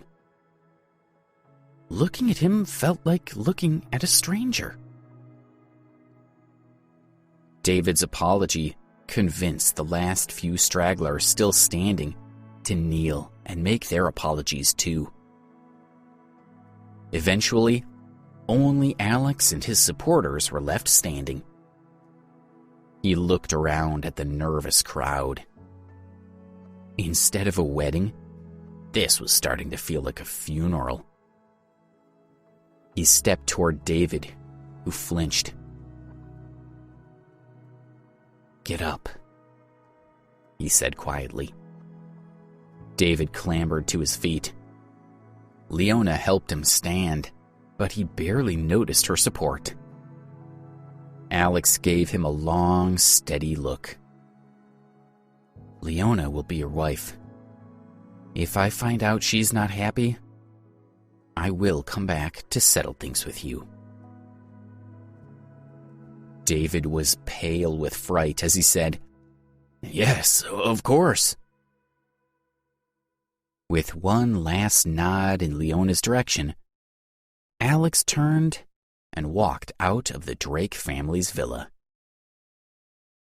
Ken lingered behind him, eyeing the crowd dubiously. He raised his voice and said, "No one outside of this room is to know what happened today. If I find out any of you been spreading stories, there will be consequences." The crowd murmured their agreement to his terms.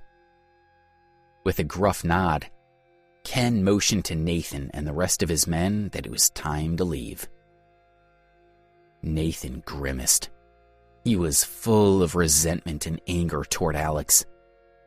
After all that trouble, he had just given up? Now the ban was lifted, and he was going to be a problem in Nathan's life again. Finally, he yelled in frustration, "Are you kidding me? What's so scary about him? Why are you all kneeling?" He shot Leona a particularly vicious glare. "And you? What have you got against him? If you weren't so heartless, he'd still be in love with you. He was ready to do anything for you." Leona stared back at him, too shocked to speak. Nathan spoke as if Alex had performed miracles in pursuit of her. But she still remembered clearly how David had helped her over and over. She thought of David as her protector. However, she had to admit that David had disappointed her today. He was still standing and trembling as if he were about to fall apart. He refused to look her in the eye. Nathan noticed this too. He strode toward David and grabbed his chin, forcing him to look at Leona. "This guy? You picked this guy? He's a joke. He didn't do anything to help you. How could you pick him over Alex?" He drew his arm back and punched David across the face. David fell limply to the ground, too frightened to fight.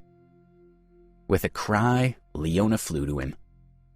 But Nathan grabbed her shoulders and shook her hard.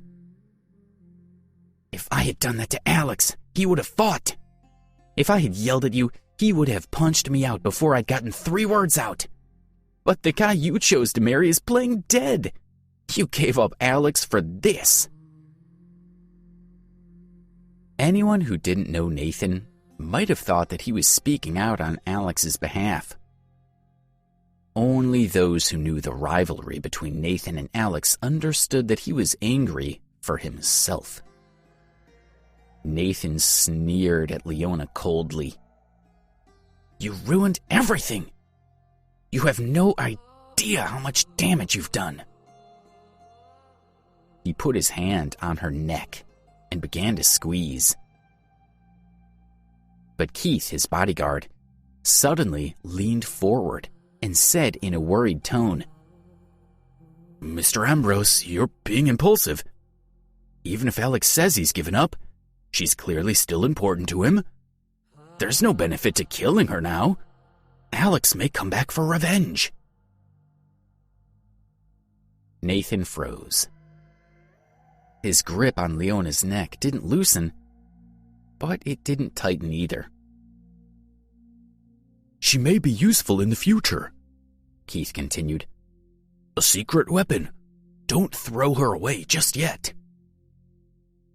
Leona watched him fearfully, waiting for him to decide what to do with her. Finally, Nathan pulled his hands away. Leona backed away from him, gulping air gratefully.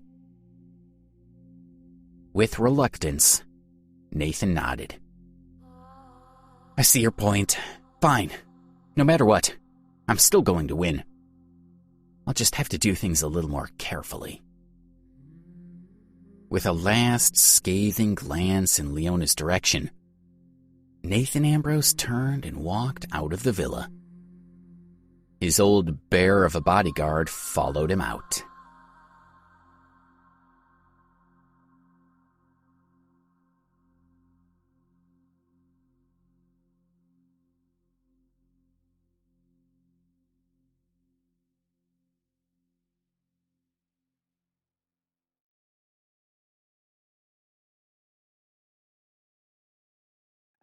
Episode 244, Secrets.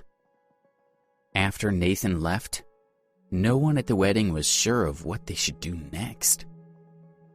Reginald Drake's security guards still lay on the ground, bleeding and forgotten. It was hardly the time to finish the wedding. Everyone agreed that the ceremony needed to be postponed. Reginald and his wife led the little group back to David's private rooms. Once they were there, he grabbed David and took him aside in his study. Reginald was angry with how his son had behaved during the confrontation. How did I give birth to such a stupid coward? I shouldn't have had to force you to apologize. What's that on your trousers?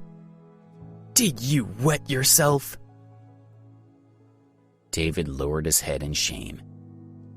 He had completely lost control of himself. He was still shaking with fright. When he had caught his breath, he raised his head and said, I don't understand. Who is Alex really, then? Why are you so scared of him? Reginald frowned at him. Didn't you see the respectful way Ken Stokes spoke to him? I think he's connected to the Ambrose family. He may even be very important. That's why we needed to apologize. Our family is totally reliant on the Ambrose family for support. David raised his eyebrows in disbelief. What? How are they so important? How big are they? Reginald sighed. Nobody knows how big the family really is, but I've asked to meet with them in the past and have been turned down. Me? Who knows how much wealth and influence they really have? Reginald thought again of how Alex had looked at Leona and frowned. Don't spend too much time with Leona today. Sleep in separate beds. No funny business, you understand? What? Dad. I mean it. We don't know how serious those people are about Leona. Clearly she means something in all of this. He may have said he was giving up today, but what if Alex changes his mind and comes back for her? Do you want to gamble our whole family on his feelings? Be cautious. David felt consumed with frustration, but he knew his father was making a good point. Outside the study, Leona sat with her sister, Lindsay, and her father, Charles Marvel. Charles looked at his two daughters and sighed. What's the matter with Alex? I thought he was just a student at your university. When did he become such a strong fighter? Leona shook her head. She was still dazed by everything that had happened at the failed wedding. She was torn between hating Alex and wanting to understand him. But above everything else, she was angry at him for the disruption he had caused. Lindsay sat by silently, nursing her grievances. Alex had shouted at him and rejected her help. She wondered if he hated her. She still had the jade pendant in her hands. When Charles spotted it, he sighed again. "I told you girls that you needed to keep that hidden. Neither one of you should have been carrying it at all. How could you let it drop at the wedding? It's dangerous." "Dangerous? Dad, what are you talking about? It's just a piece of jewelry. How could it be dangerous?" Leona asked. A bit of fear flashed through Charles' eyes, but he quickly calmed himself down. "It's just bad luck. I'm worried what will happen if too many people see it." The girls agreed to keep it hidden for the time being. Charles nodded, thanking them, but in his heart, he was still worried. That night, Nathan Ambrose returned to the Continental Hotel to eat delicious food and relax with some beautiful company. He was still angry but tried to cheer himself up. After a while, he called for 4 beautiful women to come to see him in his hotel room. They gathered around him, giggling and complimenting him, but it didn't make him happy. In a fit of rage and boredom, he ordered one girl to slap another. Although she looked frightened, the girl obeyed. But he didn't enjoy it as much as he hoped. He ordered another girl to bark like a dog. She was quicker to perform, even getting down on her knees and posing at him cutely.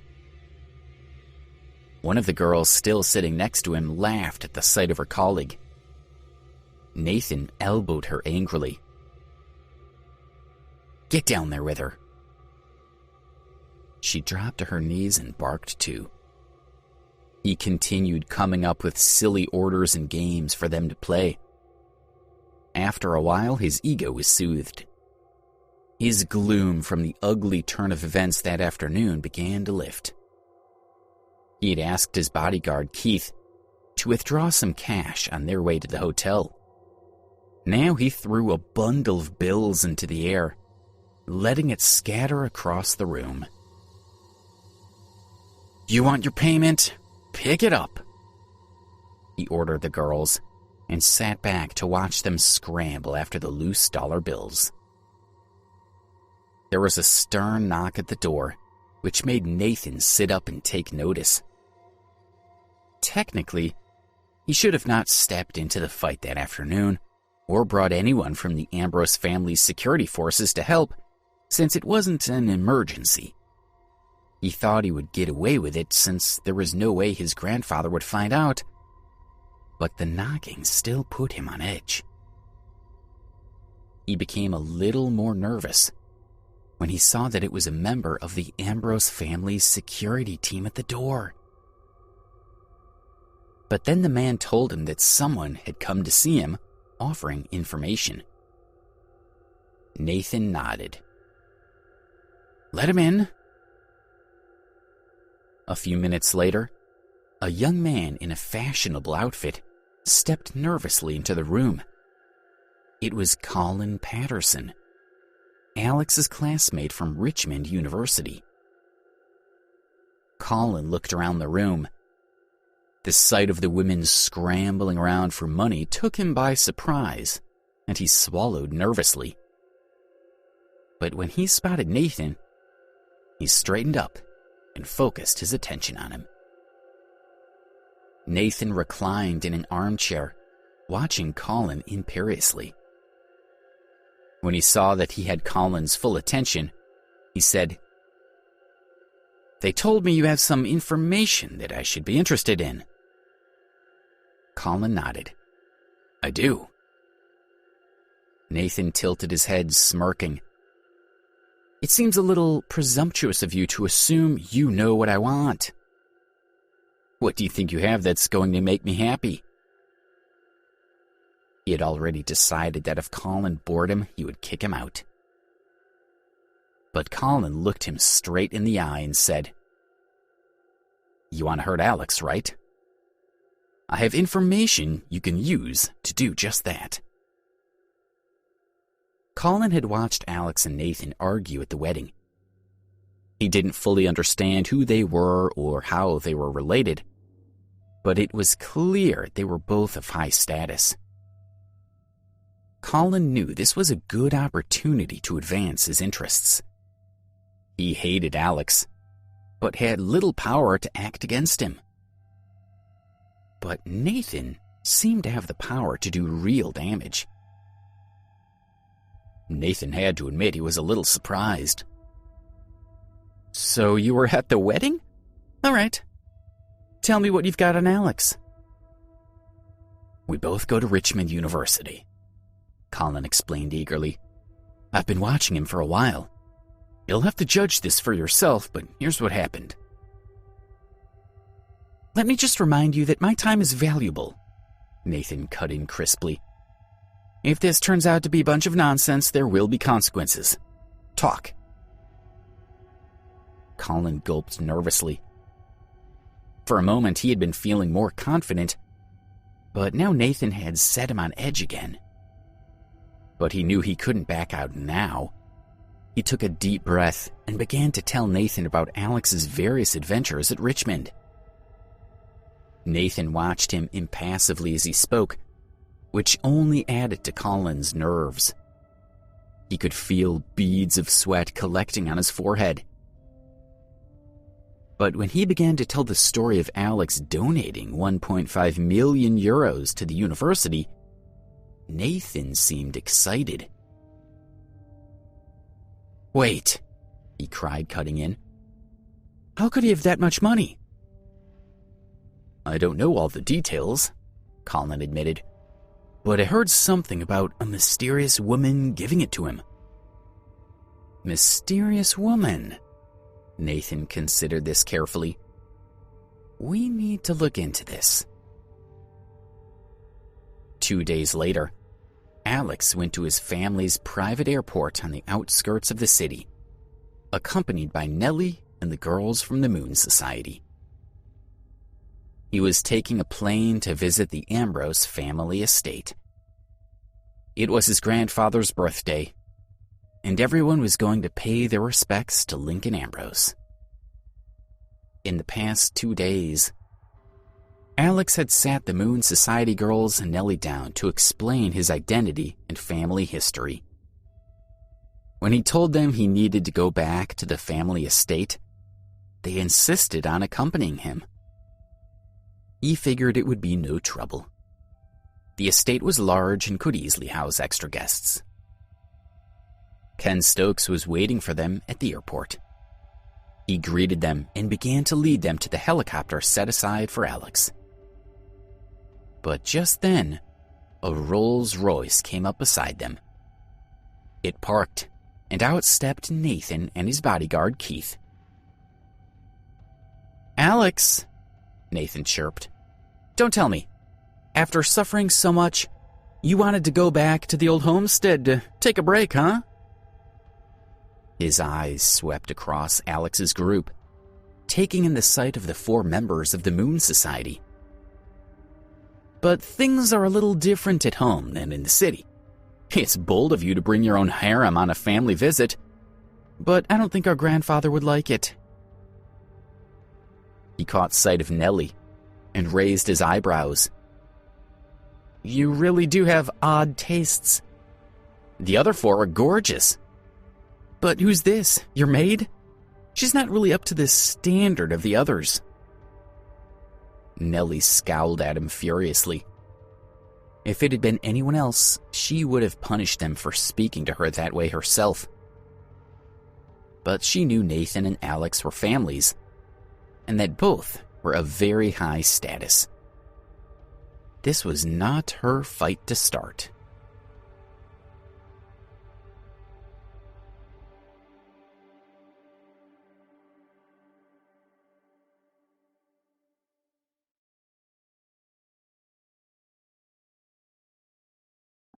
Episode 245, Homecoming.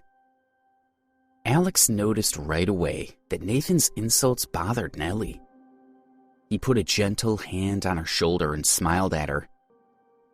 "Don't worry about him." Then he turned to Nathan. "I warned you to show my friends proper respect. Insult them again and you'll regret it." Nathan laughed. "Oh, I'm scared. You really have been gone a long time. I know you're a big fighter now. Nice job against that guy at the wedding, by the way. But you've forgotten how things work at home. If you attack me, the rest of the family will punish you. No fighting, remember? Really, I think you're asking for trouble by bringing these 5 girls along." But while he was talking, he felt something like a strong gust of wind behind him. Before his eyes, Alex seemed to flicker. Suddenly, he felt something strike his back. The blow sent him stumbling forward and made him dizzy. He straightened up as quickly as he could, glaring at Alex. "Whatever that was, I'll make sure our grandfather knows you hit me." Alex sneered. "I'll give you one more warning. These are my friends. Leave them alone." With that, he turned to leave. The girls followed him over to the helicopter as the propeller began to spin. Ken Stokes followed along behind them. As an important businessman and supporter of the family, he was allowed to attend Lincoln's birthday party. Nathan watched them walk away angrily. He turned to his bodyguard Keith and snapped, "I want to make sure my grandfather hears about that. Then Alex will be punished, right?" Keith shook his head. "Well, I wouldn't recommend that. He was defending his friends. Your grandfather won't take kindly to you insulting guests. Between the two of you, you're the one most likely to be punished." Nathan snarled, "I should have hit back." Keith sighed. He knew Lincoln Ambrose highly valued morality and good behavior. Nathan's impulsiveness and poor manners were going to get him in trouble one day. But he smiled. "Try not to worry too much. You've got a very good card in your hands. If you play it well, it should cause Alex some serious damage." Nathan nodded sourly. "That's true." He glanced back at the Rolls Royce. "Are you still hiding in there? It's time to go. Come out." Colin slid out of the back seat of the car nervously. Nathan had told him to stay out of sight until Alex was gone. Nathan smiled at him. "If you do well, I'll make your family the most powerful family in DC in 3 years. I'll make sure you have everything you want for the rest of your life. But if you screw it up, I'll ruin your life. Yours and your family's. Do you understand?" Colin nodded nervously. He had spent the last 2 days in Nathan's company and was starting to understand his temperament. Rather, he understood that he didn't understand Nathan. The man's moods were unpredictable and swung wildly from one extreme to another. Colin knew his punishment or his reward, whichever he ended up with, would be just as extreme. Their helicopter soon rose in the air to follow Alex to the Ambrose estate. On Alex's helicopter, Nellie was looking at Alex with a soft smile on her face. She was very pleased with his performance. But Alex sat quietly in his seat, staring out at the scenery below them without really seeing it. Nellie nudged him. Still thinking about Leona? Alex shook his head. No, not at all. But Nellie knew him better than that. You were honest with her, and she gave you an honest answer. You have nothing to regret. You worked hard. Don't be so down on yourself. Alex nodded slowly and gave her a grateful nod. Thanks, Nellie. The other women from the Moon Society sat by quietly and listened politely. They did not feel they were on good enough terms with Alex yet to ask him about something so personal. Nellie chattered on cheerfully. I never would have guessed that you were such a rich guy, but look at us in this helicopter. Your family's pretty impressive. Are you excited for the birthday party? You must be happy about finally getting to see everyone again. I'm excited, Alex said with a faint smile. I haven't seen many of them in 7 years. Not since I began my poverty training. A lot of people will be there. This'll be good. Nellie was encouraged by the sight of Alex's smile. I bet the food is going to be amazing, right? Rich families always serve good food. I'm going to completely pig out. She bared her teeth and licked her lips like a greedy cat. You're assuming you're actually going to be let into the big feast, Celeste commented snidely. Although they had agreed to get along for Alex's sake, the Moon Maidens were still not on the best terms with Nellie. Alex knew he needed to keep an eye on them all to make sure they didn't tear into one another.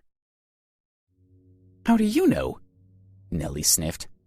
Or are you assuming that you will all get to go but I won't? Maybe it'll be the other way around. Maybe I'm the only one Alex is going to take to the dinner and you'll all be stuck with scraps. They bickered amicably for a little while longer. Although neither one wanted to make Alex uncomfortable, they hoped the change of subject would serve as a welcome distraction. The flight continued for another 7 hours. Then finally, they arrived at the Ambrose family estate.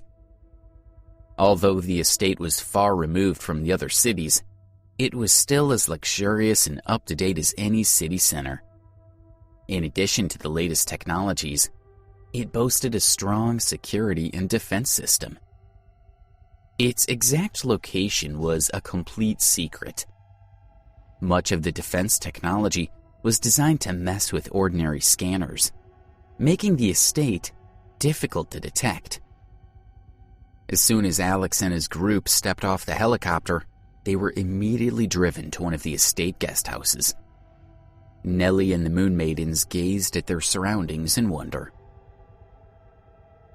We should all get to bed early tonight, Alex announced. It's going to be a big day tomorrow. You're all coming to the party. Sounds good, Nellie announced, getting up and heading directly to her room in the guest house. I'm going to sleep like the dead. I've got high expectations for my fancy room. She glanced back at the rest of the group, realizing suddenly that no one else had made a move to go to bed. She raised an eyebrow at Celeste.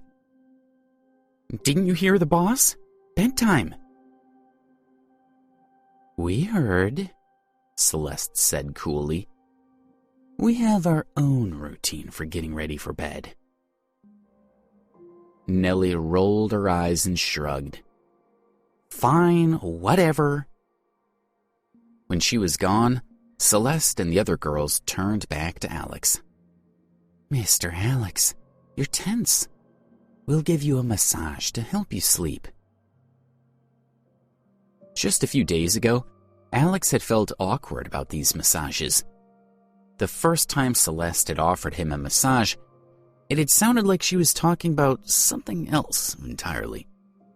But now Alex knew how good it felt to have the Moon Maidens work out the tension he had built up in his arms and legs. In a very short time, he had come to rely on the evening routine to help him get to sleep. He gave Celeste a grateful smile. I'd like that, thanks. Alex quickly drifted off to sleep as Celeste, Celine, Callisto, and Luna eased the tension from his muscles. But as he fell into a heavy sleep, he was disturbed by his dreams. Under his breath, he kept muttering Leona's name over and over. The Moon Girls exchanged worried expressions. Tears collected at the corners of his eyes. "Leona, Debbie, Leona, I can't leave you. Why can't you see?" The girls' faces became very sad. "He said he was giving up," Luna said quietly, "but he's still holding on to her in his heart." "It's so sad," said Celine. "I just don't know how they can be together." "But he made his choice," said Callisto. "He has to learn to be okay with it." "Let's just let him rest," Celine said with finality. "We can't solve it for him. All we can do is take care of him while he recovers." The girls nodded and worked together to pull the blankets up to cover Alex. On their way out of his room, they switched off the light and closed the door. At this time, Nathan Ambrose was visiting his parents. Now that he had finished his poverty training, he could have gone straight back to the main family mansion on the estate. But instead, he chose to visit his parents at their house on the estate. He sat across from his parents in their living room. His father, Marcus, wore a neat suit. He would have been a very handsome man, but a large mole at the corner of his mouth distorted his face somewhat. Although he could not claim to be the most good-looking person, he was still clearly refined. Next to him sat his wife, Marion.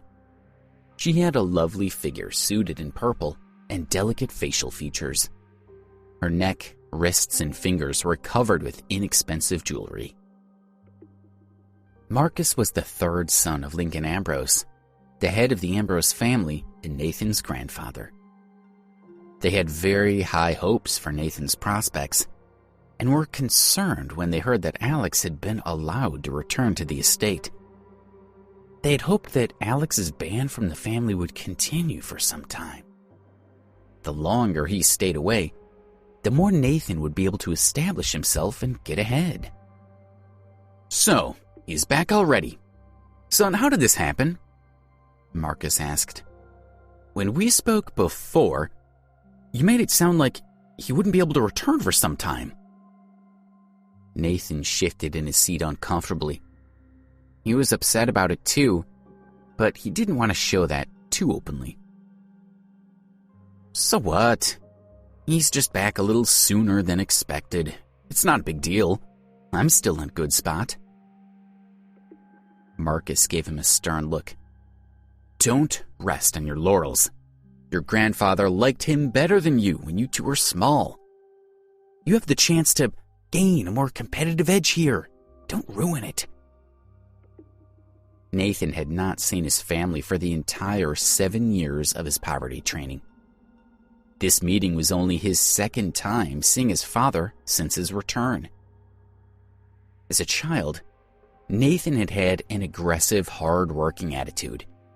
He had a strong sense of self-respect and understood the value of working hard now to reap the rewards later. Marcus had always admired this about him. But now that they were reunited, he felt at times that his son's character had changed. Now, Nathan gave him a cold look. "I don't need you to lecture me about this." Nathan's poverty training had indeed changed him. During his 7 years away, he experienced a great deal of cruelty. Many people had looked down on him, and he had been helpless to defend himself from their attacks. He was proud of himself for overcoming those challenging times, but he felt he had done it entirely alone. He was a survivor. What kind of advice could his father give him? He hadn't been there to help. He had no idea what Nathan had been through.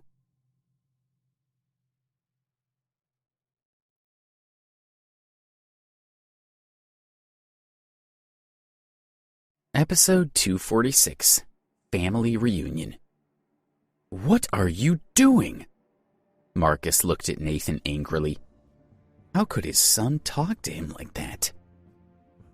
Don't be angry with him. We must let our son have his own opinions, Marion said as she tried to keep the peace between her husband and son. Nathan, you should be polite to your father. You mustn't speak to him like that in the future. Nathan sneered lightly. He didn't pay much attention to his mother's words. Nathan, what are you thinking? You don't seem that worried about Alex. Do you have a plan to deal with him? Marion was quite familiar with Nathan's character. Nathan glanced at Marcus and said, Mom, you're smart, unlike some people who are so narrow-minded. Nathan wasn't at all concerned when he saw that Marcus was glaring at him. He looked at Marion and asked, Mom, are Alex's parents back? Not yet, but I'm sure they'll both come to your grandfather's birthday party tomorrow night, Marion asked. Why do you want to know? You'll find out tomorrow. Something's going to happen at the party that will finally show my grandfather what Alex is really like, and that I should be his favorite grandson. Nathan imagined his cousin's embarrassment when he carried out his plan at the party. He felt very confident Alex wouldn't be a problem for much longer. Alex's parents informed him over the phone that they were on their way to the family estate, and that they expected to arrive an hour before the birthday party. They were very excited to see him. They had heard a few days previously that Alex's restrictions had been lifted, and that they would finally be allowed to visit with him properly for the first time in 7 years. The family mansion was an ancient building constructed by the ancestors of the Ambrose family. It had more than 200 years of history. All the important family events were held there. At 7 o'clock that evening, Alex and Nellie stepped into the beautiful entranceway that led into the great hall where the birthday banquet was to be held. There were already several hundred people in the hall. Everyone who mattered to the Ambrose family was there. The majority of them were family members. The rest were outsiders like Ken Stokes, who held important positions within the family. They were all chatting and laughing together. The butler who was announcing guests as they arrived declared, Alex Ambrose has arrived. Alex was instantly surrounded by people asking him questions, including several of his aunts, uncles, and cousins. Alex, you're back, commented one of his uncles. I was worried you were dead, said a cousin. Alex, have the past 7 years been terrible for you? Asked an aunt. Nellie and the 4 girls of the Moon Society were pushed aside. Although the people surrounding Alex were relatives, he didn't feel particularly close to any of them. He knew that most of them really only cared about themselves and acted in their own best interests. However, he greeted them all politely. For 7 years, Alex had been so lonely and in need of the warmth of his family. But after only 20 minutes, he had said hello to everyone around him and returned to sit with Nellie. Then he heard someone saying loudly, Alex, I missed you so much. He looked up and saw a tall and handsome man heading toward him. It was his half-brother, Justin Ambrose. As soon as Justin reached him, he gave Alex a bear hug. He held him tightly and didn't seem to want to let him go. "Careful, you'll break a rib," Alex said with a laugh. Justin whispered in Alex's ear, "Alex, I know it was really hard for you to make the decision to give up looking for Debbie. I know that you're very bitter about it. After your 7 years of poverty training, I personally think that the family should have more respect for your choices. No matter what decision you make, you know that I'll always be on your side." Alex understood what Justin was trying to say, and he was very moved. He felt lucky to have such a loyal half-brother. Justin had heard about the restrictions on Alex being extended. He knew that if Alex had continued to pursue Debbie, it would have been very detrimental to his career and to his future within the Ambrose family. Justin slowly released Alex and looked him directly in the face. Alex saw that his eyes had welled up with tears. He patted Justin's shoulder and said, "How are you? You're crying. There are so many people here. You should be ashamed of yourself." Justin rubbed his eyes, gave Alex a playful shove, and said, "Who said I was crying? Don't spread rumors. I just had something in my eye." The 4 Moon Girls were moved by Justin's emotions and smiled.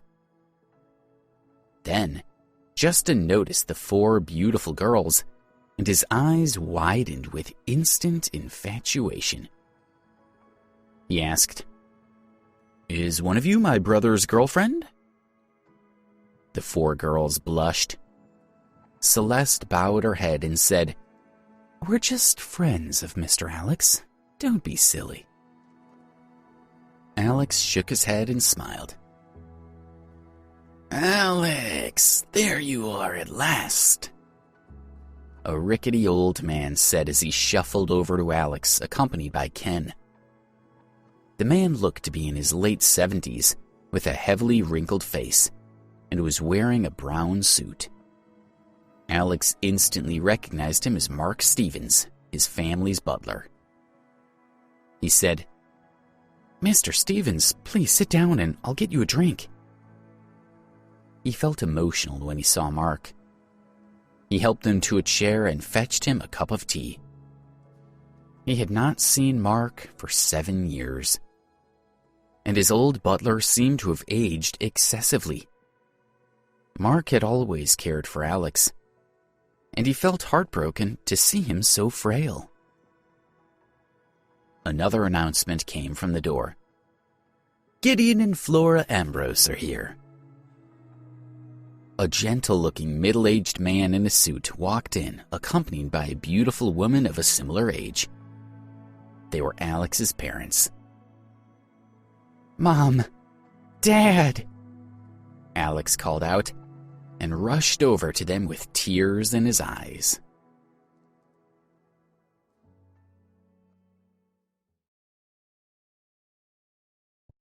Episode 247. Alex Sees His Parents. Alex hugged Gideon and Flora. They had not seen each other for 7 years. Finally, they were reunited. Flora hugged Alex, rested her head on his shoulder, and cried silent tears. Gideon was full of joy and also felt very emotional. He put one hand on his son's back, and with the other hand, he gently patted Flora's back. He said softly, "Why are you crying like this? Finally, you're reunited with your son. You should feel happy. Stop crying."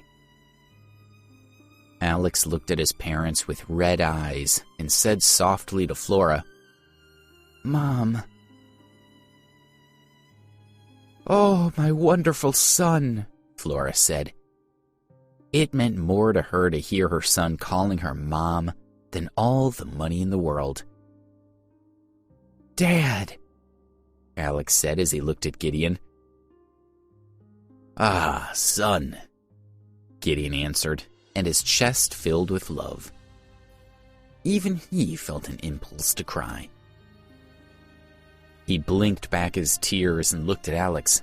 He said, "Okay, even I'm feeling emotional at my age. I just can't help it." Alex's eyes were red. He smiled and said, "Dad, are you trying not to cry?" Gideon was embarrassed and quickly wiped his eyes with his hand, saying, "I had something in my eye." Justin came over, smiled, and said to Gideon, "You and I have the same problem. It was very dusty out there, and we both got some grit in our eyes." The people around him laughed. Flora was perceptive and understood that Justin must have already used this excuse for crying. She chuckled. Gideon also understood, and he smiled at Justin. They sat at a table, chatting and laughing together and feeling very relaxed. Although Alex introduced the 4 girls as his friends, only Gideon and Nellie believed him. Flora thought, "No wonder he's given up on Debbie. He's found 4 new girls to follow him around. They're very pretty, but I don't think they're from decent families. I hope that he doesn't get too attached to any of them, or we'll have the same problems again with the family." Another cry came from the door. "Marcus Ambrose and his family are here." 3 members of Nathan's family entered the hall. Nathan was also a strong contender to be the successor as the head of the family. He had finished his poverty training a few months previously and had returned to the Ambrose family. His grandfather Lincoln was very impressed with Nathan and had already allocated him several large business transactions, which he had completed competently. Also, the North American area that his parents headed was an important source of revenue. For this reason, Nathan's parents were held in great esteem by the rest of the family. Most other family members knew that Nathan and Alex were the 2 grandchildren most valued by the head of the family, and that one of them would probably take over from Lincoln in the future. However, Nathan had a distinct advantage over Alex. He had returned from his poverty training earlier than Alex, who had delayed his own return due to personal matters. While Alex had been trying to sort things out with Debbie, Nathan had already taken the opportunity to get himself involved in the family business. As when Alex arrived, many people gathered around to greet Nathan and his family. The Ambrose family was run according to very strict rules. Each family unit headed their own area or region and were not allowed contact with other parts of the family. There were severe consequences for anyone caught colluding with other families. Therefore, they were naturally very cautious about mixing. They only met at Thanksgiving and on Lincoln's birthday, when some of the less powerful members of the family finally had the opportunity to ingratiate themselves with the more important ones. Nathan's family were surrounded by admirers, which made them feel like stars. Nathan laughed and said hello to everyone in the family. Then he heard, "So, the villain Nathan has arrived. Suddenly I've lost my appetite." He turned around to see Justin glaring at him and holding up a cup of water. Some of the water had spilled onto his clothes. He complained, "Clearly it's bad luck to see Nathan. He's made me spill water all over my clothes." Alex said under his breath, "Be careful, Justin. Don't make Nathan angry. It's not worth it." Nellie asked, "Justin, I hate that man too. What did he do to upset you?" Justin generally ignored girls who were not good-looking, but he felt a natural affinity toward Nellie. He figured it was probably because she was such a good friend to Alex. He looked at Nathan and replied, When I was a kid, he used to bully me and pretend to our parents that he hadn't done anything. Once he cracked my head open with a stone and refused to apologize to me. When he was a little older, he was smarter than most of our cousins. He always showed off in front of my grandfather and told him bad things about me. So everyone thought I was no good. I haven't seen him for 7 years, but seeing him now has made me remember how much I hate him. My blood is boiling. I really want to beat him up. After greeting other family members, Nathan approached Alex and said, "Alex, you really brought your whole harem to a family gathering. You've gotten so bold." When the 4 girls realized what Nathan meant, they wanted to get up and teach him a lesson. But Alex sent them a warning glance. They stayed seated but glared at Nathan. "Nathan, your face is still a little swollen," Alex commented. When Justin heard that and saw Alex and Nellie smiling, he guessed that they must be responsible for Nathan's bruises. He took the opportunity to laugh. "Yes, Nathan, why is your face so swollen? You usually look so handsome, but now you look like a beaten-up drunk." Nathan was angry, but he didn't react. He looked at them and sneered.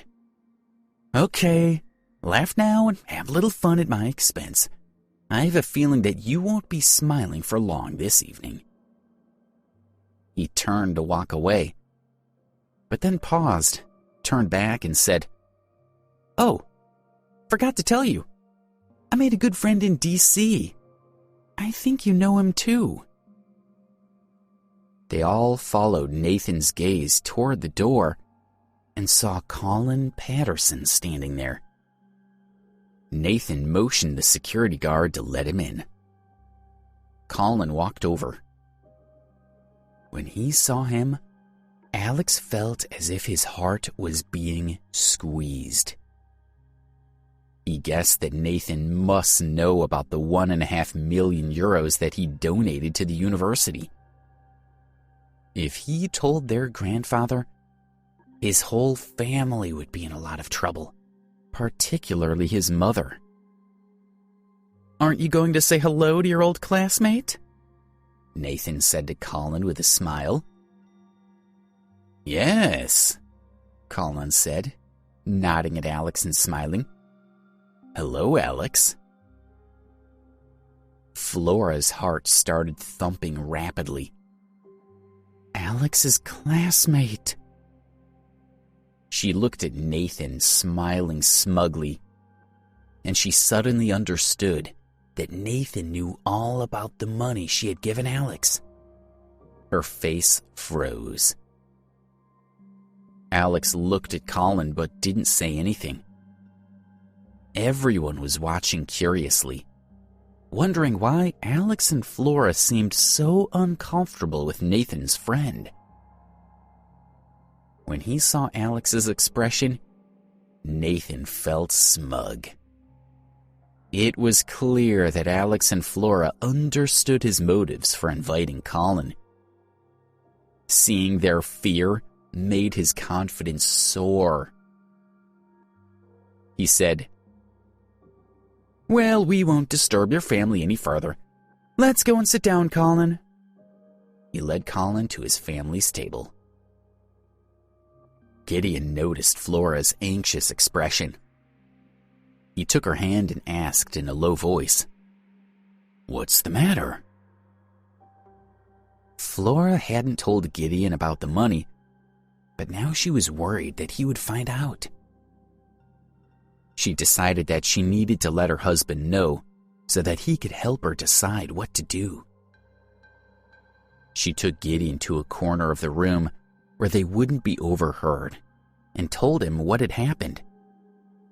When he heard what she had done, he felt worried and angry. He frowned and whispered angrily, "Why didn't you discuss what you were planning to do with me before you did it? This was not a smart move, Flora. Flora was still convinced that she had done the right thing, and she was upset that her husband was scolding her so harshly. She replied, "I was so worried about how bad Alex's life was in school. If I discussed it with you, you wouldn't have let me do it. So I gave Alex the money in secret. You can scold me later, but now you must advise me what I should do." "Okay," Gideon sighed. He was trying to think about what they should do, but he couldn't find any way out of the situation. Alex walked over to them and said quietly, "Mom and Dad, relax. My grandfather's about to arrive. There's no way out of this, so I'll admit my mistake to him myself." Alex and his parents went back to the table and sat down. Justin and Nellie were relaxed and happily chatting with each other.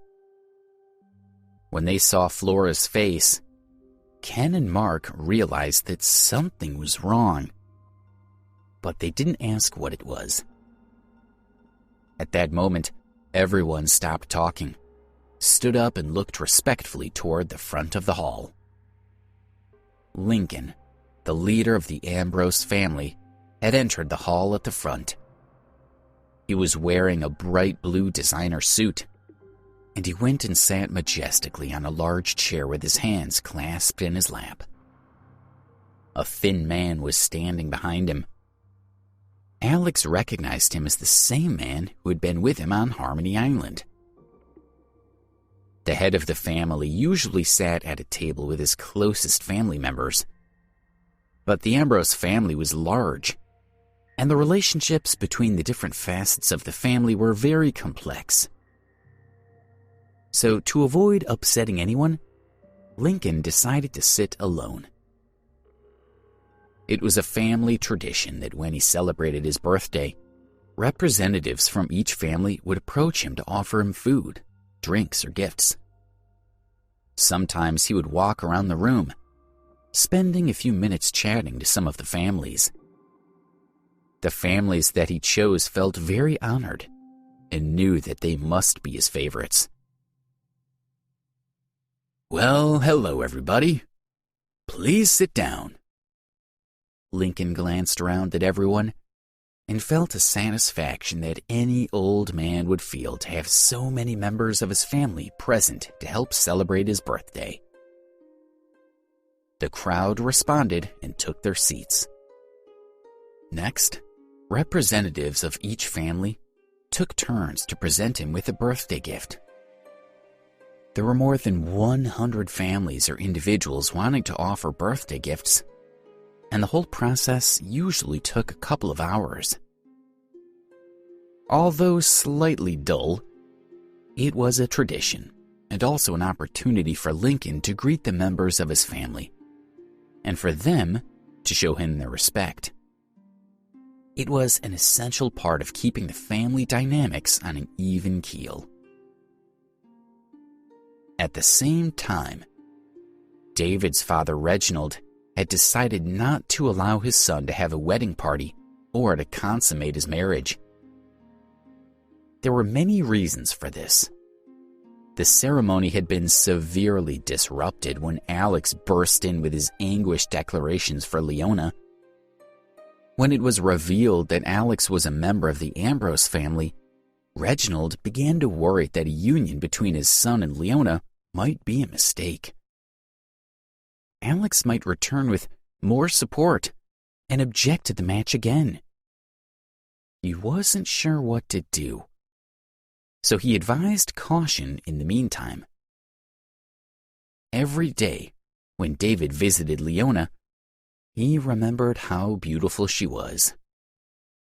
Although the ceremony had not been completed properly thanks to Alex, David still felt that he was already Leona's husband. But he couldn't kiss her or even touch her. It was driving him crazy. When he remembered how strong and rebellious Alex had been on the day of his wedding, he was too scared to do anything about it. I'll quench my thirst with Martha tonight, David whispered to himself. Martha was the Drake family maid. As he couldn't spend the night with Leona, David was becoming increasingly frustrated, and he started secretly sleeping with Martha to satiate his passions and meet the needs that could not be met by his new wife. David was about to call Martha when the door of his room opened and a graceful figure walked in. When he saw who it was, he was stunned. It was Leona.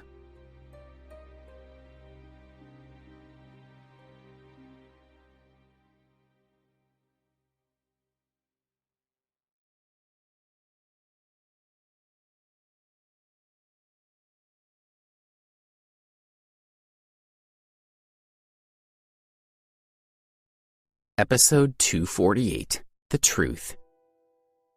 David put away his cell phone, looked at Leona and asked, "Leona, what are you doing here?" Leona sighed a little, sat down beside David and said, "We're husband and wife. Why shouldn't I come to see you?" Like David, Leona felt that their marriage was just as final as if the ceremony had been completed without interruption. Over the past 3 days, she had been worrying about the fact that she and David were sleeping apart.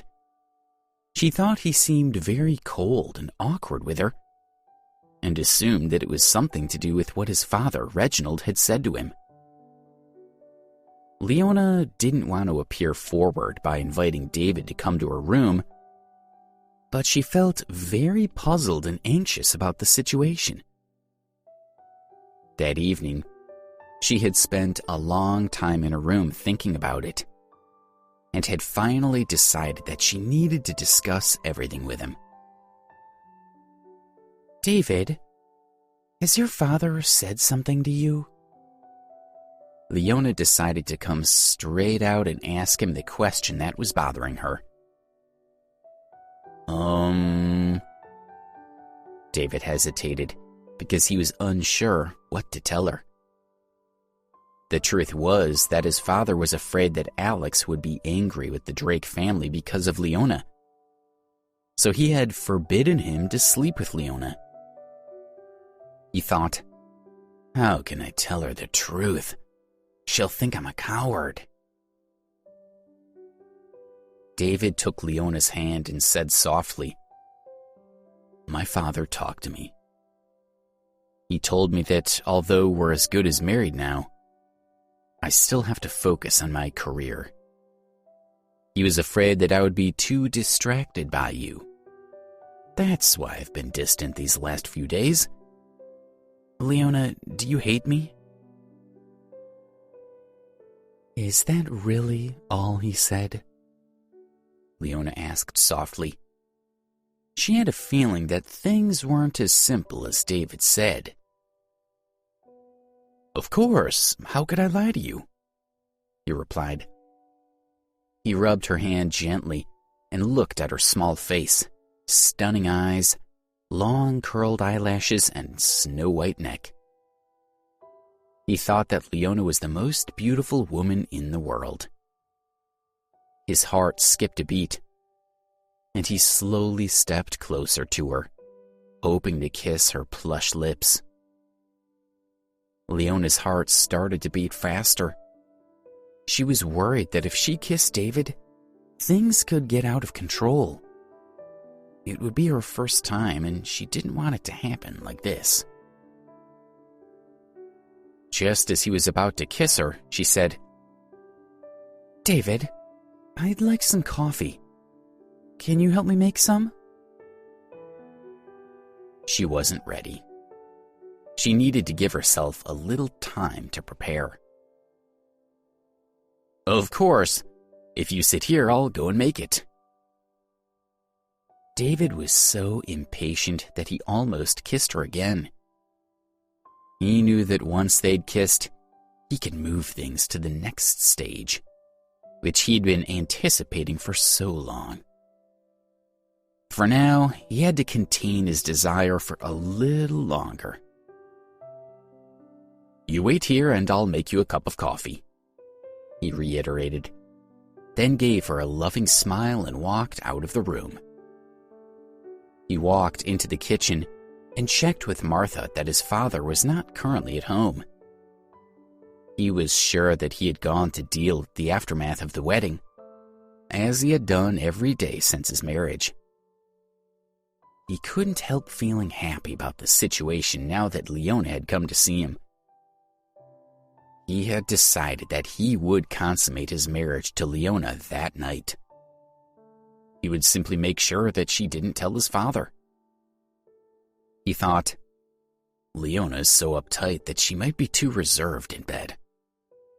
I'll ask the security guard to bring me some aphrodisiacs. He dialed the security guard's cell phone and asked him to send him some aphrodisiacs immediately. In David's room, Leona was sitting on the bed. Her heart was fluttering and her mind was confused. What would she do if David was too much for her? She thought, David saved me and we've experienced so much together. I do truly love him. And besides, he's my husband now. Of course he wants to sleep with me. It's perfectly normal. As she pondered over the situation, her cheeks blushed. Don't think about it too much, she warned herself. She saw a row of books on the desk. So, to distract herself, she walked over to look at them. She was interested to see what sort of books they were. She thought, I didn't know that David likes reading so much. I wonder what kind of books he reads. She picked up 2 books at random and saw they were both about business, so she put them down. Then, she noticed a battered little notebook amongst a row of neat books. It stood out, so she picked it up. When she saw the name Debbie written on the first page, something jolted in her memory. Debbie? That's the name of Alex's girlfriend. Why is her name on this notebook? Alex used to believe that I was his girlfriend. Is this notebook hers? She opened the first page and found that it was a diary. Leafing through the pages, Leona read about how difficult life had been for Debbie and all the unfortunate experiences that she had been through, and she was moved. She sympathized with Debbie and thought again about Alex. It was no wonder that he was so desperate to find her. She had been through so much. In her heart, her hatred for Alex lessened. Soon, she turned to the page dated April 2nd, the day that Alex and Debbie met for the first time. She read that Madison and her friends had humiliated Debbie in a restaurant, so she ran to Ramsey Lake. She was so desperate to end it all that she jumped into the lake. But before she drowned, a boy jumped in to save her. He told her that his name was Alex, and they ended up sitting on a rock eating risotto together. He gave her hope for the future. After reading about that day, Leona felt moved but also very puzzled. How could what happened between Alex and Debbie be similar to how she and David had met at Richmond University? Even the meal they had eaten was similar. Debbie and Alex had enjoyed risotto, while she and David had shared paella. Leona vaguely felt that something was wrong. She continued to read the diary. In the entry for April 13th, Debbie wrote that she didn't know why Alex wanted to steal money from Mr. Morgan. She hated him for that, but she knew she couldn't give up on him. She decided to leave school to work and get the money to pay back the school, feeling it was more important than even her own education. On April 17th, Debbie wrote that she had been eating corn and couldn't stop crying. It made her think of the time when her mother was sitting on the street selling corn, and she asked her to buy them hamburgers. She was furious with herself for having been so selfish. In the entry on April 20th, Debbie wrote that their school read out the top donations to the charity for the Poor Mountain Village children that day, and the one who donated the most was Alex. When his ex-girlfriend tried to expose him, claiming that it wasn't his money, he gave another huge donation on the spot. On April 25th, Debbie had written that Alex had defended her in a restaurant. Someone attacked her, and he made them kneel on the ground and lick the floor. When they got back to school, Madison threw her in the water. Debbie feared for her life, but Alex saved her. He was seriously injured trying to protect her. In the end, his family sent a helicopter to rescue her. Leona became increasingly confused as she continued what to read. The events recorded in Debbie's diary were identical to things that had happened to her and David. She thought, if it was just one similarity, I'd call it a coincidence, but so many things are the same. How can that be? She looked back at the words in the diary and was overcome by a feeling of empathy, as if she was actually Debbie writing about herself in the diary.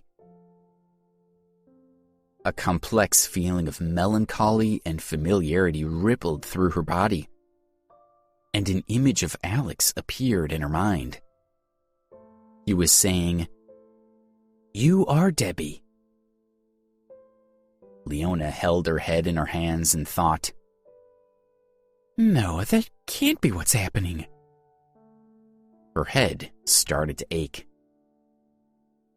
The door opened and David walked in with a cup of coffee. Leona didn't know that he had already added the aphrodisiac to her cup. When he saw her standing at the desk looking at the diary, his heart trembled. He dropped the coffee cup on the ground and it shattered into pieces. "David, can you tell me what's going on? Why do you have Debbie's diary? And why is everything that happened to her now happening in exactly the same way to us?" Leona was anxious to know the truth, and when she saw David drop the coffee cup, she was even more certain that he was keeping something from her. Well, I just found that diary in the street. I found it entertaining to read, so I kept it.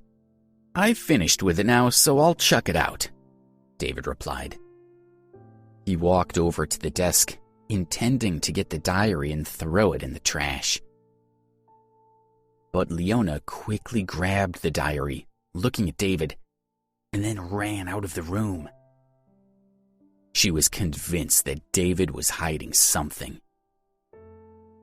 She had started to think that maybe she really was Debbie.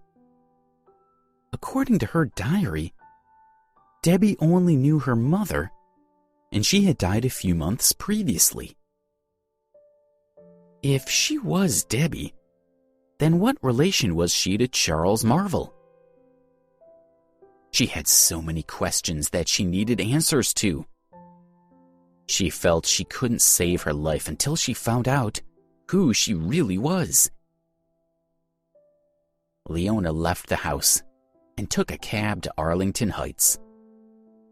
She wanted to confront her father and find out what he knew. When she arrived, She ran straight into his villa with the diary. "Leona, why are you looking so worried? What's going on?" Charles had been sitting on the sofa in his living room, thinking about how to grow the family business. "Leona, what are you doing back? Are you homesick?" Lindsay heard the noise and came out of her room. Leona stood in front of her father and asked, "Dad, are you hiding something from me?" Charles avoided making eye contact with her as he replied, "What are you talking about? I'm your father. What would I hide from you? You're tired and overwhelmed. Try to relax. Why don't you stay here tonight and rest?" Leona summoned up all of her courage and said, "Dad, I can tell you're lying to me. You are, aren't you? I need to know whether I'm really your daughter." If she really was Debbie, then her mother was a woman named Carla Clifton, and she had no father. Therefore, Charles couldn't be her real dad. "Leona, don't talk nonsense. How could I not be your father?" Charles answered hastily. Lindsay embraced her and said anxiously, "Leona, how could you ask Dad that? Of course you're my sister. Stop thinking such crazy things." Leona looked at her father and asked, "Dad, can you tell me who Carla Clifton is?" She was convinced that he was hiding something, and that it had to do with who she really was. She wanted to know what he was hiding. Carla Clifton. Hearing that name, Charles's heart skipped a beat. Has her memory come back? He wondered. He tried to calm down as he looked at Leona. His hands were clenching involuntarily. "Dad, I have the right to know my past. I will never be happy until I know the truth. Maybe one day I'll remember everything and then I'll hate you for not being honest with me. Please tell me who I really am. Am I really Debbie or not?" Charles was shocked. He realized that although her memory hadn't come back, Leona had already worked out a lot of what he had been keeping from her. It was clear that he could no longer hide the truth. He lowered his head, closed his eyes, and sighed. He was silent for a long time before he finally said, "Leona, you only arrived in our house 4 months ago."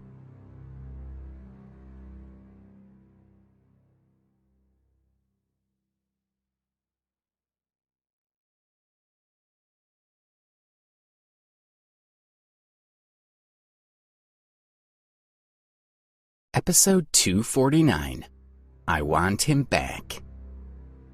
When she heard what her father said, Leona's legs became weak, and she almost fell to the ground.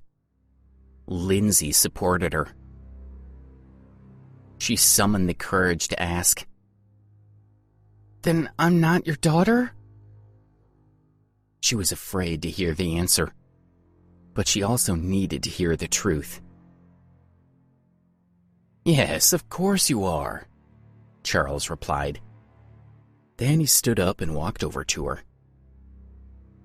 "Dad." She snuggled into his arms, relieved to learn that he really was her father. She didn't think she could bear it if he wasn't. Charles gently rubbed her back and said, "Oh dear. You may find the truth very difficult to accept. Do you really want to hear it?" "Yes, I want to hear it." She raised her head and looked at her father. "Even if it's upsetting, I need to hear it. I have to know what I've experienced. How can I feel complete unless I know who I am? Charles sighed and stared into space, deep in thought. Then he said slowly, "Your mother's name is Cynthia Clifton, a young lady from the very important Clifton family in Baltimore. Your mother and I met each other in New York when we were both actors in a play, and we fell in love. We were together for 2 months when she fell pregnant with you. Although we loved each other, we weren't yet married." Leona was surprised when she heard that her parents had been in love. She had assumed that they had only had a brief affair. Charles continued, "I wanted to marry Cynthia in New York, but she was afraid to tell her parents. I had no idea that she was from the Clifton family in Baltimore. I thought that she was from an ordinary family. She had told me that she wasn't really in touch with her family, so I let it go and didn't ask any more about them. We stayed together and I took care of her throughout her pregnancy. We were both looking forward to meeting you. Everything was fine until she had been pregnant for 9 months and was about to give birth. A group of people tracked Cynthia down and found us together in Baltimore. Only then did I find out that she was a member of the Clifton family. The head of the Clifton family, that is your grandfather, Jessup Clifton, heard that Cynthia was pregnant with my child and was furious. I thought that he was going to kill me. Luckily, Cynthia convinced him to spare me. But they locked me up in a room at the Clifton family estate. Cynthia was not allowed to visit me there. Every day a young maid brought me lunch. That maid was called Carla, and she would stay and chat with me for a while. She believed in me and Cynthia, you see.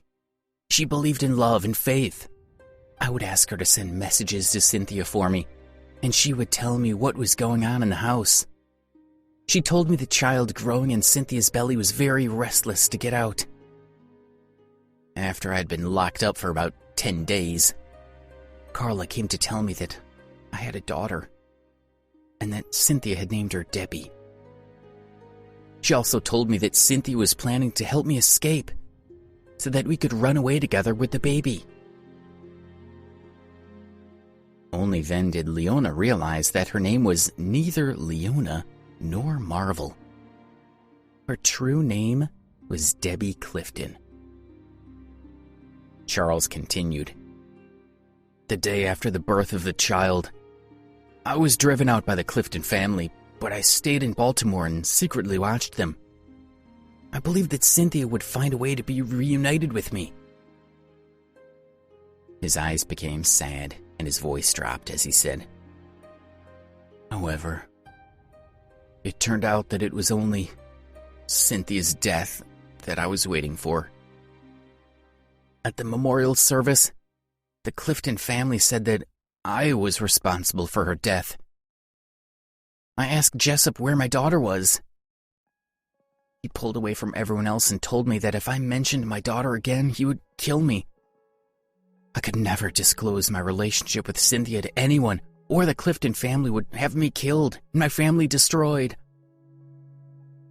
I knew that he had the power to do such a thing, so I returned to New York. However, I remained convinced that my daughter was still alive, and I've been searching for her ever since.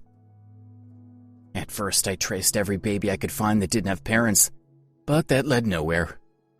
Later, with new advances in technology, I was able to use DNA tracing to search for her. I've looked for over 20 years without finding her. So how did I end up back here?" Leona asked. 4 months ago, a man called me out of the blue. He said that he had news about my daughter. I was shocked and rushed to meet with him. As soon as I arrived and saw you lying in bed, I knew that you were my daughter. You and Cynthia looked so much alike. More importantly, I could just feel that I was your father. You also had the jade phoenix pendant, which was your mother's. There is no doubt in my heart that you're my daughter. As Charles spoke, he looked at Leona with deep affection. The two people who sent you here are actually from the Clifton family. It was them who told me the circumstances of Cynthia's death. They told me that the Clifton family had wanted to kill our child. Cynthia and Carla Stonehill tried to flee with the baby, but were chased and forced to the cliff's edge by men working for the family. Cynthia jumped off the cliff and protected Carla and the child with her own body. Two particular members of the Clifton family never stopped looking for them. It was actually their search that led me to you.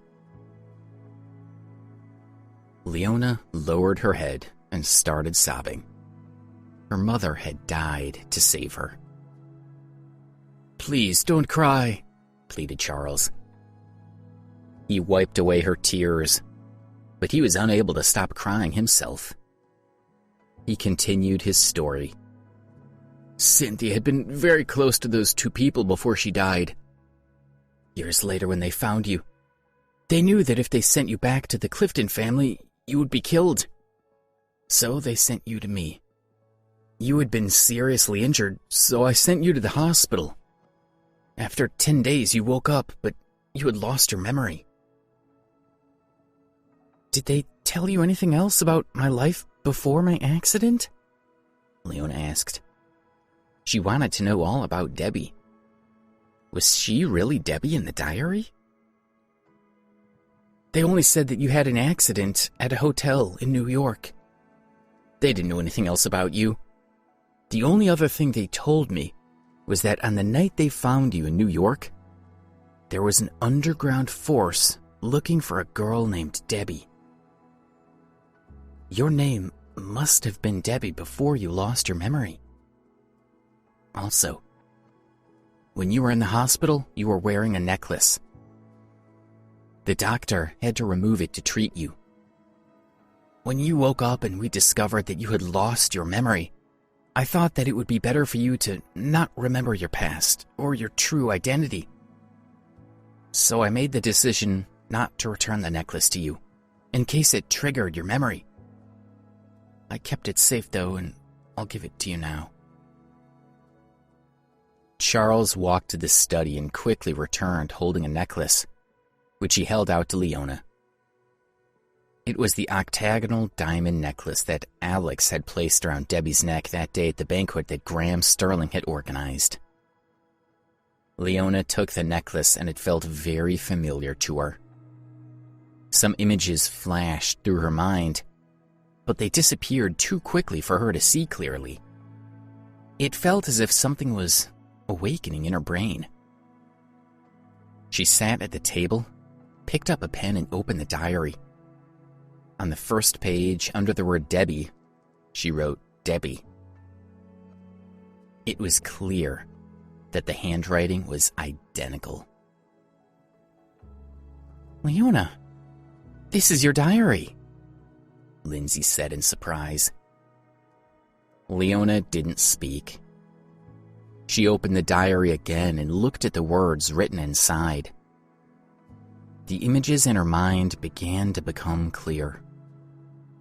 The girl who fell into Ramsey Lake was her. The man who saved her was Alex. The man who defended her when she was teased was Alex. He was also the one who rushed into the water to save Madison. Slowly, she started to remember singing with her band in the auditions. She remembered being with Alex and Justin on an island, and being at Preston University. Everything started to come back to her. She was Debbie. Alex was her boyfriend. Then she remembered what happened in D.C. Alex had been trying to bring back her memory. She had misunderstood his intentions and ended up breaking his heart. She started to feel very guilty about how she had treated him. She wanted to see him right then so that she could apologize to him and tell him that she still loved him, that she wanted to be his girlfriend again. She started sobbing and her body shook. She whispered to herself, I remember everything. I remember. I'm Debbie.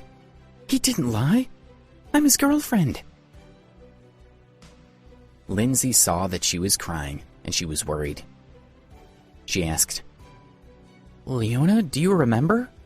Try to stay calm. It's good that you're starting to remember. Don't cry. Lindsay, I treated him so cruelly. I think I broke his heart. What should I do? He won't forgive me, but I miss him so much. I want him to come back to me. What can I do? Debbie sobbed even harder when she remembered her wedding day. Alex had held out his hand to her and begged her to choose him. Her heart was breaking when she thought about how much grief she had caused him. She would willingly exchange 50 years of her life to take back what had happened. She didn't care how much pain she was in. She never wanted to cause Alex sorrow again. I hate myself now for how I treated him. It was clear that he loved me, but I didn't see it. She couldn't stop crying. She was completely overcome with grief. He will forgive you. If you call him now and tell him that you remember everything, he'll be very happy, Lindsay advised. She had also missed seeing Alex over the last days, but she didn't have the courage to call him again. She knew that it was impossible for her and Alex to be together. She would be happy to see him with her sister. Debbie took out her cell phone, but stopped and considered what she was doing for a long time. It didn't matter how he reacted. She had to call him and tell him that she remembered everything. She hoped that he would forgive her and let her have another chance. She took a deep breath and called him. Meanwhile, at Lincoln's birthday party, only 3 families had not yet presented him with their birthday gifts. An older man, wearing a dark jacket, jeans, and sneakers, walked over to Lincoln. He was handsome, with the unruly look of a free spirit. Nellie and Justin were whispering to each other. When Nellie saw the man, she froze. Her eyes locked onto him, and her expression became very serious. When Lincoln saw the man approach, he stopped smiling, and his eyes became cold. Dad, I've brought you a string of Indian red sandalwood. The man was one of Lincoln's 9 sons, Tristan Ambrose. He gave the red sandalwood string to the person in charge of receiving the gifts and said a toast to Lincoln. I wish you a long and happy life. He stood in front of his father, waiting to be told that he could return to his seat.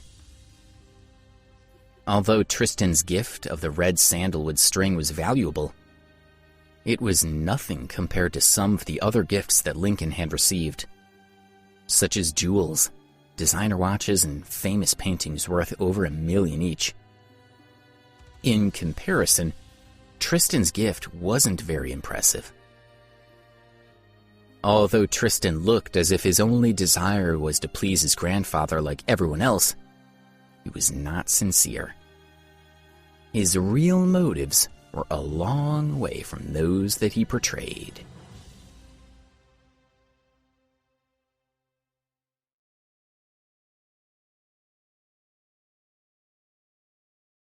Episode 250, The Birthday Gifts.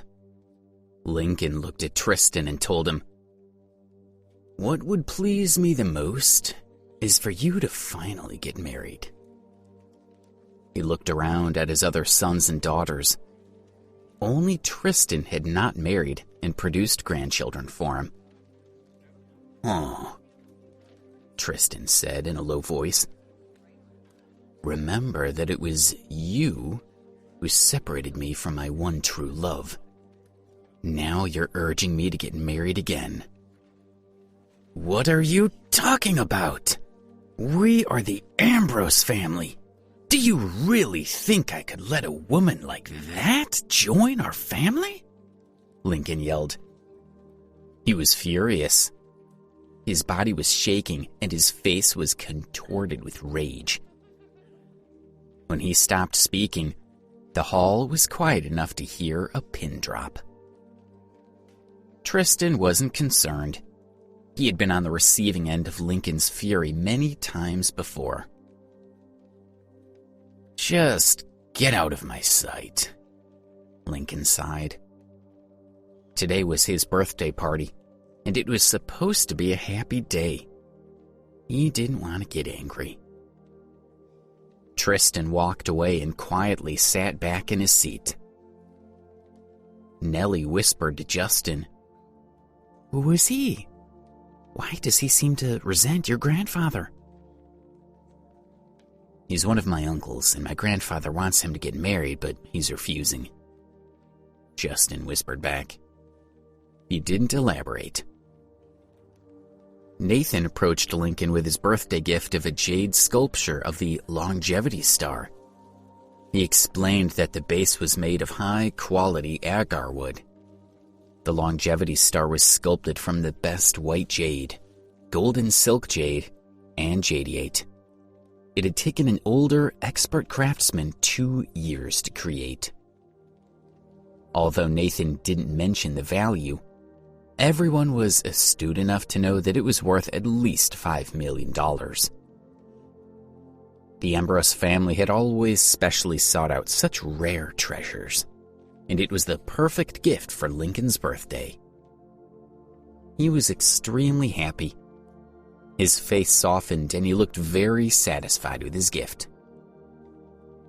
"Nathan, you're such a good grandson," he said. When Nathan had finished the poverty training and had returned to his family, Lincoln met with him 3 times. He felt that Nathan had matured. He had tested him by letting him handle several business dealings with a total value of over $1 billion, and he had been impressed with how Nathan had handled them.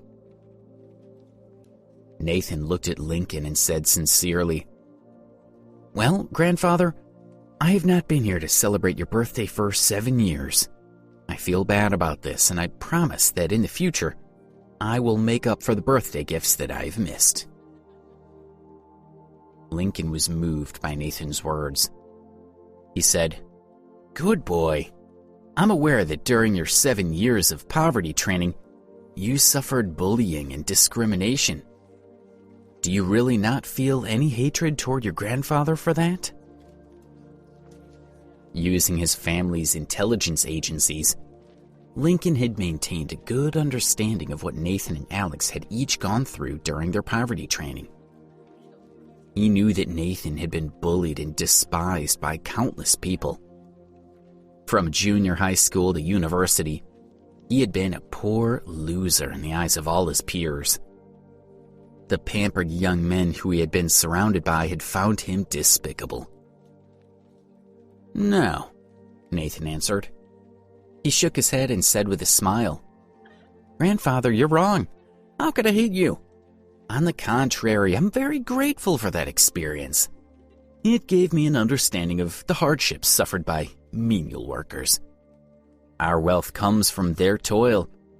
Because of this, I will always respect them.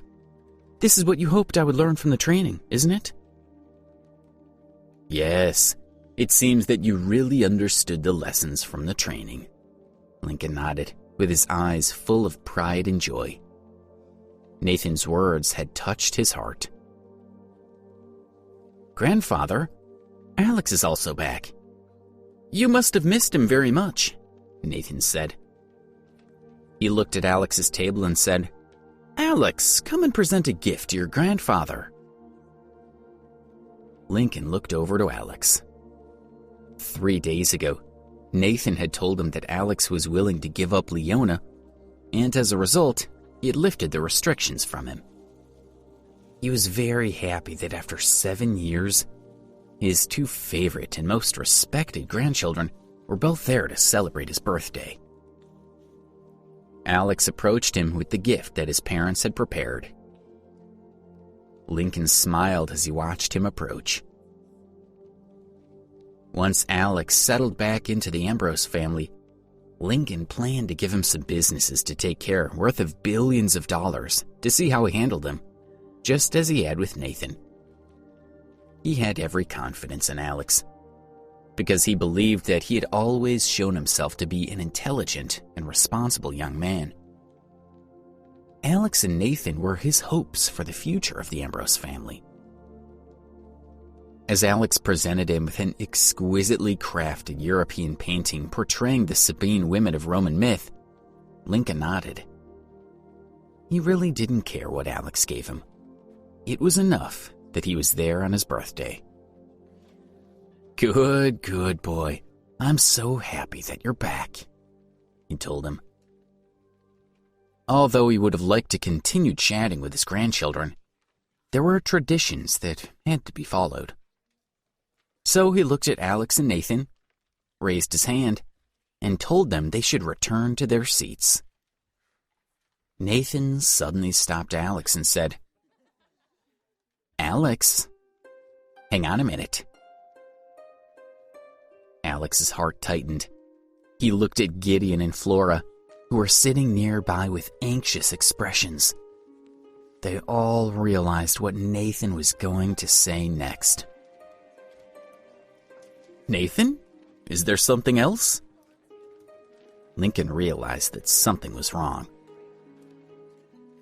"Yes, grandfather," he replied. He looked at Lincoln, lowered his head respectfully, and in a serious voice said, 3 days ago in D.C., I found something out about Alex that I feel I need to report to you." "What's the matter?" asked Lincoln. He looked very serious when he realized that this wasn't something trivial. He glanced at Alex, hoping that he had not done anything to show disrespect to their family traditions. "I found out that Alex had donated €1.5 million to the Richmond University New Year's party, and that the money had been given to him in secret by his mother," Nathan exclaimed. Anyone in the hall fell into shocked silence. Although it was a small sum of money, the fact remained that he had used this money during his time away, when contact or funding had been forbidden. If his mother really had given him the money, then their rules had been violated. According to the Ambrose family traditions, any acts of defiance were punished severely.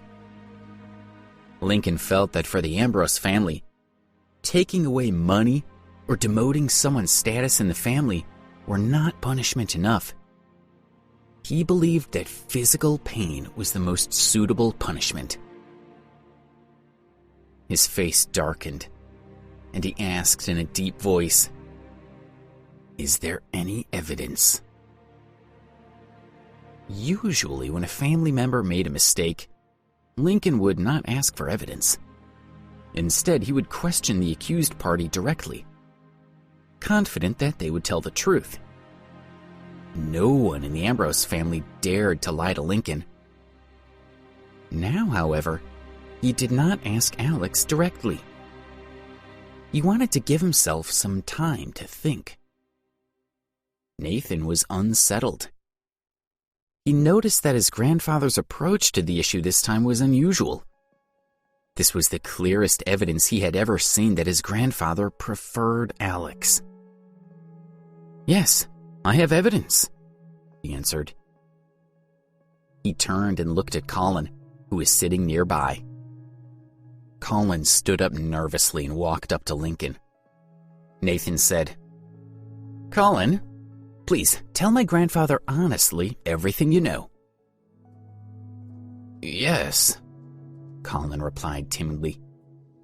He felt inconsequential in front of the Ambrose family, so he lowered his head, and with as much respect in his tone as he could muster, he said, I am also a student at Richmond University.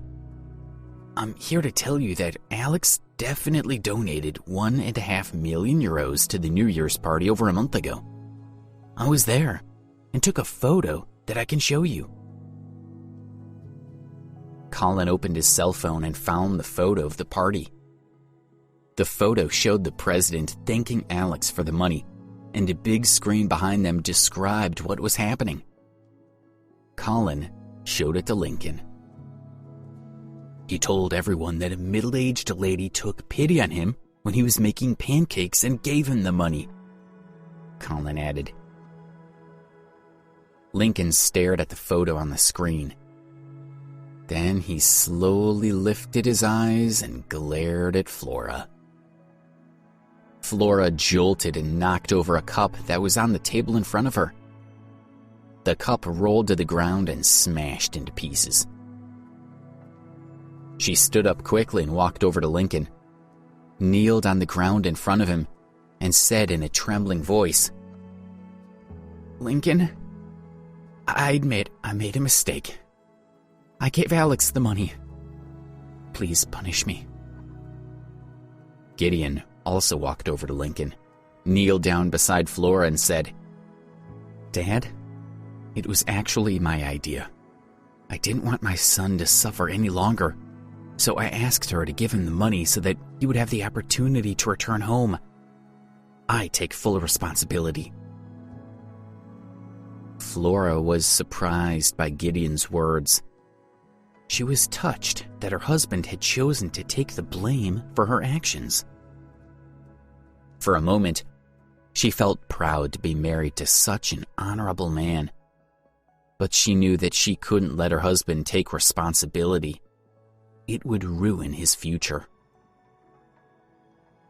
No, Flora started to explain to Lincoln that she had acted on her own, and that it had nothing to do with her husband. But Gideon pulled her back and gave her a look to be quiet. Flora was moved, and tears welled up in her eyes. When Lincoln understood what was going on between his son and daughter-in-law, he was unsure what to do next. He looked back at Alex, who felt terrible, and also kneeled down with his parents. He felt that it had been his mistake, so he should be the one to be punished. Lincoln knew that all the families were watching him. He felt he had to give a fair and strict judgment. Otherwise, everyone would lose their respect for him and for the family traditions. Lincoln looked at the family kneeling in front of him and called out, Dexter, come here. Tell me, how should I punish this kind of behavior? A middle-aged man quickly walked over. It was Dexter Ambrose, Lincoln's main advisor and an expert in Ambrose family traditions. He was not a direct descendant of the Ambrose family, but he was an honorary member. He held a lot of responsibility, and in order to demonstrate his loyalty to Lincoln, he had officially changed his surname to Ambrose. Dexter walked over to Lincoln, gave a small bow out of respect, and then looked at Alex's family. He said loudly, According to Ambrose family traditions, anyone who openly violates family restrictions or helps other family members to do so should be punished. Their position should be reduced by 1 level. They should also test their strength and endurance in combat for 15 minutes. There was a hushed exclamation from the rest of the family. It was a severe punishment that could be devastating for Gideon's family. In the competition between Alex and Nathan to take over as head of the family, this would set Alex far behind his cousin. It would also take his family a long time to recover their good reputation with Lincoln and the rest of the Ambrose family.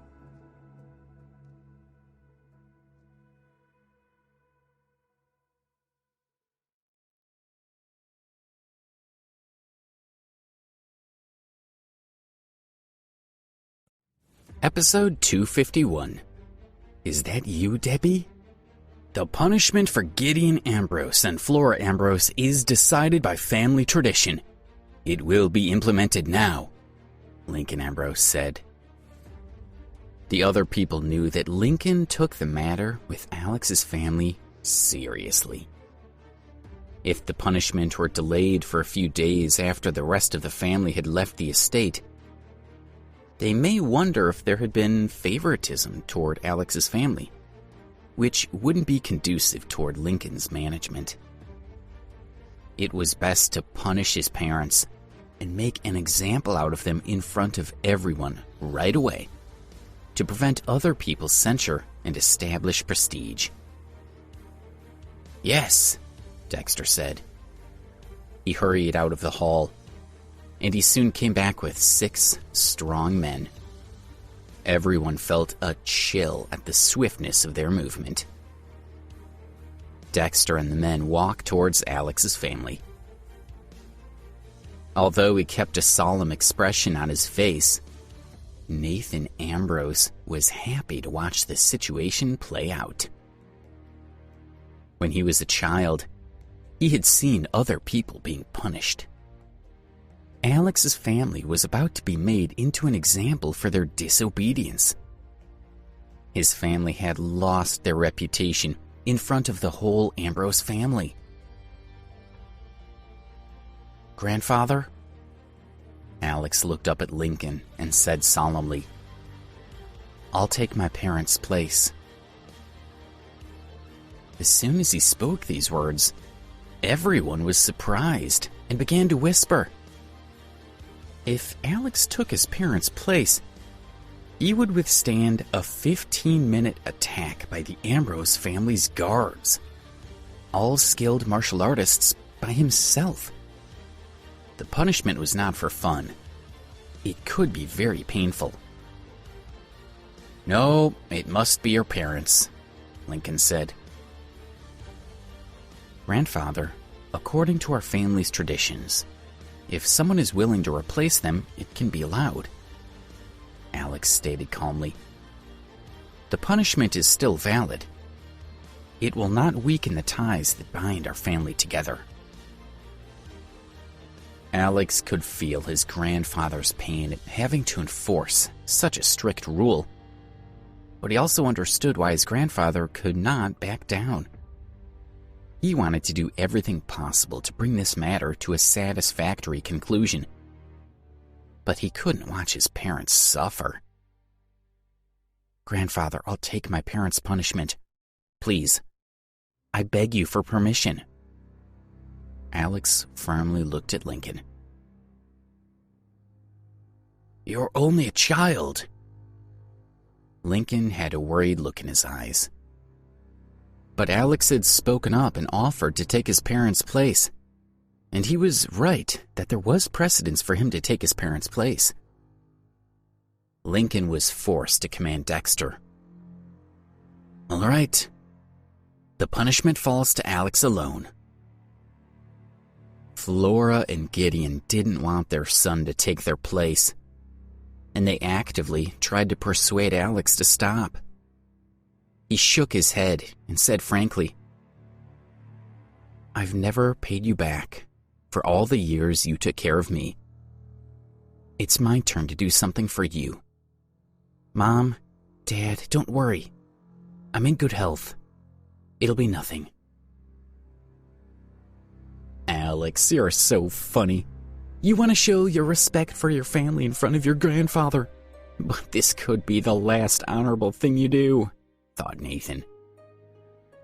Nathan remembered when he had been a child, a man had been punished for 30 minutes, but had fainted after 25 minutes. He had been much stronger than Alex. It would be good for him if Alex lost. Alex began to prepare for the punishment with the help of another family member. "Don't move, Alex." "What are you going to do?" "Let go of Mr. Alex." "Get out of here." The scolding voices of the 4 Moon Girls were heard in the hall as they floated in to rescue Alex. Although they knew that their actions were bold, they couldn't see him be harmed. A middle-aged man standing behind Lincoln reacted quickly and blocked the 4 maidens. The man's name was Conan. He was a highly skilled martial artist who served as Lincoln's bodyguard. When Conan was 25 years old, he had already defeated several martial arts masters across the U.S. After he had become Lincoln's bodyguard at the age of 26, he had disappeared from the martial arts scene. He focused instead on protecting Lincoln every day, but his skills had not declined. After 10 years of hard work, he had perfected a technique that had made him famous. Although Conan was thin, he was solid, and his one vigorous technique helped him gain the upper hand against the Moon Maidens. But the maidens were not afraid of him, even if they could tell his skills rivaled even that of Georgina Fox, their previous master. Although the 4 women joined hands to fight together, they were still in danger of being killed by Conan's fierce style. Conan attacked Celeste with his fist and kicked Callista with his right leg. His hits sufficiently incapacitated them, so he moved on to hit the other 2 maidens with the next blow. Everyone saw how fast he moved and realized it was going to be a very short fight. They expected to see the Moon Girls all fall to the ground in the next few seconds. Celeste was trying her best to resist, but felt she was going to be defeated. "Hold on!" A ghost-like figure darted toward Conan. The figure's right hand reached out to grab Conan's right fist and twisted it around, shifting Conan's strength to the wrong side. At the same time, the figure pushed Celeste out of the way. Conan's right foot was kicked wide, throwing off his stance. Conan stepped back and was shocked to see that the figure who had intercepted his attack was Alex. The young man clearly had some skill. As Conan was just a bodyguard, he didn't dare to fight against a member of the Ambrose family. He immediately stopped his attack, stepping back and looking to Lincoln for instructions as what to do next. Alex had kicked his right foot very hard, and it still throbbed with pain. When Lincoln saw Alex's powerful martial arts skills, he was shocked and a little pleased. He indicated with his eyes to Conan that he should stand behind him. When he saw Conan's attack was over, Alex quickly turned his attention to the Moon Girls. "Are you all right?" "We're okay. Thank you for saving us," Celeste said. The maidens felt very happy. "That's good," Alex breathed a sigh of relief. He turned toward Lincoln, knelt and pleaded guilty. "Grandfather, they're my friends, and they don't understand the Ambrose family rules. Please forgive them." "I won't pursue them, but we will move on to your punishment," Lincoln said in a deep voice. He was worried about Alex. He couldn't admit it, but he was not displeased to see that his grandson had supporters who wanted to save him. "Yes," Alex replied with relief. Looking at the 4 women, he said softly, "My grandfather has let you go. I want to accept the punishment. Please stand to the side and don't do anything to interfere." "Mr. Alex!" The 4 women couldn't bear to see him attacked. "No one is allowed to move. That's an order," Alex said to the maidens. They exchanged looks with one another. Each of them still wanted to fight, but they also knew it was important to obey Alex's command. Alex went to stand in front of the group of men when his phone rang.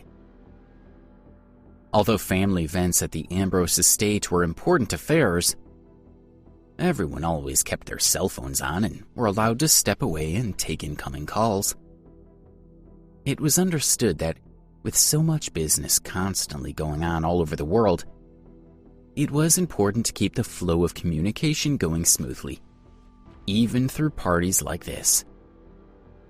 But taking a phone call during a punishment like this was not usually done. Alex felt awkward about the sudden interruption and quickly took out his phone to hang it up. But when he saw that the call was from Leona, he was stunned. Why could she be calling? Is there anything left to say? What is she thinking? He thought. The phone kept ringing, echoing throughout the hall. Everyone looked around in confusion. They were worried that Alex might actually answer his phone right then and there, making Lincoln even more angry. Then, Alex did exactly that. He put the phone up to his ear and said, "Hello? Alex?" Debbie said when she heard the sound of his voice. Her heart trembled. She could hardly believe that she could hear his voice. "Sorry. I'm so sorry. I shouldn't have treated you that way. I was wrong. I don't know what I..." "Leona, you..." Alex felt his heart rising, though he was trying not to hope too hard. "I remember now. I'm not Leona, I'm Debbie. I remember everything that happened at Preston University. You saved me. We spent time together. I found the necklace. I remember that I was your girlfriend," Debbie rambled. She was overcome with emotion. Alex listened to her words over the phone, his face filled with joy. He completely forgot where he was standing. He only had one sentence in his heart and mind, repeating over and over. "Debbie remembers me," he thought. Debbie plucked up her courage and asked in a trembling voice, "Alex, do you still want to be with me?" Her heart felt uneasy as she held the phone, and her hand began to tremble slightly. Would he still care about me? She thought, thinking back to every time he had tried to reach out to her, and every time she had turned him down. Lindsay was standing next to her, giving her silent support. When she saw Debbie trembling, she hugged her and rubbed her shoulders. Alex was confused and hesitant. He wanted to believe it was true, but they had been through so much. But finally, after a few long moments, he said slowly, "Of course I want you." Hearing his words, the tears in Debbie's eyes began to fall. She cried with joy. Alex still wanted her. He hadn't given up.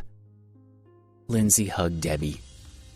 Her heart was happy for them, but a sense of loss churned quietly underneath. She tried not to think about her own feelings for Alex. "Debbie, do you want me?" Alex's eyes shed 2 big tears. He was happy, but he wanted to hear her confirm her feelings. "Yes, I want you. I don't want anyone else. I just want us to be together again," she said into her phone.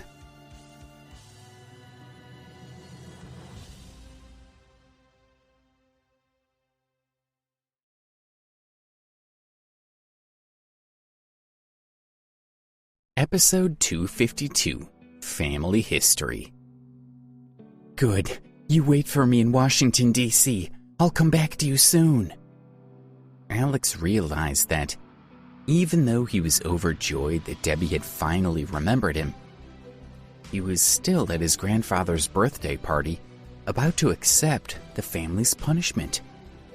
He needed to stop talking on the phone and face the situation at hand. I'll wait for you, Debbie said, and Alex hung up. Lindsay, he wants me. He doesn't hate me. We can go back to the way how things used to be, Debbie said happily as she took Lindsay's hand. Her heart was filled with joy, and her eyes were teary.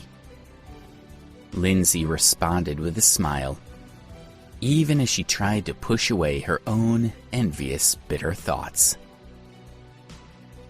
After seeing the ecstatic look on Alex's face during the phone call, Lincoln asked, "Who were you talking to? How dare you answer your phone when you're being punished by the family?" Lincoln was very angry.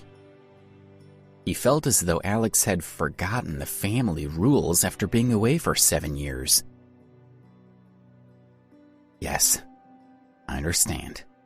My apologies," Alex said. After looking at his grandfather, he felt mixed up with emotion. He knelt on the ground and said, "Grandfather, I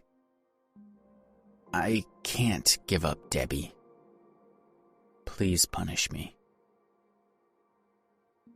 Alex's voice was quiet, but the people in the hall could still hear him and were shocked. The family ban had been lifted when Alex had given up on Debbie, but it appeared that he had changed his mind and didn't want to give her up after all. Is he trying to make Lincoln angry? The punishment will probably be worse now, they thought. Lincoln smashed his fist onto the table beside him. He looked at Alex and said angrily, "How can that girl be a part of the Ambrose family? You are an Ambrose descendant. Choosing a girlfriend is no casual matter. Your choice will affect the future of our family." Lincoln was very angry. Marriage had never been a rash decision with the Ambrose family. He was very fond of Alex and had intended to train him to be the future family leader. But Lincoln felt Alex's obsession with Debbie, who as far as he could tell was no important, was dangerous. Even if Debbie were the daughter of the Marvel family in Washington, D.C., she still did not rank highly enough to be considered a serious candidate for Alex to date, and possibly even one day marry. Gideon and Flora advised their son in a low voice. "Alex, are you confused again? We're the Ambrose family. It's impossible for us to let in a girl from an ordinary family. Just admit your mistake to your grandfather and listen to our words."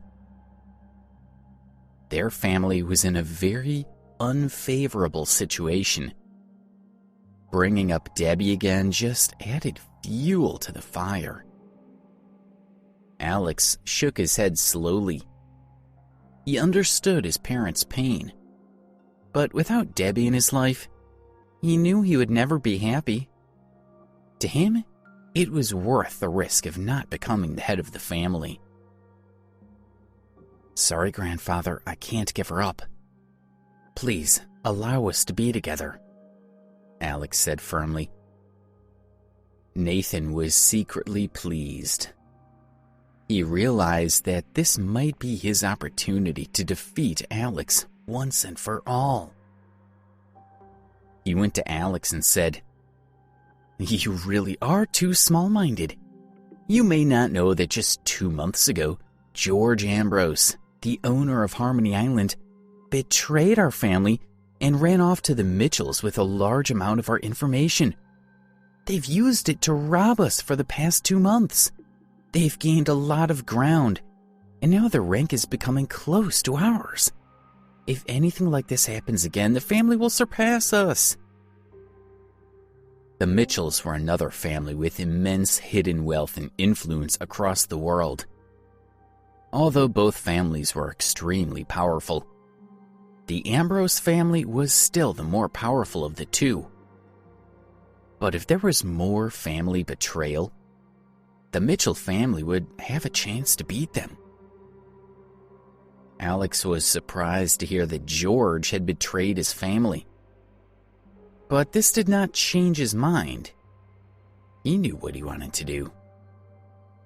Seeing Alex's indifference, Lincoln was even more angry.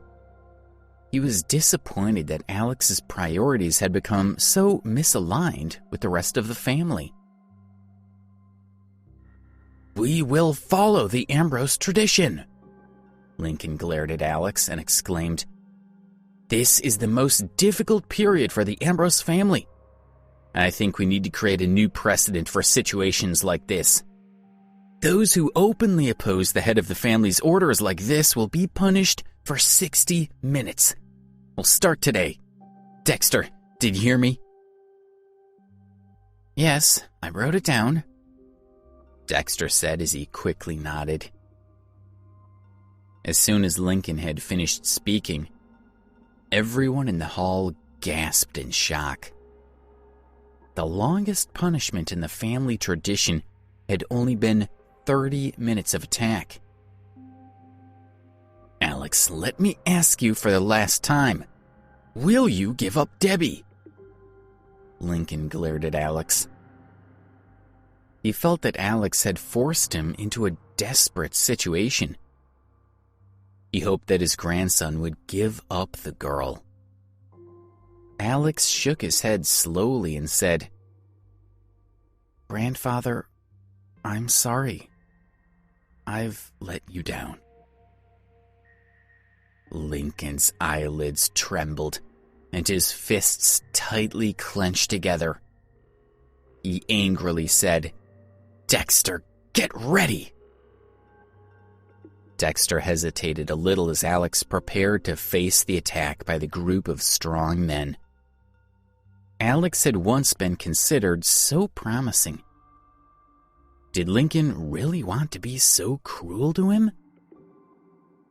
But Dexter saw that Lincoln wasn't showing any sign of changing his mind, so he had to say, "Let's get ready." Since Alex had violated the Ambrose family tradition, he couldn't escape his punishment. He prepared to take his place on the floor to await the fighter's attack, but Flora held him back.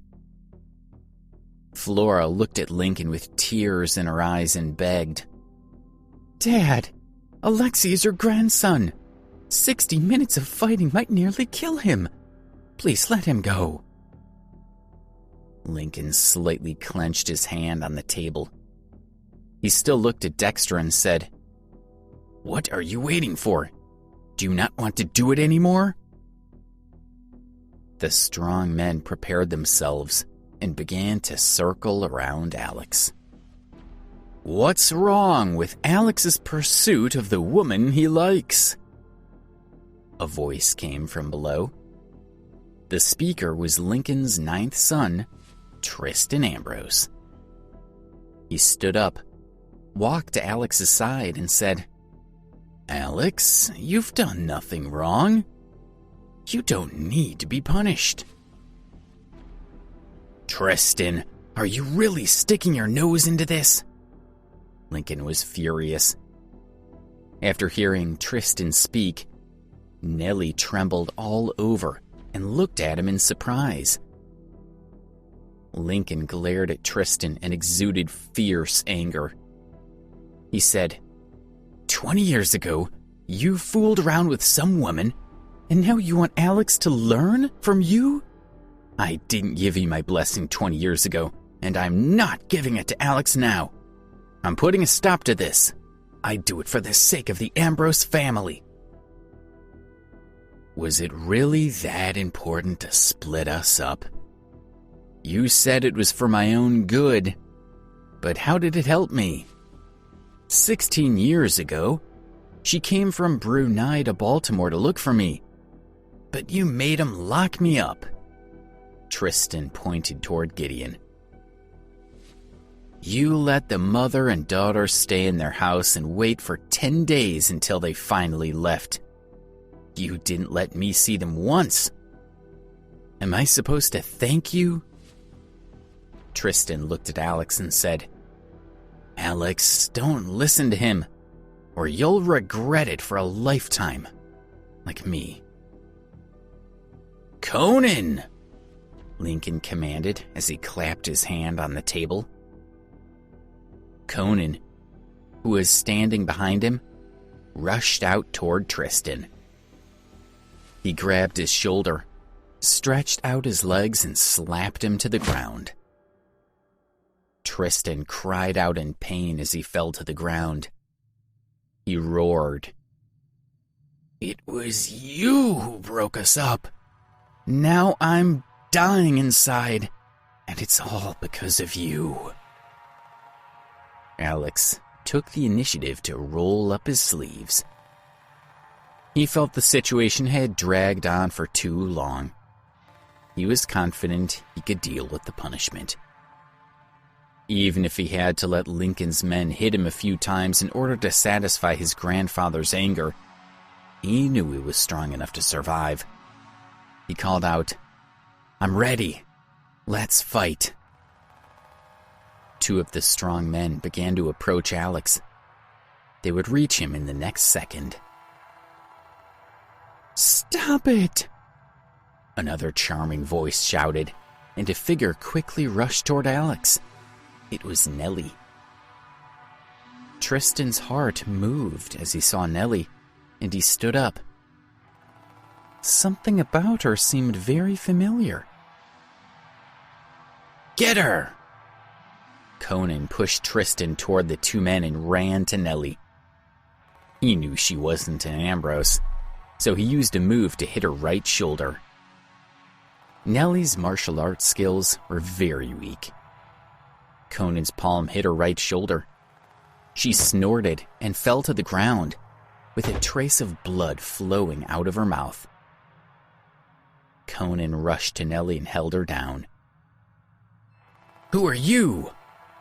Lincoln looked at Nellie. He didn't know how the girl got into the family estate. "Who am I? My mother and I came to the U.S. to find this heartless man, and it turns out that you were the cause of it all," Nellie shouted as she looked at Lincoln fearlessly. "What? You're Nellie?" Tristan wanted to hear Nellie's voice and take a look at her. When his lover and their daughter had come to Baltimore to look for him, they had not met. But someone from the family had taken pictures of the pair to show him. Tristan recognized that she was his daughter.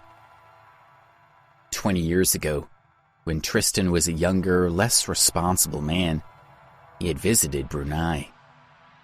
While there, he had gotten drunk and had a relationship with a cleaning girl in a hotel. He had only found out a few months later when he visited her hometown that she had gotten pregnant. Although Tristan had not been pleased to learn that she was a cleaning girl, he had felt a sense of responsibility to her and decided to stay with her.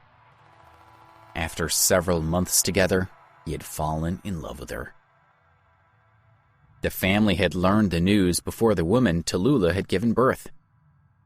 Lincoln had sent someone to take Tristan away and had left her $1 million in compensation. After she had given birth to Nellie, Tallulah had not forgotten about Tristan, and she had not understood why he had left.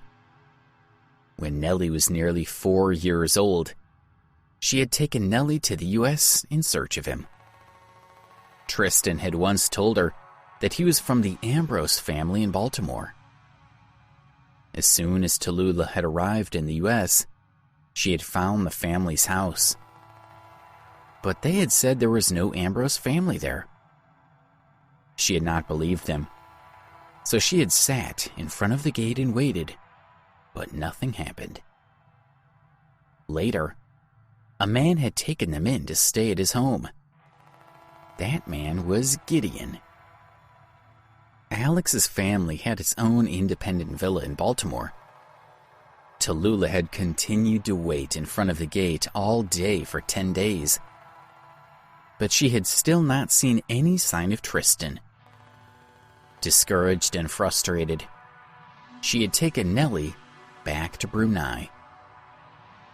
Tallulah had soon been cheated out of all her money. She had become very ill over the following year, and sadly, Nellie had been orphaned. She had wandered the streets alone until Zora had found her. She had brought Nellie to the palace in Brunei to serve as a maid. After recognizing Tristan, Nellie felt like crying, but she couldn't look at him. She couldn't believe that she had finally found her father. The Ambrose family was surprised. Over the years, Lincoln had sometimes thought about the mother and daughter who had visited from Brunei. After all, they were also the blood of the Ambrose family. It seemed a little cruel to have let them stay in Brunei. After seeing Nellie's eyes full of malice, Lincoln's anger dissipated, and he felt sorry for the poor girl. He saw from her appearance and eyes that she had suffered a lot over the years. "Come here, young lady," Lincoln called. He wanted to have a closer look at his granddaughter. "Don't you young lady me! I hate you!" yelled Nellie. She realized that it was Lincoln who had caused this tragedy. If it weren't for him, her mother probably wouldn't have died. Nellie exclaimed, "If you want to punish Alex, you'll have to get through me first."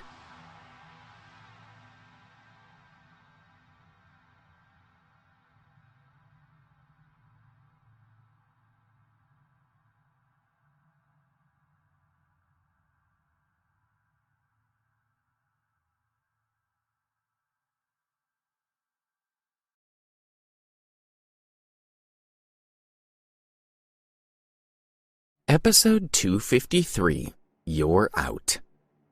When Tristan explained who Nellie was, Alex was surprised. If Nellie were Tristan's daughter, that would mean she was his cousin. He remembered that when he was a child, there had been a mother and daughter that had stayed with his family. He had not known at the time who they were, but when he was older, he had asked his parents about them. They had told him that they were the girlfriend and daughter of Uncle Tristan. He remembered his only contact with the pair. When he had finished playing outside, he had come back into the living room and had seen that an ugly little girl had damaged his toy plane. Alex had been very angry, so he had rushed to scold her. The girl had fought back, but Alex had been stronger, so the girl had started to cry. After that, the two visitors had stayed on the other side of the villa, and Alex had never seen them again. The little girl had been Nellie. He thought of everything that had happened since he had met Nellie in D.C., and what a coincidence their meeting had been in the first place. He remembered suspecting at times that Nellie had a crush on him. That felt silly now. He looked at Nellie and she gazed back at him calmly, giving him a small nod. Even in the middle of all these revelations about her family, she had still stepped up to support Alex in his time of need. More than ever, he appreciated her friendship and support. Lincoln hesitated. He really felt sorry for Nellie, but he had to punish Alex. Everyone was waiting for his decision. Lincoln thought for a moment and said, "No one can change my decision. If you don't want to accept the punishment, you can leave the Ambrose family. Only then will the punishment on your family be excused. You must decide on your own." The Ambrose family was shocked, and there was an uproar in the hall. This was even more serious than 60 minutes of attack. If he left, it would mean that Alex was no longer a member of the Ambrose family. The family would have nothing to do with him, and he would never have the chance to hold the position of the head of the family. Nathan was very happy when he heard this option. He hoped that Alex would quit. When the others heard Lincoln present this option, they wondered how Alex would decide. They thought that Alex would rather be punished than quit the family. He had a good chance to become the head of the family, which would make him more powerful than even the leaders of some countries. Some people thought that Alex was foolish to make Lincoln angry for the sake of a mountain village girl. Everyone's eyes focused on Alex, who had paused to think. He finally stood up and slowly faced the crowd below. They all wondered what Alex was going to decide. He slowly turned to look at his extended family, then his parents, and finally he turned to face Lincoln. With a firm nod, he said, "Grandfather, I voluntarily quit the Ambrose family." He knew that he only had one path to take. Alex had spoken his decision quietly, but it shook the hearts of every Ambrose. Alex had always seemed to be one of Lincoln's particular favorites. It was shocking to see him quit the family. Nellie looked at Alex, and she knew that he must feel very bitter at that moment. "Fine." Lincoln looked at Alex. His eyes slowly welled up with tears, and the muscles on his face trembled. This was a rare expression from the old man. "If you have decided to quit, you can no longer stand here. You must pack up your things and leave. After you leave, no one will take care of you. Get out of here." Lincoln was really sad. Nothing like this had ever happened in the whole time he had led the family. "Goodbye, grandfather." Alex glanced at Lincoln, and then he went to say a few words to his parents, relatives, and friends. He then turned and walked out of the hall. Nellie wanted to follow him, but she was held back by Conan. "Nellie, let me look at you." Tristan pushed Conan away. He wanted to speak with his daughter and try to begin to make up for all the years he'd been prevented from meeting her. "Get out of here!" Nellie exclaimed angrily. She didn't look at Tristan. Her mother had told her the name of her father when she was a child, but Nellie hated him for his absence. As she grew older, Nellie imagined her father to be a heartless man. She had thought that one day when she found him, she would kill him. "Mom died because she missed you. Why did you leave us? You liar! I hate you!" "What? What do you mean?" Tristan was shocked and exhausted. He said in a mournful voice, "I'm sorry. I know I made you both suffer. It's all my fault, but the real culprit was him." Tristan pointed to Lincoln and pleaded, "I couldn't do anything about it back then. Could you please give me a chance to make it up to you? I'm your father." "Go away," she cried.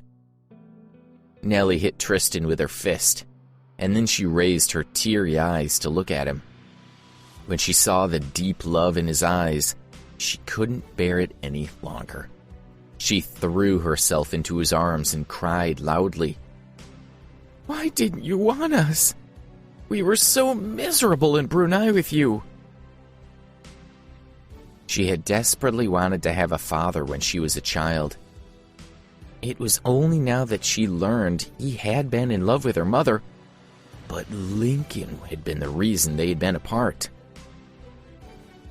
"Dear daughter, it's good to have you back. I'll make the last 20 years up to you," Tristan said, hugging her and touching her soft hair. Although the atmosphere was depressing, the birthday party continued. After cutting the cake, Lincoln turned back to the inner hall to have a rest. Nathan's family was very happy. Marcus Ambrose took Nathan, raised his glass, and said, "Well played. I understand now." Nathan looked at his father with a sneer. He neither clinked his glass nor answered.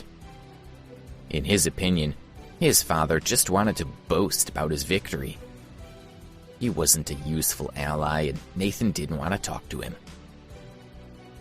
But Marcus did not take offense to his son's tacit rejection. He laughed awkwardly and took a sip from his glass alone. "Husband, let's go see Gideon and Flora," Marian Ambrose said, smiling. Marian enjoyed comparing herself with Flora. Since Flora's son had been expelled from the family, how could Flora argue with her now? Marian and Marcus walked to Gideon's table with their glasses of wine.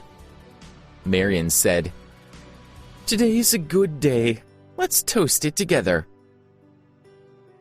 "What are you talking about?" Flora was on fire. Her son had been expelled from the family. Marian was deliberately humiliating her. "What's the matter?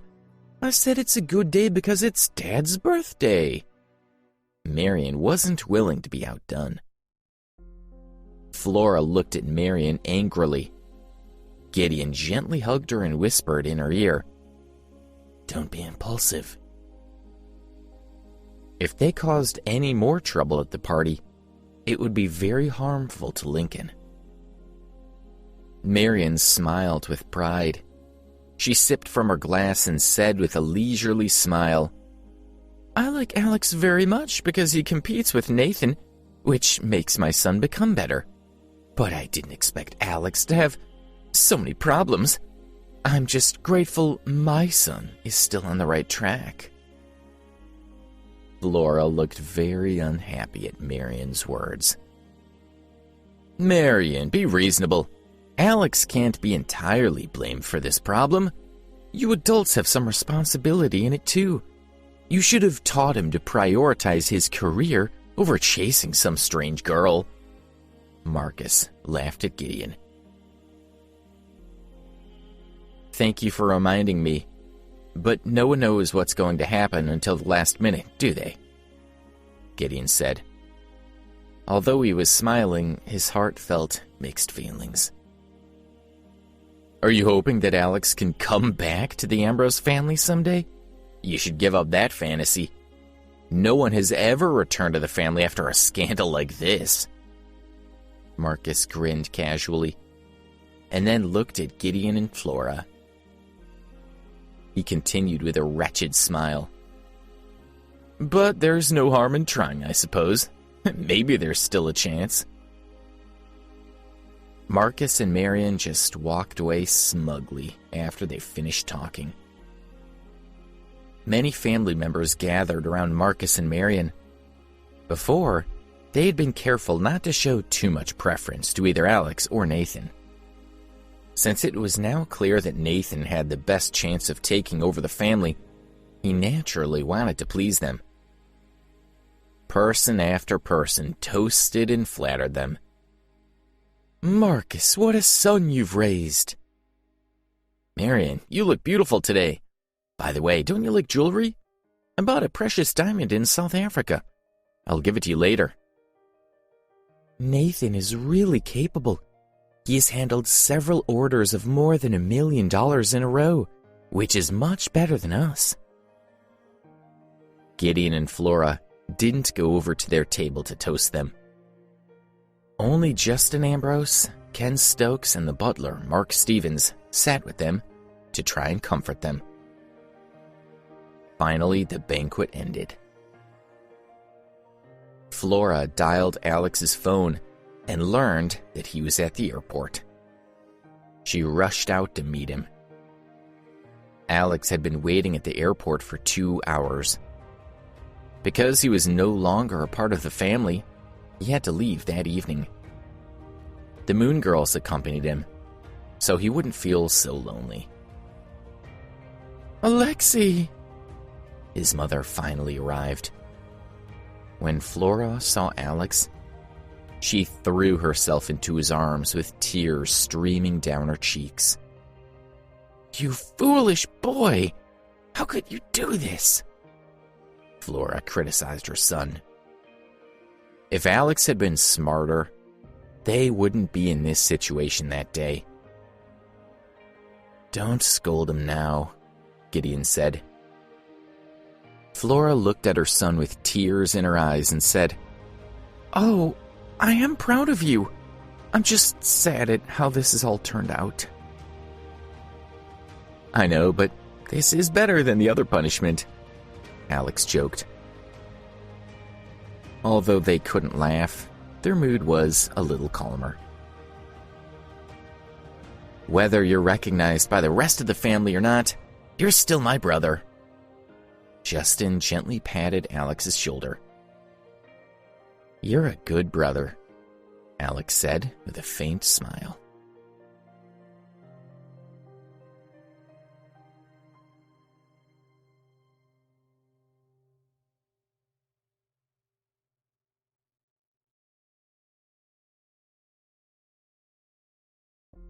Episode 254. Where is Leona? Alex indicated his parents with his head and said to Justin, "Take care of them for me, please." "Of course, but we're not giving up on you. You'll be back in the family someday," Justin said confidently. After Justin finished speaking, the atmosphere went cold. They all knew no one had ever returned to the family after a scandal like this. "Mr. Stokes, Mr. Stevens, thanks for coming to see me off. I'm really sorry." Alex looked at Ken and Mark. In the competition between Alex and Nathan, they had taken Alex's side from the beginning. Now that Alex had left, Ken and his colleagues would surely be hit hard by Nathan. Ken and Mark shook their heads. They really liked Alex and were willing to follow him. "Everyone is here except for Nellie. He was so nice to her," muttered Celeste. The Moon Girls weren't particularly sad. In their opinion, his family was too strict. They thought Alex was better off getting some distance from them. "Nellie's with Uncle Tristan. They haven't seen each other for 20 years, so there must be a lot to talk about," Justin explained. Alex nodded and said, "Thank you all. It's been great to see you, but it's time for me to leave. Goodbye." He waved to everyone, turned around and walked toward the helicopter with the 4 maidens. They climbed into the helicopter. Soon it started and slowly rose into the air. Alex smiled and waved to his relatives on the ground. He saw that Gideon held his mother as she covered her face and sobbed. Justin turned his back, so he couldn't see if his brother was also in tears. Mark and Ken looked sad. The people on the ground gradually became smaller and smaller. Alex turned back from the window. He couldn't hold it in anymore, so he put his head down and began to cry. From that point forward, it would be very difficult for him to see his family again. "Mr. Alex?" The women began to whisper to each other. They'd not realized that Alex was only pretending to be okay with how things had turned out. Now they saw how upset he truly was. They were uncomfortable and concerned for him. The four women surrounded Alex and gently comforted him. "Mr. Alex, you still have us. We'll never give up on you. Yes, it'll be much better to have the four of us help you than to be in the Ambrose family. If you have any problems, please tell us. We'll listen quietly and help you feel better." Celine and Celeste gently patted Alex's back. Callisto took his hand. Luna knelt in front of him. Alex was all they had. With these four confidants around him, Alex felt better. "Thank you," he said as he slowly straightened up. He leaned back into his seat and slowly closed his eyes. He was very tired and wanted to sleep to forget about his troubles. Soon he fell asleep, and the four girls relaxed slightly. It was midnight and very cold. The helicopter was an older model with a leaky window. Alex shivered in his sleep. "Mr. Alex is very cold," Luna said as she discovered him shaking. "Let's embrace Mr. Alex together," Celeste said as she slightly frowned. Celeste and Celine hugged his upper body to help warm him up. "You two have a rest first. We'll hold him for a while, and then we can trade places," Celeste said. Callisto and Luna rested in their seats. To help warm him up, Celeste held Alex tightly. She opened her coat and covered as much of his chest as she could. Celine did the same on the other side. The maidens looked at each other, and then they looked at Alex. They felt very close to him, which brought them a sense of joy and excitement. When they each saw the other's smiling face, they blushed. Celeste and Celine closed their eyes, relaxing slightly. They both had the bold idea that they could always rely on Mr. Alex to help them. But they remembered that they were only maidens and not worthy of him.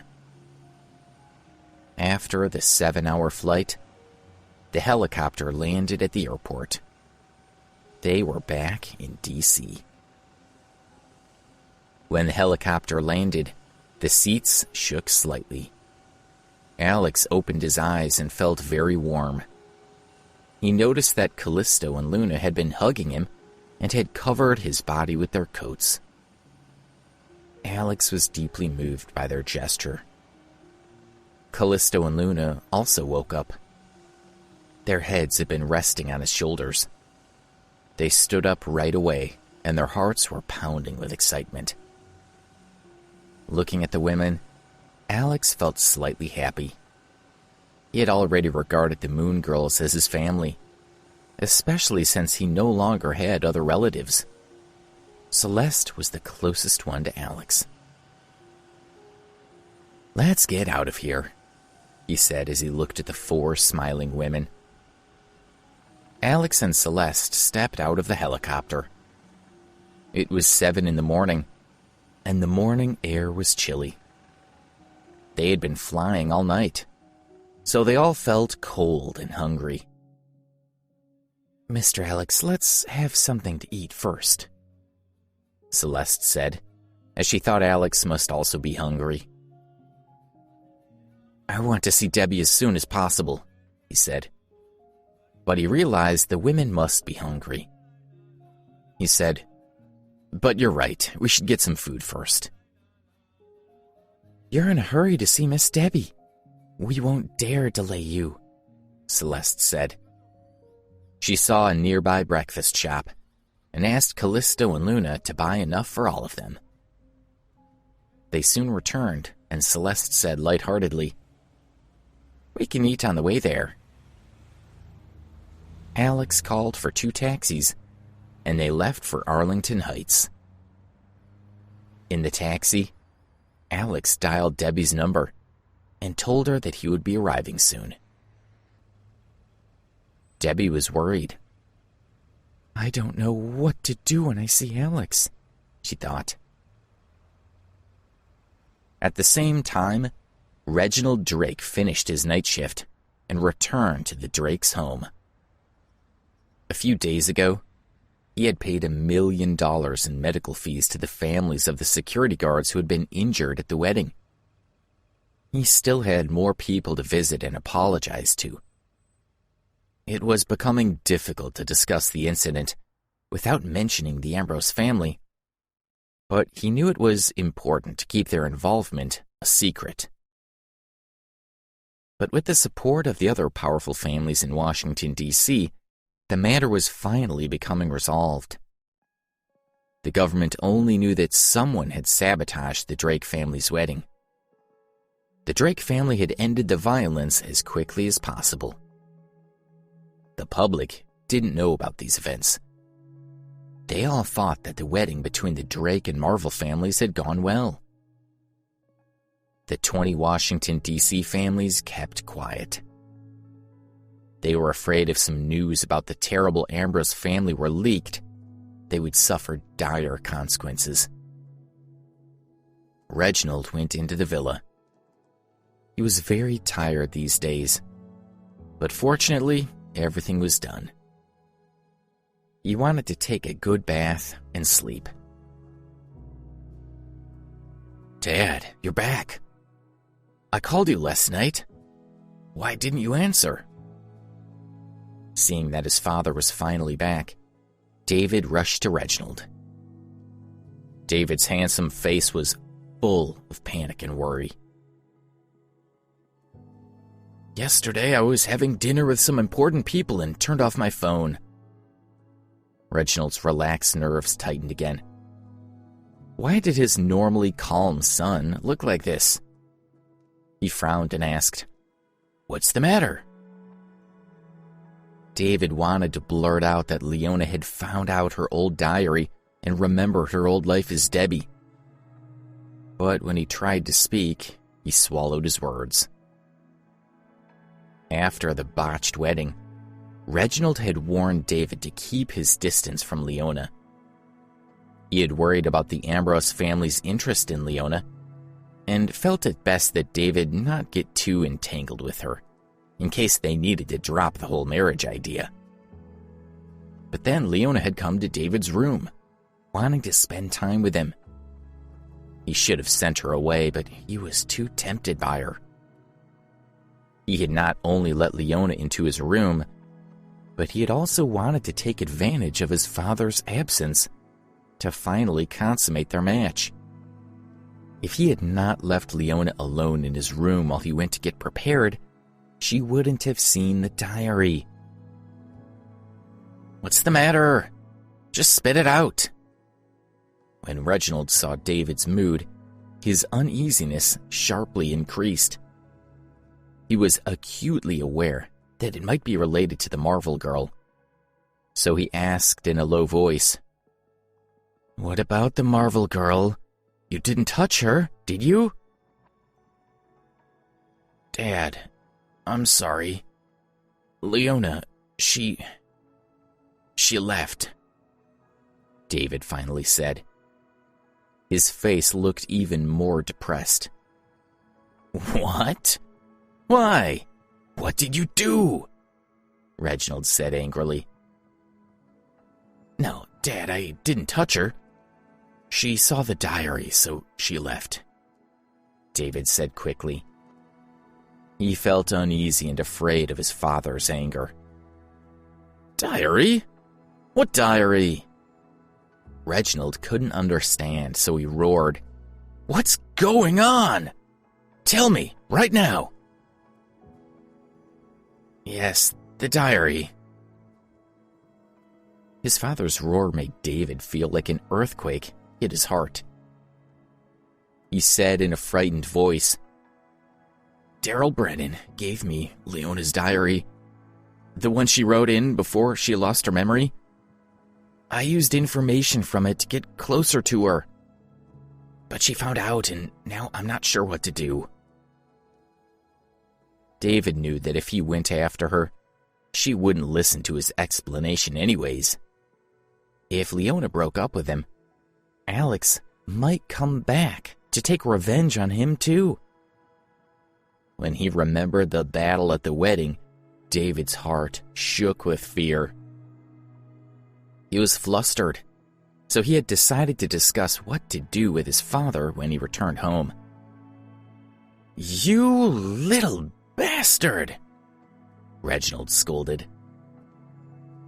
He did not understand the particulars, but it was clear that David had played some kind of trick on Leona. Alex had warned them before that if David didn't take good care of Leona, he would come to the Drake family to set things straight.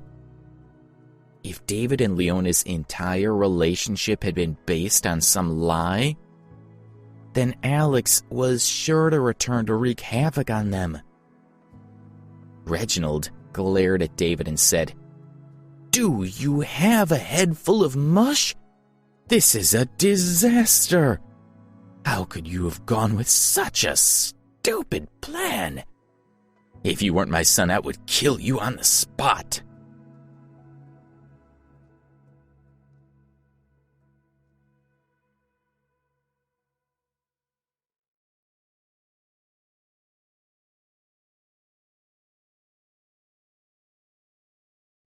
Episode 255. I'm sorry. "Dad, I was wrong. What should I do?" David said worriedly. "You'll come back with me to the Marvel's house to talk with them. You'd better pray that you can get that Marvel girl back, or I'll take off both your legs," Reginald said, glaring at his son. David nodded. Leona had always respected him. If he came forward and said the right things, she would probably take him back. After she came back, he had to do everything he could to help her forget how he had used the diary to get close to her, so Alex wouldn't find out and bring disaster to his family. "Let's go now," David said. He felt more secure that his father was with him. They walked out of the gate and drove to Arlington Heights. Alex got out of the taxi. Debbie was waiting at the gate to Arlington Heights with Lindsay and Charles Marvel. As soon as their eyes met, Debbie looked elated. She gazed at him as though she had many things to say to Alex. Alex's heart thumped. Her manners seemed more like the Debbie he remembered. It seemed like she really had finally remembered who she was. Debbie broke away from Lindsay to run toward him. Alex was happy and opened his arms as he ran toward Debbie. They embraced and spun around several times until they finally stopped.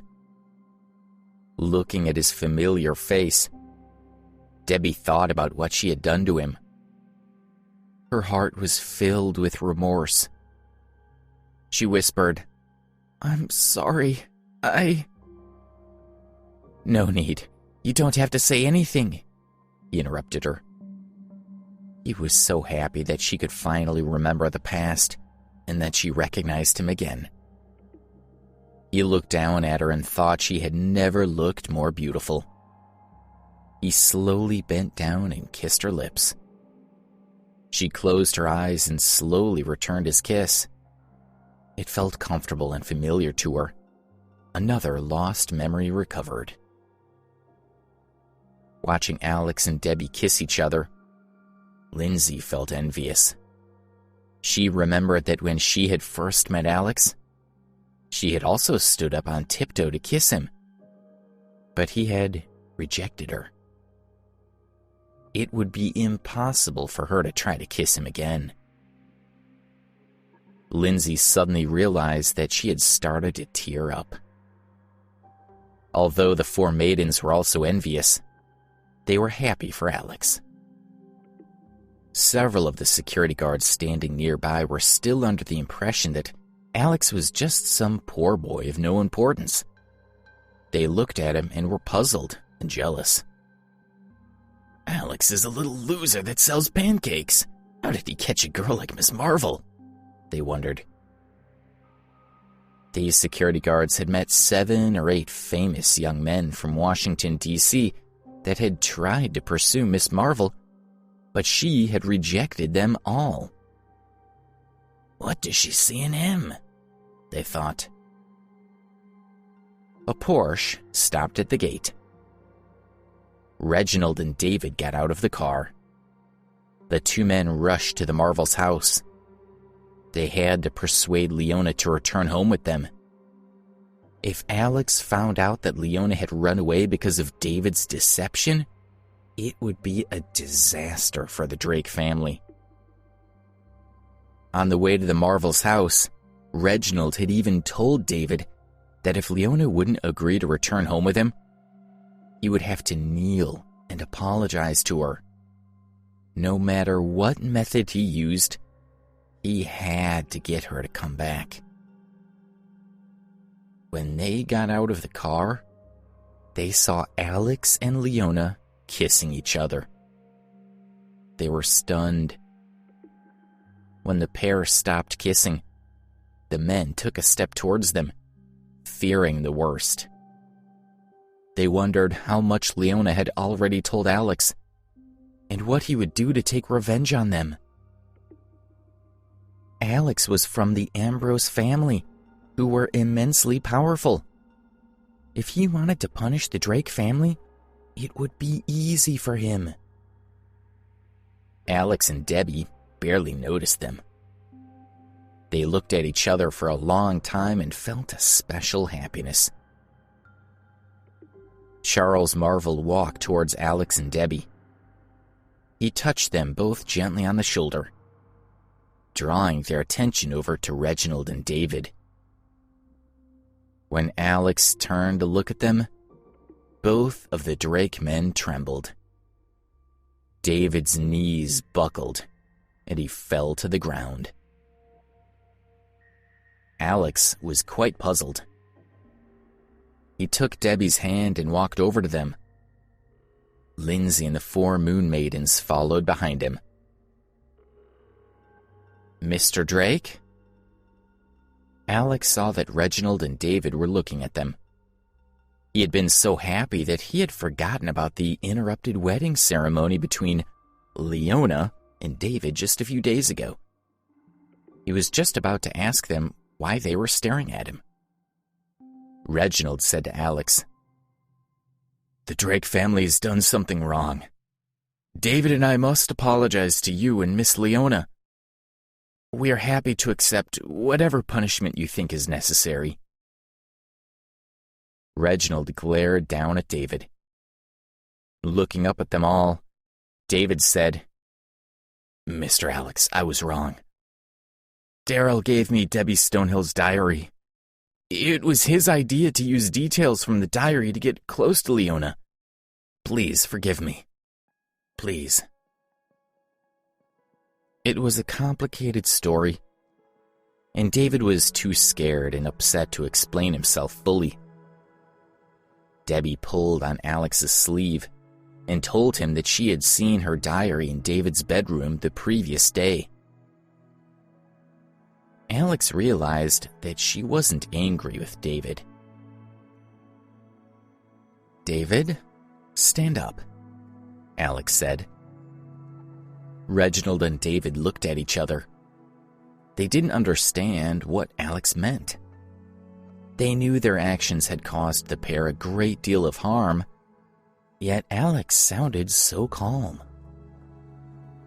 Alex and Debbie looked at each other and couldn't help but smile a little at each other. Debbie walked to David and helped him up. She said, "I should thank you, David. If it wasn't for you, I might not have remembered the previous events." They were surprised and a little relieved, but they couldn't understand what she had remembered. because I saw the diary, I remembered the past. David, I'm sorry. We can't go through with this match. You're not the one I love. Debbie said as she looked at him. David was reluctant to give her up. He had been envious of Leona's beauty for a long time. He had gone to a lot of trouble pursuing her, and he hated to think that he had wasted his time and energy trying to get her to love him. Reginald touched David and gave him a meaningful look. Reluctantly, David nodded and said, "Okay, if that's what you want." Debbie walked back to Alex. Alex smiled and said to Reginald, "This time, Debbie and I can get back together." "Debbie?" Reginald asked. "Her name is Debbie," Alex said, touching her shoulder. "Are you really the Alex you wrote about in that diary?" David asked. He had not made the connection before, but now he finally understood. "That was me, yes," Alex said. He was in a very happy mood. "Thank you so much for opening up to us, Alex," Reginald said humbly. "Or should I call you Mr. Ambrose?" "I'm no longer part of the Ambrose family," Alex said quietly. Reginald was puzzled, but he didn't dare ask what he meant. He simply said goodbye and left with his son. "Debbie, let's go for a walk," Alex said. Debbie was his greatest happiness at that moment, and he wanted to be alone with her. "I'd like that," she said, smiling. He walked to the roadside and hailed a taxi. He was so distracted that he had forgot to even say goodbye to the Moon Maidens as he and Debbie left. Watching the taxi drive away, the four women were very happy for him. Alex was no longer sad. His smile was their greatest happiness. But Lindsay felt very lonely. She wanted to be happy for Debbie and Alex, but she felt horribly let down by the whole situation. Alex had not looked at her once. She felt as if she didn't exist. Alex and Debbie arrived at Westlake. She took his arm and they walked by the water. "We have never walked like this before. It's really nice to walk like this together." He sighed and placed his hand on the back of her hand. "We'll take lots of walks together like this from now on." Debbie looked at him with hope in her eyes. "Good. Yes, we should." Alex started to remember that on the night of her disappearance, Lou Rourke, who had kidnapped her, once said that he had had relations with Debbie in the hotel. Whenever he thought about it, Alex felt a deep pain in his heart. "Debbie, the night you went missing, I'm sorry. I should have picked you up at the airport, and then you wouldn't have been picked up by Lou. He took you to the hotel room." Alex couldn't go on, but he managed to blurt out a few more words. "But don't worry. Lou is dead." She remembered that she had been kidnapped by Lou. Unexpectedly, Alex had killed him. She was unaware that this had happened, but his words seemed to be about something else that was on his mind. She pulled him closer and said, "Alex, what's wrong?" "Debbie, whenever I think about this, I feel very sad." His eyes revealed his guilty feelings. She understood what he meant. She blushed a little and said angrily, "Alex, you mean that you think I was—" He was stunned and looked at her serious expression. He was overjoyed and said, Debbie? Are you saying nothing happened? Yes, nothing like that happened, she said shyly. Her face turned red as she lowered her head. Alex felt joy. He hugged her close and said, Debbie, I'm so relieved. I was worried he had hurt you. I love you so much.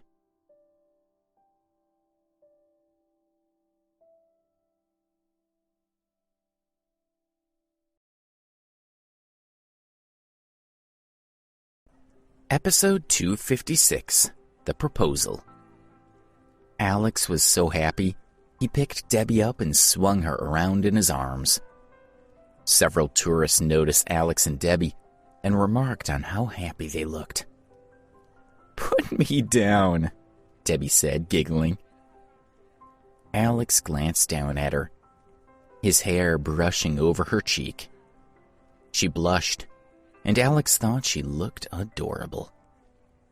He carefully lowered her to the ground and pressed a gentle kiss to her lips. Debbie, will you marry me? He whispered. Debbie hadn't expected that, and she froze for a moment, staring at him. Then she smiled. Will you marry me? Alex asked again. Debbie lowered her head and peeked up at him. Yes, she said, speaking softly. What? Alex asked, overjoyed. What did you say? He had heard her, but he wanted her to say it again. Weren't you listening? Debbie asked, teasing him. I was listening, he said, laughing. You said you would marry me. He took her hand. Can we get married as soon as possible? As soon as you like, she said. But I need to deal with David first. Okay, wife, he said, wrapping an arm around her shoulders. Let's go and have dinner.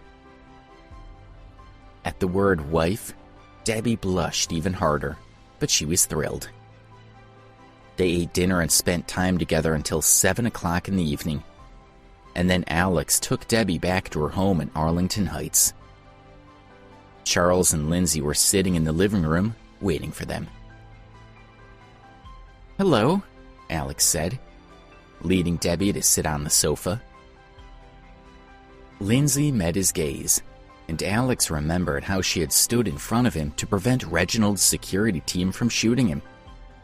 He was grateful, but she looked so sad that he looked away, unable to maintain eye contact. Alex, Charles said, you're clearly making my Debbie very happy. He watched as Alex and Debbie held hands and smiled at each other. Alex looked at Charles. I'm in love with Debbie, he said, his tone serious. I've asked her to marry me, and she said yes. Will you give us your blessing? Lindsay stiffened and stared at Alex. Charles was overjoyed. Once the Clifton family in Baltimore discovered Debbie was with him, the Cliftons were sure to retaliate. But if she married Alex, then the Ambrose family could protect her. He slapped his hand on his knee. I think you're an excellent match, he said, grinning at them. You have my blessing. Alex and Debbie beamed at him. But Alex, everyone considers Debbie to be David's wife, Charles reminded him. Their ceremony wasn't complete, but everyone assumed it would be finished soon. That's likely to cause a lot of problems.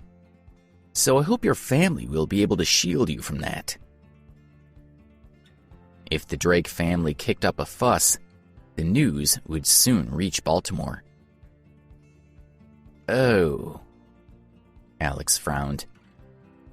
He had been disowned by his family, so he knew they wouldn't help. Had Charles only agreed to the marriage because he thought Alex had the backing of a powerful family? If so, and Alex admitted he had been disowned, would Charles take back his blessing? "It doesn't really matter, does it?" Alex asked. "After all, Debbie isn't well known around here, so David's reputation shouldn't suffer." He didn't want to admit that he was no longer part of the Ambrose family. Charles frowned. "He doesn't know about Debbie's past," he thought. "But he's clearly in love with her, so it should be okay to tell him." "Alex, I'm worried about the Clifton family," he said. The Clifton family? Alex wondered. What did they have to do with Debbie? Then Charles told him about his love for Cynthia Clifton and how her father, Jessup, had disapproved. He explained what had happened to their daughter, Debbie, and how Cynthia had died trying to escape her family. Alex had believed that Debbie was a simple girl with a nondescript background. He would never have guessed that she was also the granddaughter of Jessup Clifton. "I was in a hurry to get Debbie married because I didn't want to attract the attention of the Clifton family," Charles said. "They're extremely powerful, and I'm not sure if they have me under surveillance. I'm hoping that if you marry Debbie, we can keep this quiet. Once the Cliftons find out, my family will be in trouble. But I don't care. I just want my daughters to be safe. So please ask your family to keep Debbie's whereabouts a secret." Lindsay and Debbie sat beside Charles and took his hands, offering comfort. "I understand, but," Alex said, trailing off. "Last night, the Ambrose family disowned me, so I can't use their influence." Everyone gaped at him in shock. "I told the Drakes about it earlier, and you didn't seem to care," Alex pointed out. Charles remembered Alex saying that, but he had thought Alex was joking. "What am I going to do?" Charles asked, covering his face with his hands.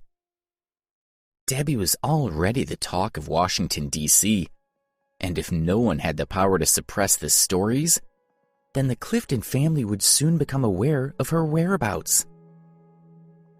"Dad, it's okay," Debbie said, trying to soothe him. "Don't worry about the Cliftons." She frowned. She hated the Clifton family for causing her mother's death.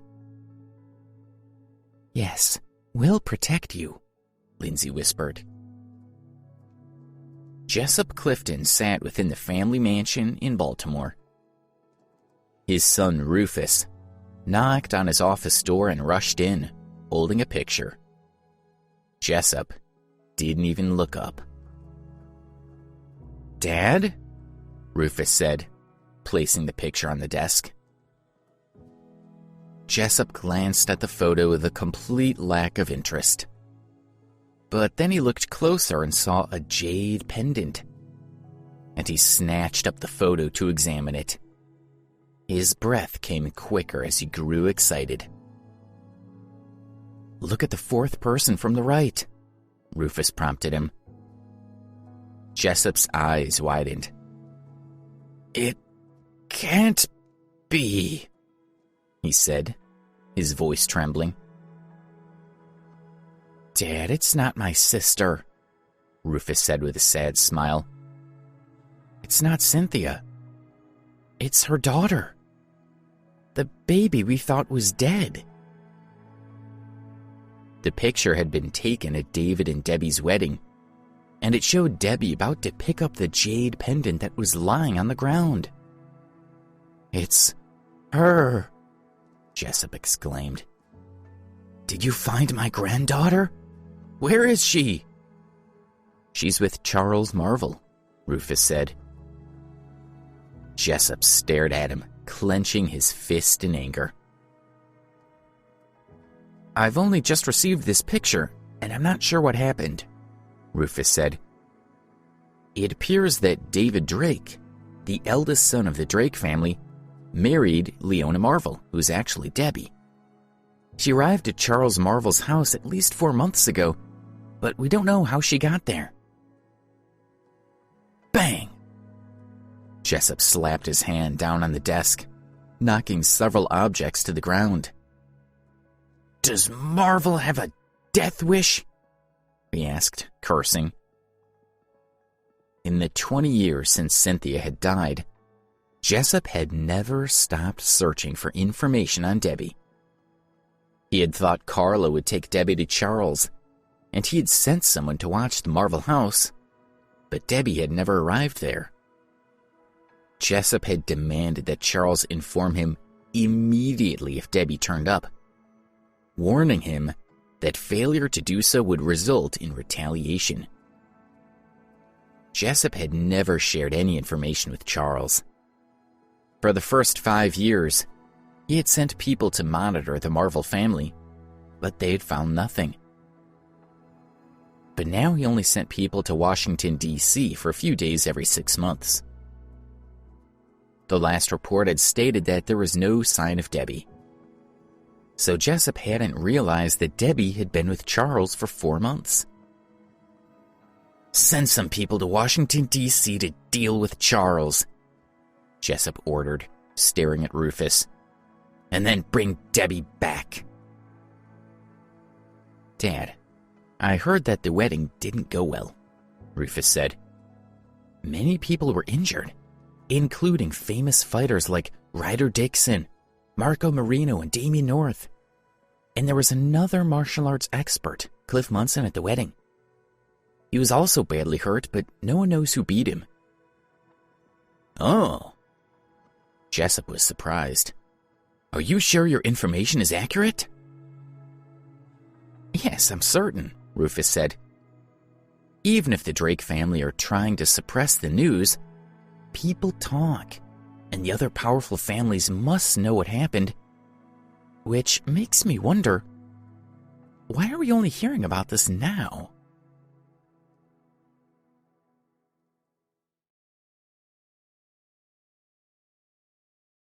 Episode 257, No Longer an Ambrose. Has the government tried to suppress the news? Rufus asked his father. Impossible, Jessup said, waving his hand. They don't have the ability, and the Drake family won't bother to hide it. No, someone else has been keeping this from us. Who? Rufus asked. What family has that much power? He didn't think any of them could pull this off. Think about it, Jessup said, scowling. It must be a family that hides in the shadows. The Ambrose family?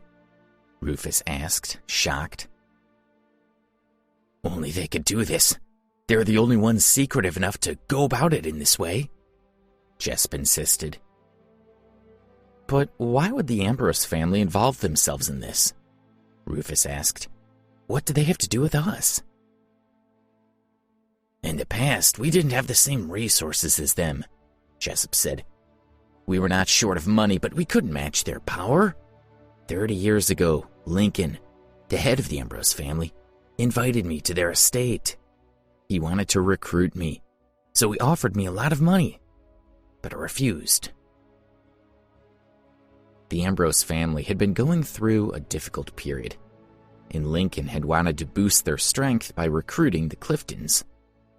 But Jessup had always been a proud man, so he had declined Lincoln's invitation.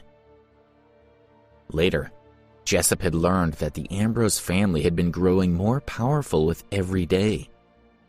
Now it was one of the largest families in the country, with branches all over the world.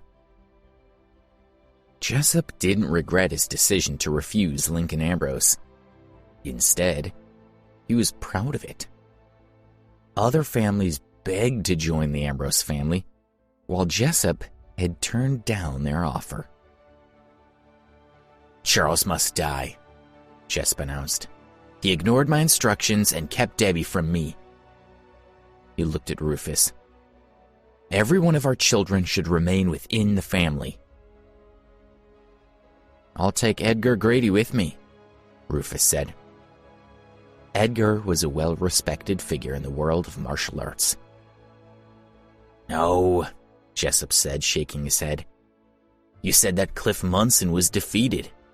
Even if the Ambrose family are not responsible, they're clearly powerful people in Washington, D.C., so we must send the strongest fighter we have."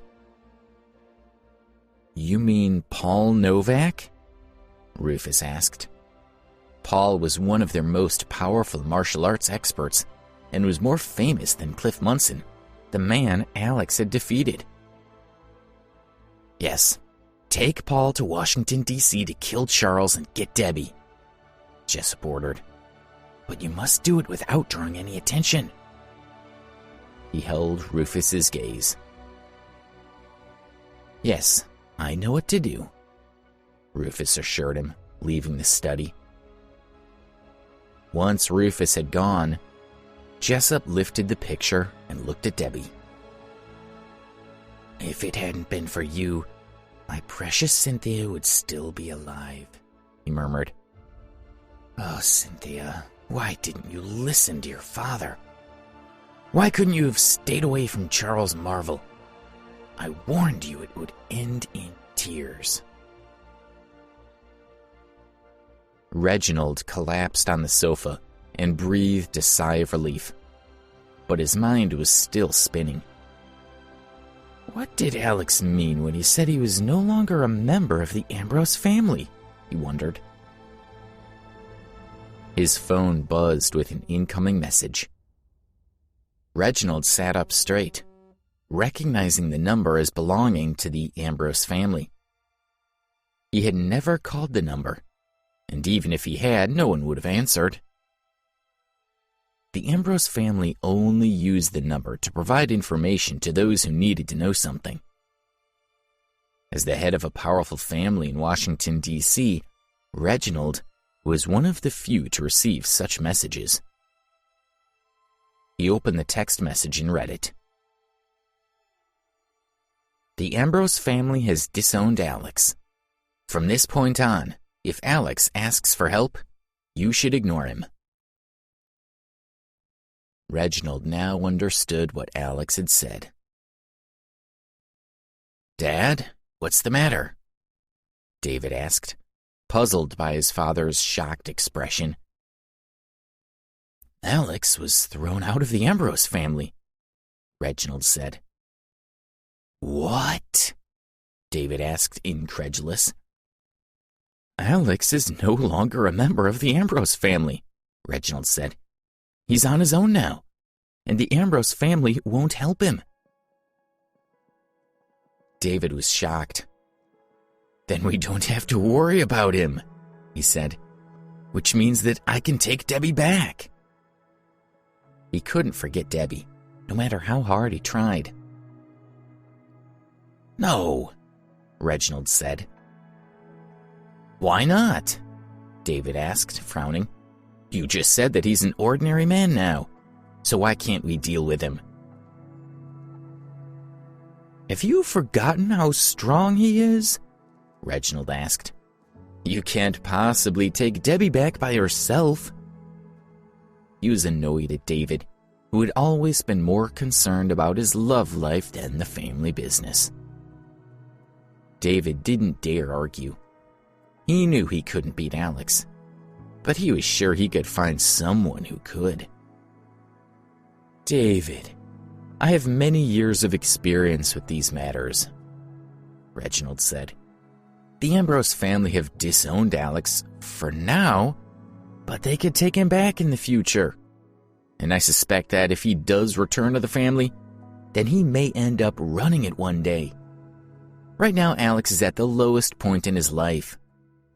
So if we help him, he'll be grateful. Then, once his family takes him back, he'll be able to repay our kindness.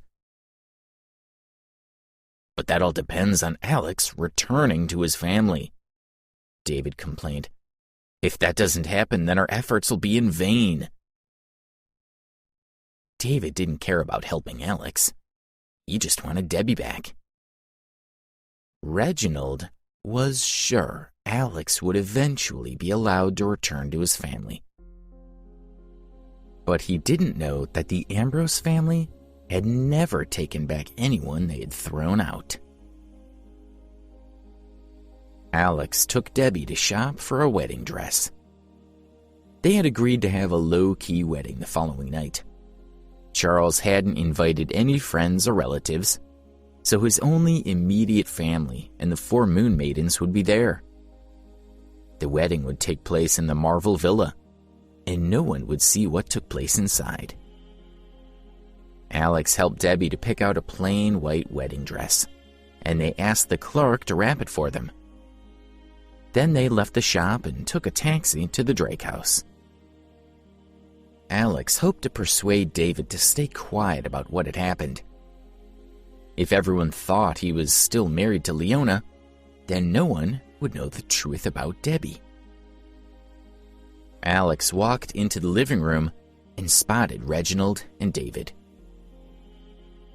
"Mr. Ambrose, welcome," Reginald said, treating Alex as if he were still the heir of the Ambrose family.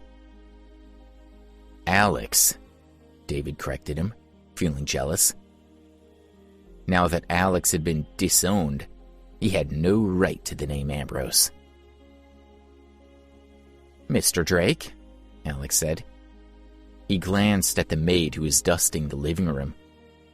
Reginald understood and signaled the maid to leave. Alex took Debbie's hand and they sat on the sofa, looking at Reginald. "Mr. Drake, I think you should stay quiet about what happened with David and Leona," he said. "The truth could damage your family's reputation. So why not let everyone think that David and Leona are married? Then after 6 months, you could reveal that they're divorced. I think that's for the best, don't you?" "I agree," Reginald said. "I'm going to miss Debbie, but you're right." "That's great," Alex said, overjoyed. He hadn't expected them to agree so easily. He gently squeezed Debbie's hand and looked at Reginald and David. "You should know that Debbie and I are getting married at the Marvel House tomorrow night." He thought it would be better to tell them now rather than catching them by surprise. If David found out later, he might react badly and spread the news. David's heart ached. He felt like Alex had taken everything from him. "Congratulations," Reginald said. "You really are a perfect couple, and I'm happy for you. May David and I attend the ceremony?" "We've agreed to keep the wedding small," Alex said. "The guest list is limited as we need to keep a low profile. I hope you understand." "Of course," Reginald agreed, nodding. "It will just be David and me, no one else. We can keep a secret. What do you think?" "Well, I guess that's okay," Alex said, feeling as if he had no choice. After that, Alex left with Debbie. "Why do we have to go to Alex's wedding?" David asked, tormented by the thought of having to watch Debbie marry another man. "I told you already," Reginald said. "We have to gain Alex's favor. Then when he returns to the Ambrose family, he'll be in a position to help us." David disagreed. "Alex will never return to his family," he thought.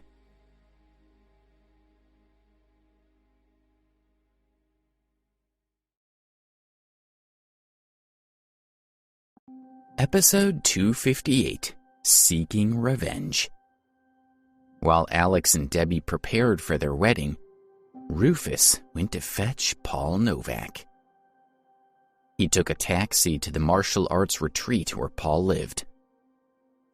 Paul was obsessed with martial arts and had spent much of his time in training camps. Since he had been recruited by Jessup Clifton 9 years ago, he had been living in the No Surrender camp just outside Baltimore. Here, the air was fresh and there was plenty of open space, making it a good place to train. The taxi drove along the winding mountain road to the gate of the camp. Rufus stepped out of the car and looked around. The driver opened the trunk and removed a box full of wine bottles. The wine came from a variety of countries, and it was all extremely expensive. Paul loved to drink, and the Cliftons always brought him some wine whenever they visited. 2 men opened the gate, and Rufus and the driver walked inside. The men led Rufus on a 10-minute walk to a clearing where they found Paul sitting cross-legged on a rock. His long hair was tied back, but a few strands had escaped, and the wind blew them over his face. He was wearing a blue shirt, a pair of jeans, and a filthy pair of sneakers. He didn't acknowledge his visitors and merely continued to sit on the rock with his eyes closed. "Mr. Clifton, do you want me to call him?" the driver whispered. Rufus Clinton was an important man who should never be ignored, so Paul's inattention was really disrespectful. Rufus looked at Paul and shook his head. He turned to the 2 men who had escorted them there. "How long does it usually take him to finish?" he asked. "Mr. Novak sits there for 12 hours at a time," one of the men answered. "He sits there through rain and thunder, during the day and night." "He's been sitting there for over 6 hours, the other man said. "So it'll be another 6 hours before he's done. Perhaps you'd like to wait inside? I can call you when Mr. Novak is finished." "Okay," Rufus said, nodding. With that, he turned to walk back to the main building. On the way, he saw a middle-aged man and woman standing at the back door of the building. When they saw Rufus, they began to walk toward him. "Hey, this is a private camp," one of the men with Rufus called. "You shouldn't be here. You need to leave."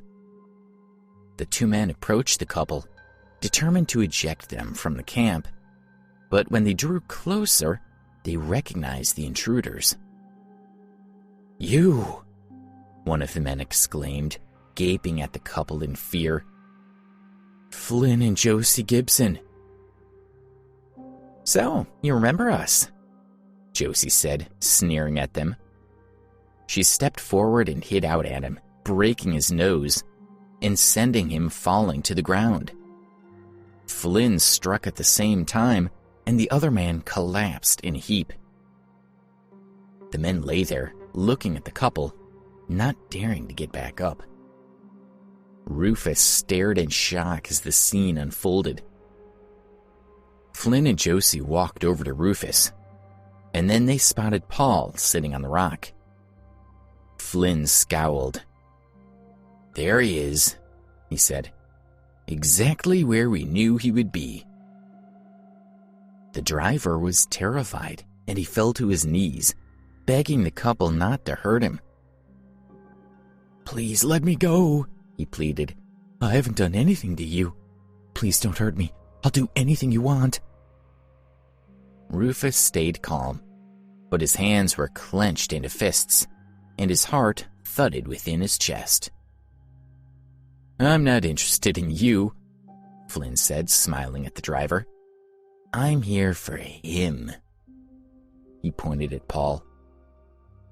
"But it might be nice to have an audience for this." The driver shook with fear. "No, please, let me go," he begged. "Coward," Flynn muttered, shaking his head. Then he turned to stare at Paul. "Paul, stand up and face me." Flynn and Josie rushed at Paul, and Rufus cried out in warning. If this couple took Paul out of action, then he wouldn't be able to help the Cliftons. Paul didn't move, and his eyes remained closed. Flynn and Josie grinned, sure of their victory. But then, Paul burst into action, falling backward to roll off the rock before springing to his feet. Flynn's attack sliced harmlessly through the air. The couple gaped at Paul. Apparently, Paul's skills had improved a lot in the last 12 years. A short distance away, Paul stood with his hands by his side, watching the couple. "Flynn and Josie Gibson," he said. "I never expected to see you again. Didn't you lose badly enough 12 years ago? Are you back for more?" Flynn and Josie had been childhood sweethearts who had met in a martial arts class for kids. When they had grown up, they had gotten married, and Josie had given birth to a son. Their child had been born with a congenital heart condition, and the doctor had informed them that their son wasn't likely to reach his 10th birthday. Flynn and Josie had adored their child and would have given their lives for him, but there had been nothing they could do. They had both been obsessed with martial arts, and 12 years ago, they had challenged Paul, wanting to test their skills against his. Paul had beaten Flynn and Josie easily, while their 5-year-old son had watched. When the child had seen his parents fall to the ground, the shock had caused a heart attack, and he had died before anyone could help him. Flynn and Josie blamed Paul for their son's death. "You think we'll lose?"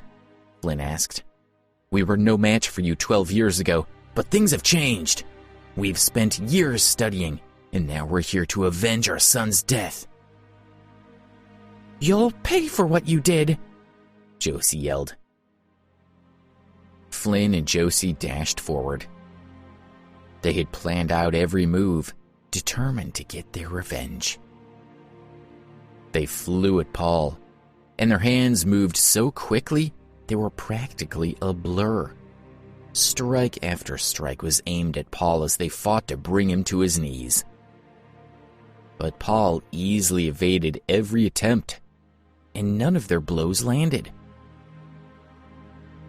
Flynn and Josie refused to give up. If they just kept trying, surely Paul would leave them an opening eventually. "Haven't you had enough yet?" Paul asked, startling them. "You must be getting tired." They retreated a few steps and glared at him. "I was just warming up," Flynn said. "I've been testing you to see how much you've improved in the last 12 years. "I don't need to improve," Paul said, smirking at them. "I'm already the best. But maybe you'll serve as a good warm-up for me instead." His eyes narrowed, and then he ran at the couple. Flynn and Josie were shocked by Paul's speed, and they realized they were outmatched. But they fought back, unwilling to concede defeat. Paul grabbed their wrists and used their momentum to toss them away from him. Then he began to strike back in earnest. Flynn and Josie were too busy defending themselves to land any hits of their own. They couldn't even help each other because it took all their focus to protect themselves. All they could see were Paul's hands and feet flying toward them in an unrelenting string of attacks. Flynn and Josie each received a kick to the abdomen, sending them flying backward and dropping to the ground. This time, neither of them got up. They lay there with their eyes closed, clearly unconscious. Paul had defeated them easily. Rufus breathed a sigh of relief and wiped his sweaty palms on his coat. He walked over to Paul. "I see you've lost none of your skill," he said. "That was impressive." He gestured at the wine box. "I've brought some of your favorites. Take a look." "Excellent," Paul said. "Thank you." He went to the box, opened it, and examined the wine. "So, Mr. Clifton, why are you here?"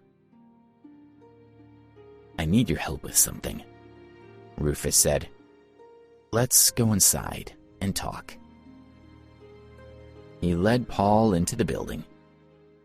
The driver picked up the wine box and followed them inside.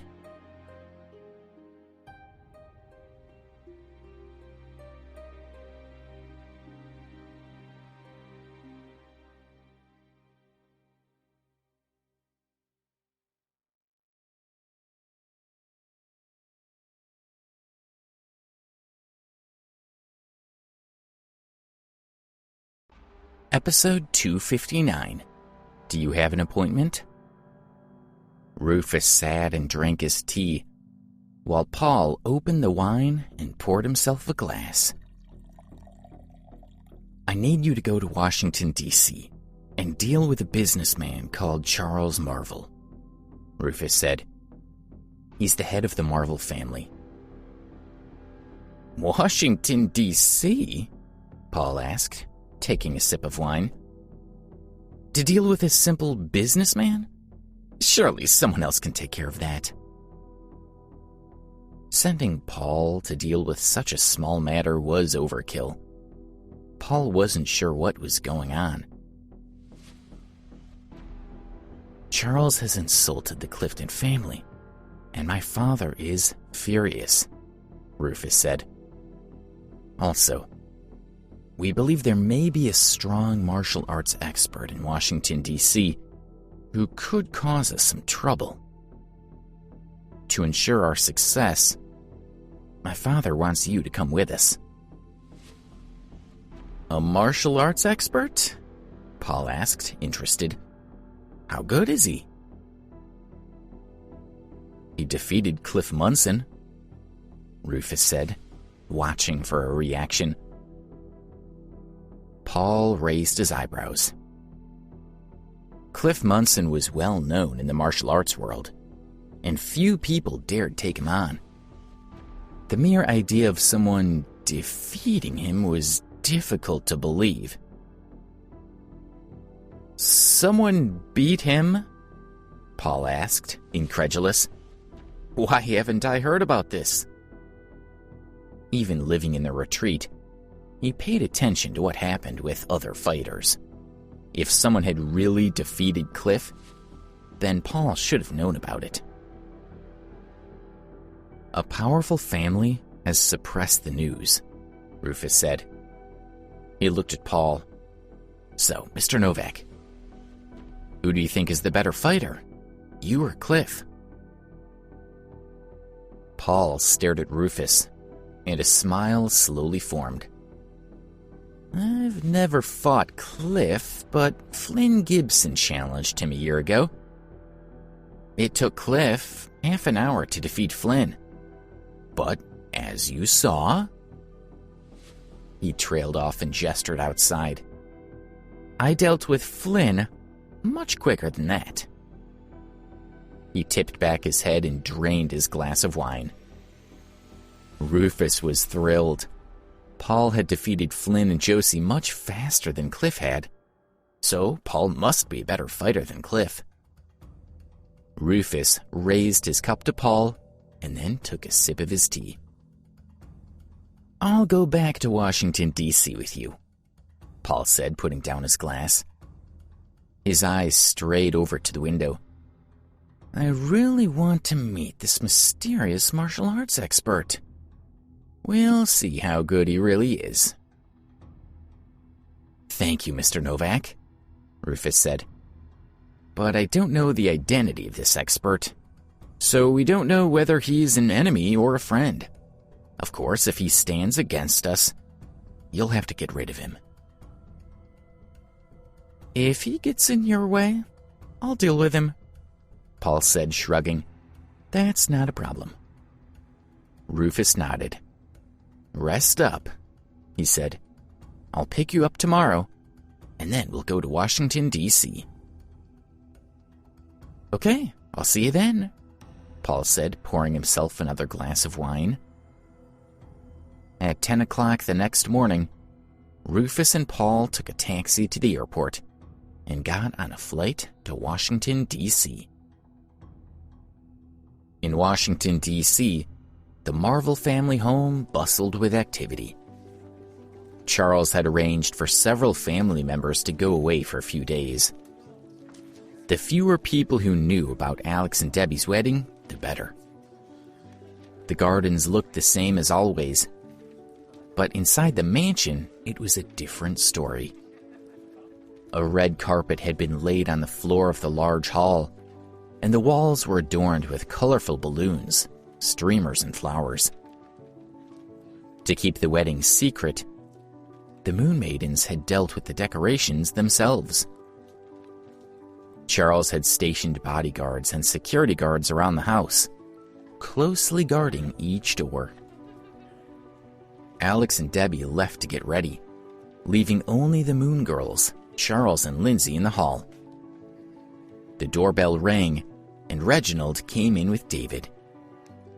Alex had informed Charles that they were coming, so no one was surprised to see them. Reginald and Charles exchanged greetings, and everyone smiled at each other. Alex and Debbie got dressed and returned to the hall, where they came face to face with each other. Debbie smiled when she saw Alex. She thought he looked handsome in his black suit. Alex stared at Debbie in her snow-white wedding dress. Her eyes sparkled, and she was radiant as she blushed under his scrutiny. He had always found her shyness adorable, and now, in that dress, she looked like an angel. The Moon Girls grinned at Alex when they saw his reaction. Lindsay forced herself to smile, aware that this was a happy day for Alex and Debbie, even though she felt sad. David had to hide a scowl as he fought down his jealousy. He couldn't believe he would have to watch Alex get married to Debbie. Congratulations, he said, managing not to choke on the word. I wish the two of you a long life together. Mr. Marvel, Reginald said, approaching Charles, you've done well to find a good son-in-law like Alex. Charles nodded and looked at his watch. It's almost time. He glanced at Alex and Debbie. Are you ready? Yes, Alex said, as he and Debbie nodded. In a few minutes, the ceremony would begin, and they were feeling a little nervous.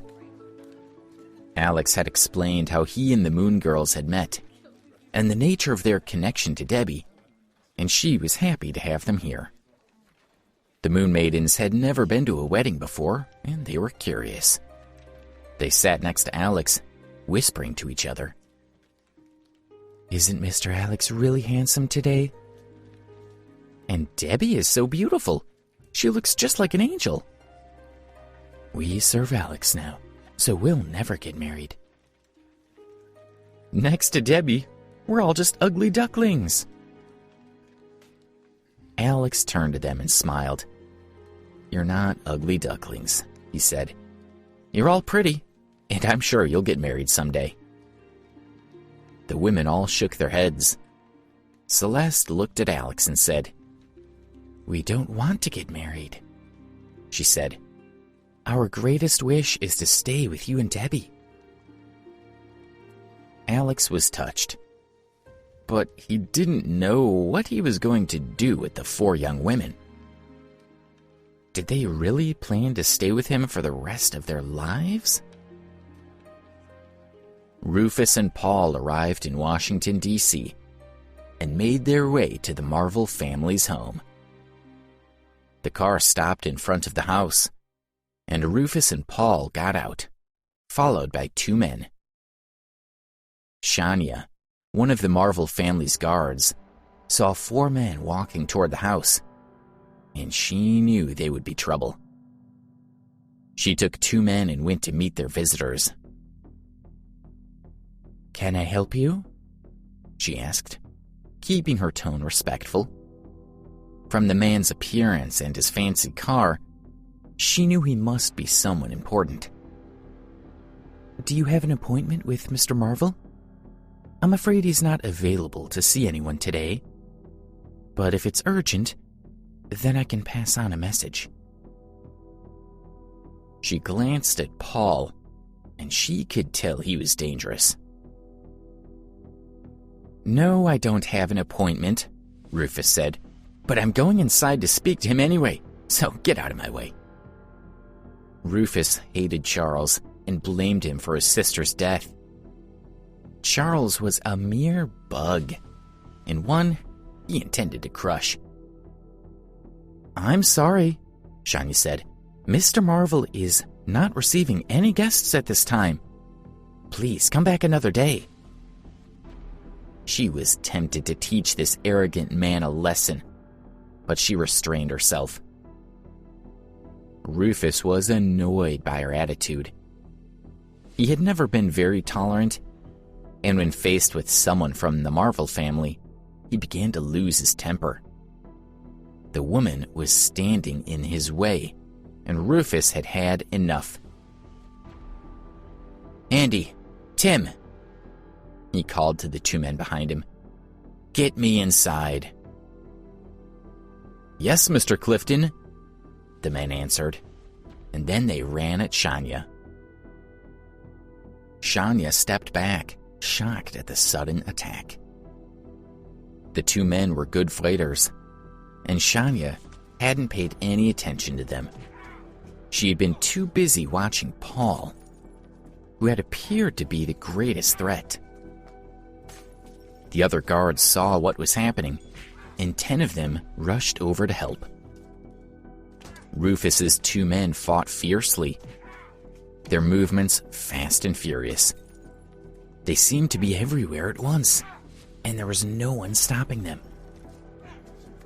On the way here, Rufus had ordered that the Marvel family were to pay for their sins, and there should be no mercy. The 10 guards were soon out of action, all lying on the ground, nursing their injuries, and some of them had lost consciousness. Only Shania was left standing.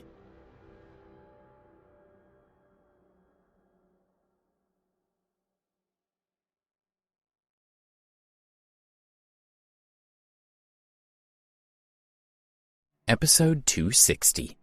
4 Intruders and a Wedding. Shania was shocked as she looked around at her fallen guards, and she realized that the intruders' skills far surpassed her own.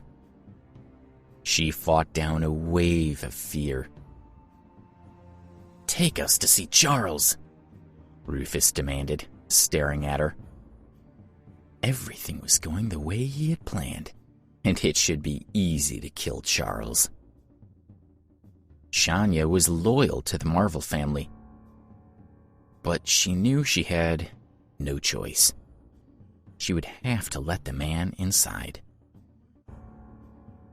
Alex and Debbie stood in front of the celebrant, with Charles, Lindsay, David, and the Moon Maidens behind them, acting as witnesses. The celebrant began to lead the ceremony. "Ladies and gentlemen, we are gathered here today to join this man and this woman in matrimony," he said.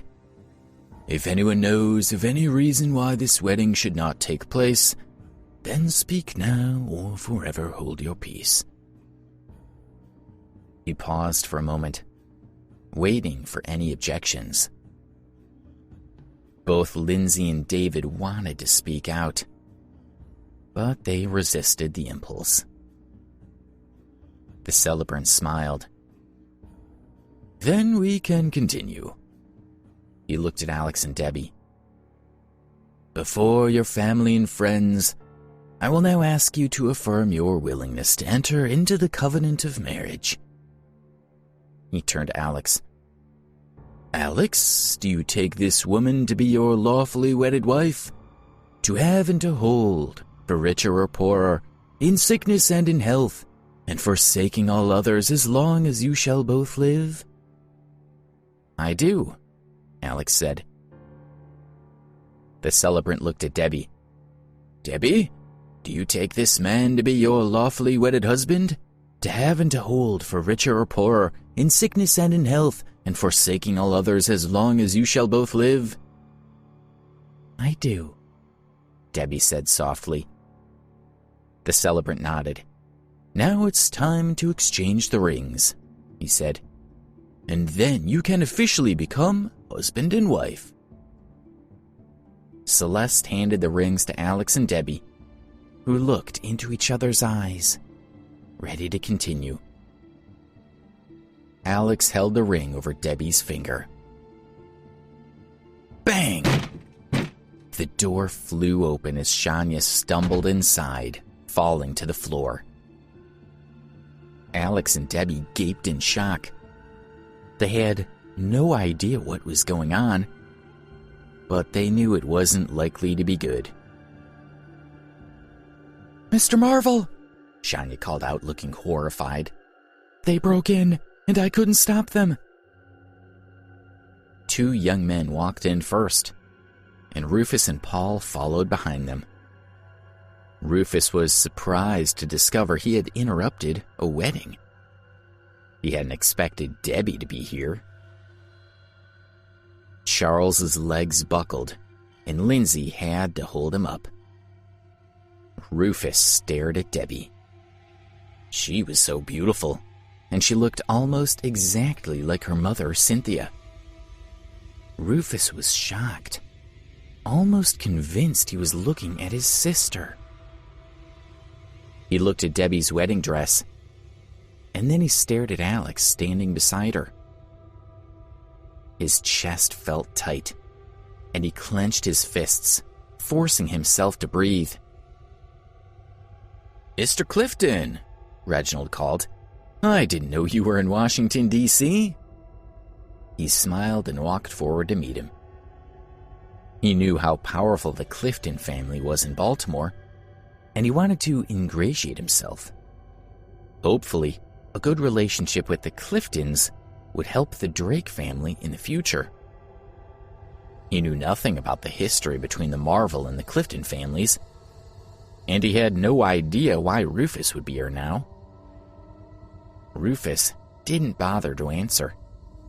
He merely slapped Reginald's face. Rufus assumed Charles must have told Reginald about Debbie's past. The Clifton family didn't want Debbie's identity to become public knowledge. If Reginald knew the truth, then it would be hard to keep everything quiet. Reginald wiped his split lip and stared at Rufus. He couldn't understand why Rufus had slapped him. David was stunned. He had never seen anyone dare to strike his father. Debbie realized Rufus was from her mother's family, and she watched him, waiting to see what he would do. None of you will ever speak about what happened here, Rufus said, looking at each of them. If you do, you'll regret it. Rufus had already decided to kill Charles and Alex, but he would spare the others.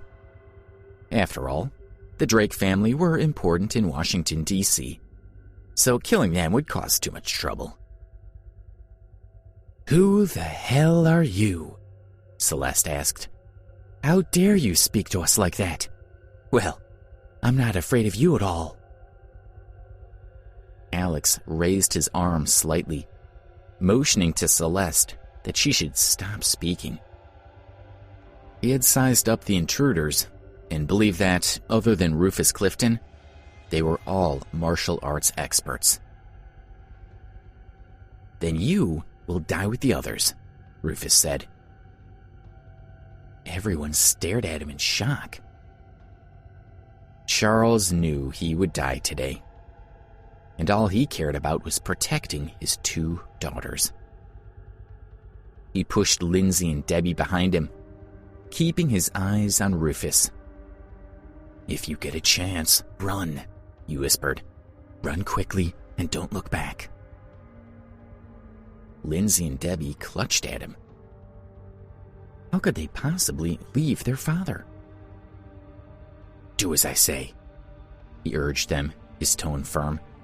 "I need to know you'll be okay."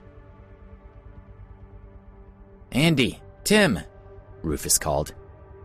Charles was only a businessman and not a fighter, so it shouldn't take long to kill him. Andy and Tim looked a little sullen. They had enjoyed the fight outside, and Charles didn't look like he would be much of a challenge. It was almost insulting. Andy stepped forward, and Tim followed. "Stay back," Celeste called, and then the 4 Moon Maidens surrounded Andy and Tim. Shania stepped forward, ready to assist the women. The Moon Maidens believed that Andy and Tim might harm Alex and Debbie, so it was their duty to deal with them. Andy and Tim attacked the Moon Maidens, but the women dodged, and none of their hits landed. The Moon Maidens had trained together since childhood. They were not as strong as Andy and Tim, but they were fast and graceful, and their moves were coordinated. Celeste flicked her hand, and a pink silk scarf flew out of her sleeve. Then, red, white, and yellow scarves appeared from the sleeves of Celine, Callisto, and Luna. The women moved quickly, whipping the colorful scarves at Andy and Tim. The 2 men had to dodge and weave, desperately trying not to get caught up in the strips of fabric. Paul watched, surprised. He hadn't expected the 4 young women to be martial arts experts. Alex stood to the side. He could see that the Moon Girls didn't need his help. They had everything under control. Celeste's pink scarf shot out, and Andy managed to evade it. But Celine grabbed the other end and tossed her red scarf to Celeste. The women danced around, still holding the scarves, twisting and turning until Andy found the material wrapped around him, binding him tightly. Callisto and Luna tied up Tim in the same way. "Don't move," Celeste told the men. The 4 women leaned back, drawing the scarves tighter, completely immobilizing the men. The scarves had wires sewn into them. If the men continued to struggle, the sharp wires would cut into them, causing a lot of damage. Andy and Tim were stunned when they realized they had been beaten. Celeste turned to ask Alex what he wanted done with the men. But Paul was charging toward them, determined to attack the 4 Moon Maidens. The women looked at Alex, and then turned back to look at Paul, mesmerized by him. "Watch out," Alex said, moving to intercept Paul. He put out his hand to block Paul's stride, and was surprised by the lack of force behind it. Even if Paul had made contact with one of the women, he wouldn't have done much damage. Paul wasn't interested in destroying the women. He simply wanted to teach them a lesson. From watching them fight Andy and Tim, he knew they were better fighters than the Flynn couple he had defeated the day before. With only a little extra effort, Paul could beat these women. But he hadn't expected Alex to be so fast. Paul could already tell that Alex would be a much more skilled opponent than the 4 women. Paul attacked again, striking out at Alex. Alex batted him away easily, surprised at Paul's lack of strength.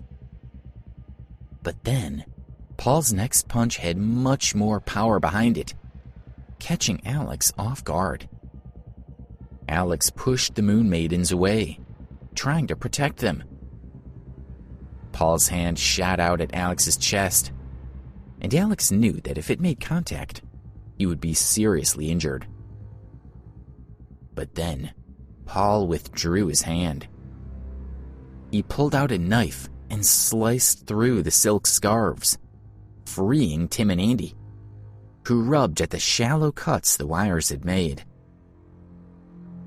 Paul made a show of grabbing a scarf and winding it around his hand, pulling it tight. A small trickle of blood appeared, but Paul seemed unaffected. Alex and the Moon Maidens were shocked. Alex knew how dangerous that wire was. It could cut right through the palm of a hand. But Paul's hand had withstood it. Incredible. There was only one explanation. Paul must be exceptionally powerful.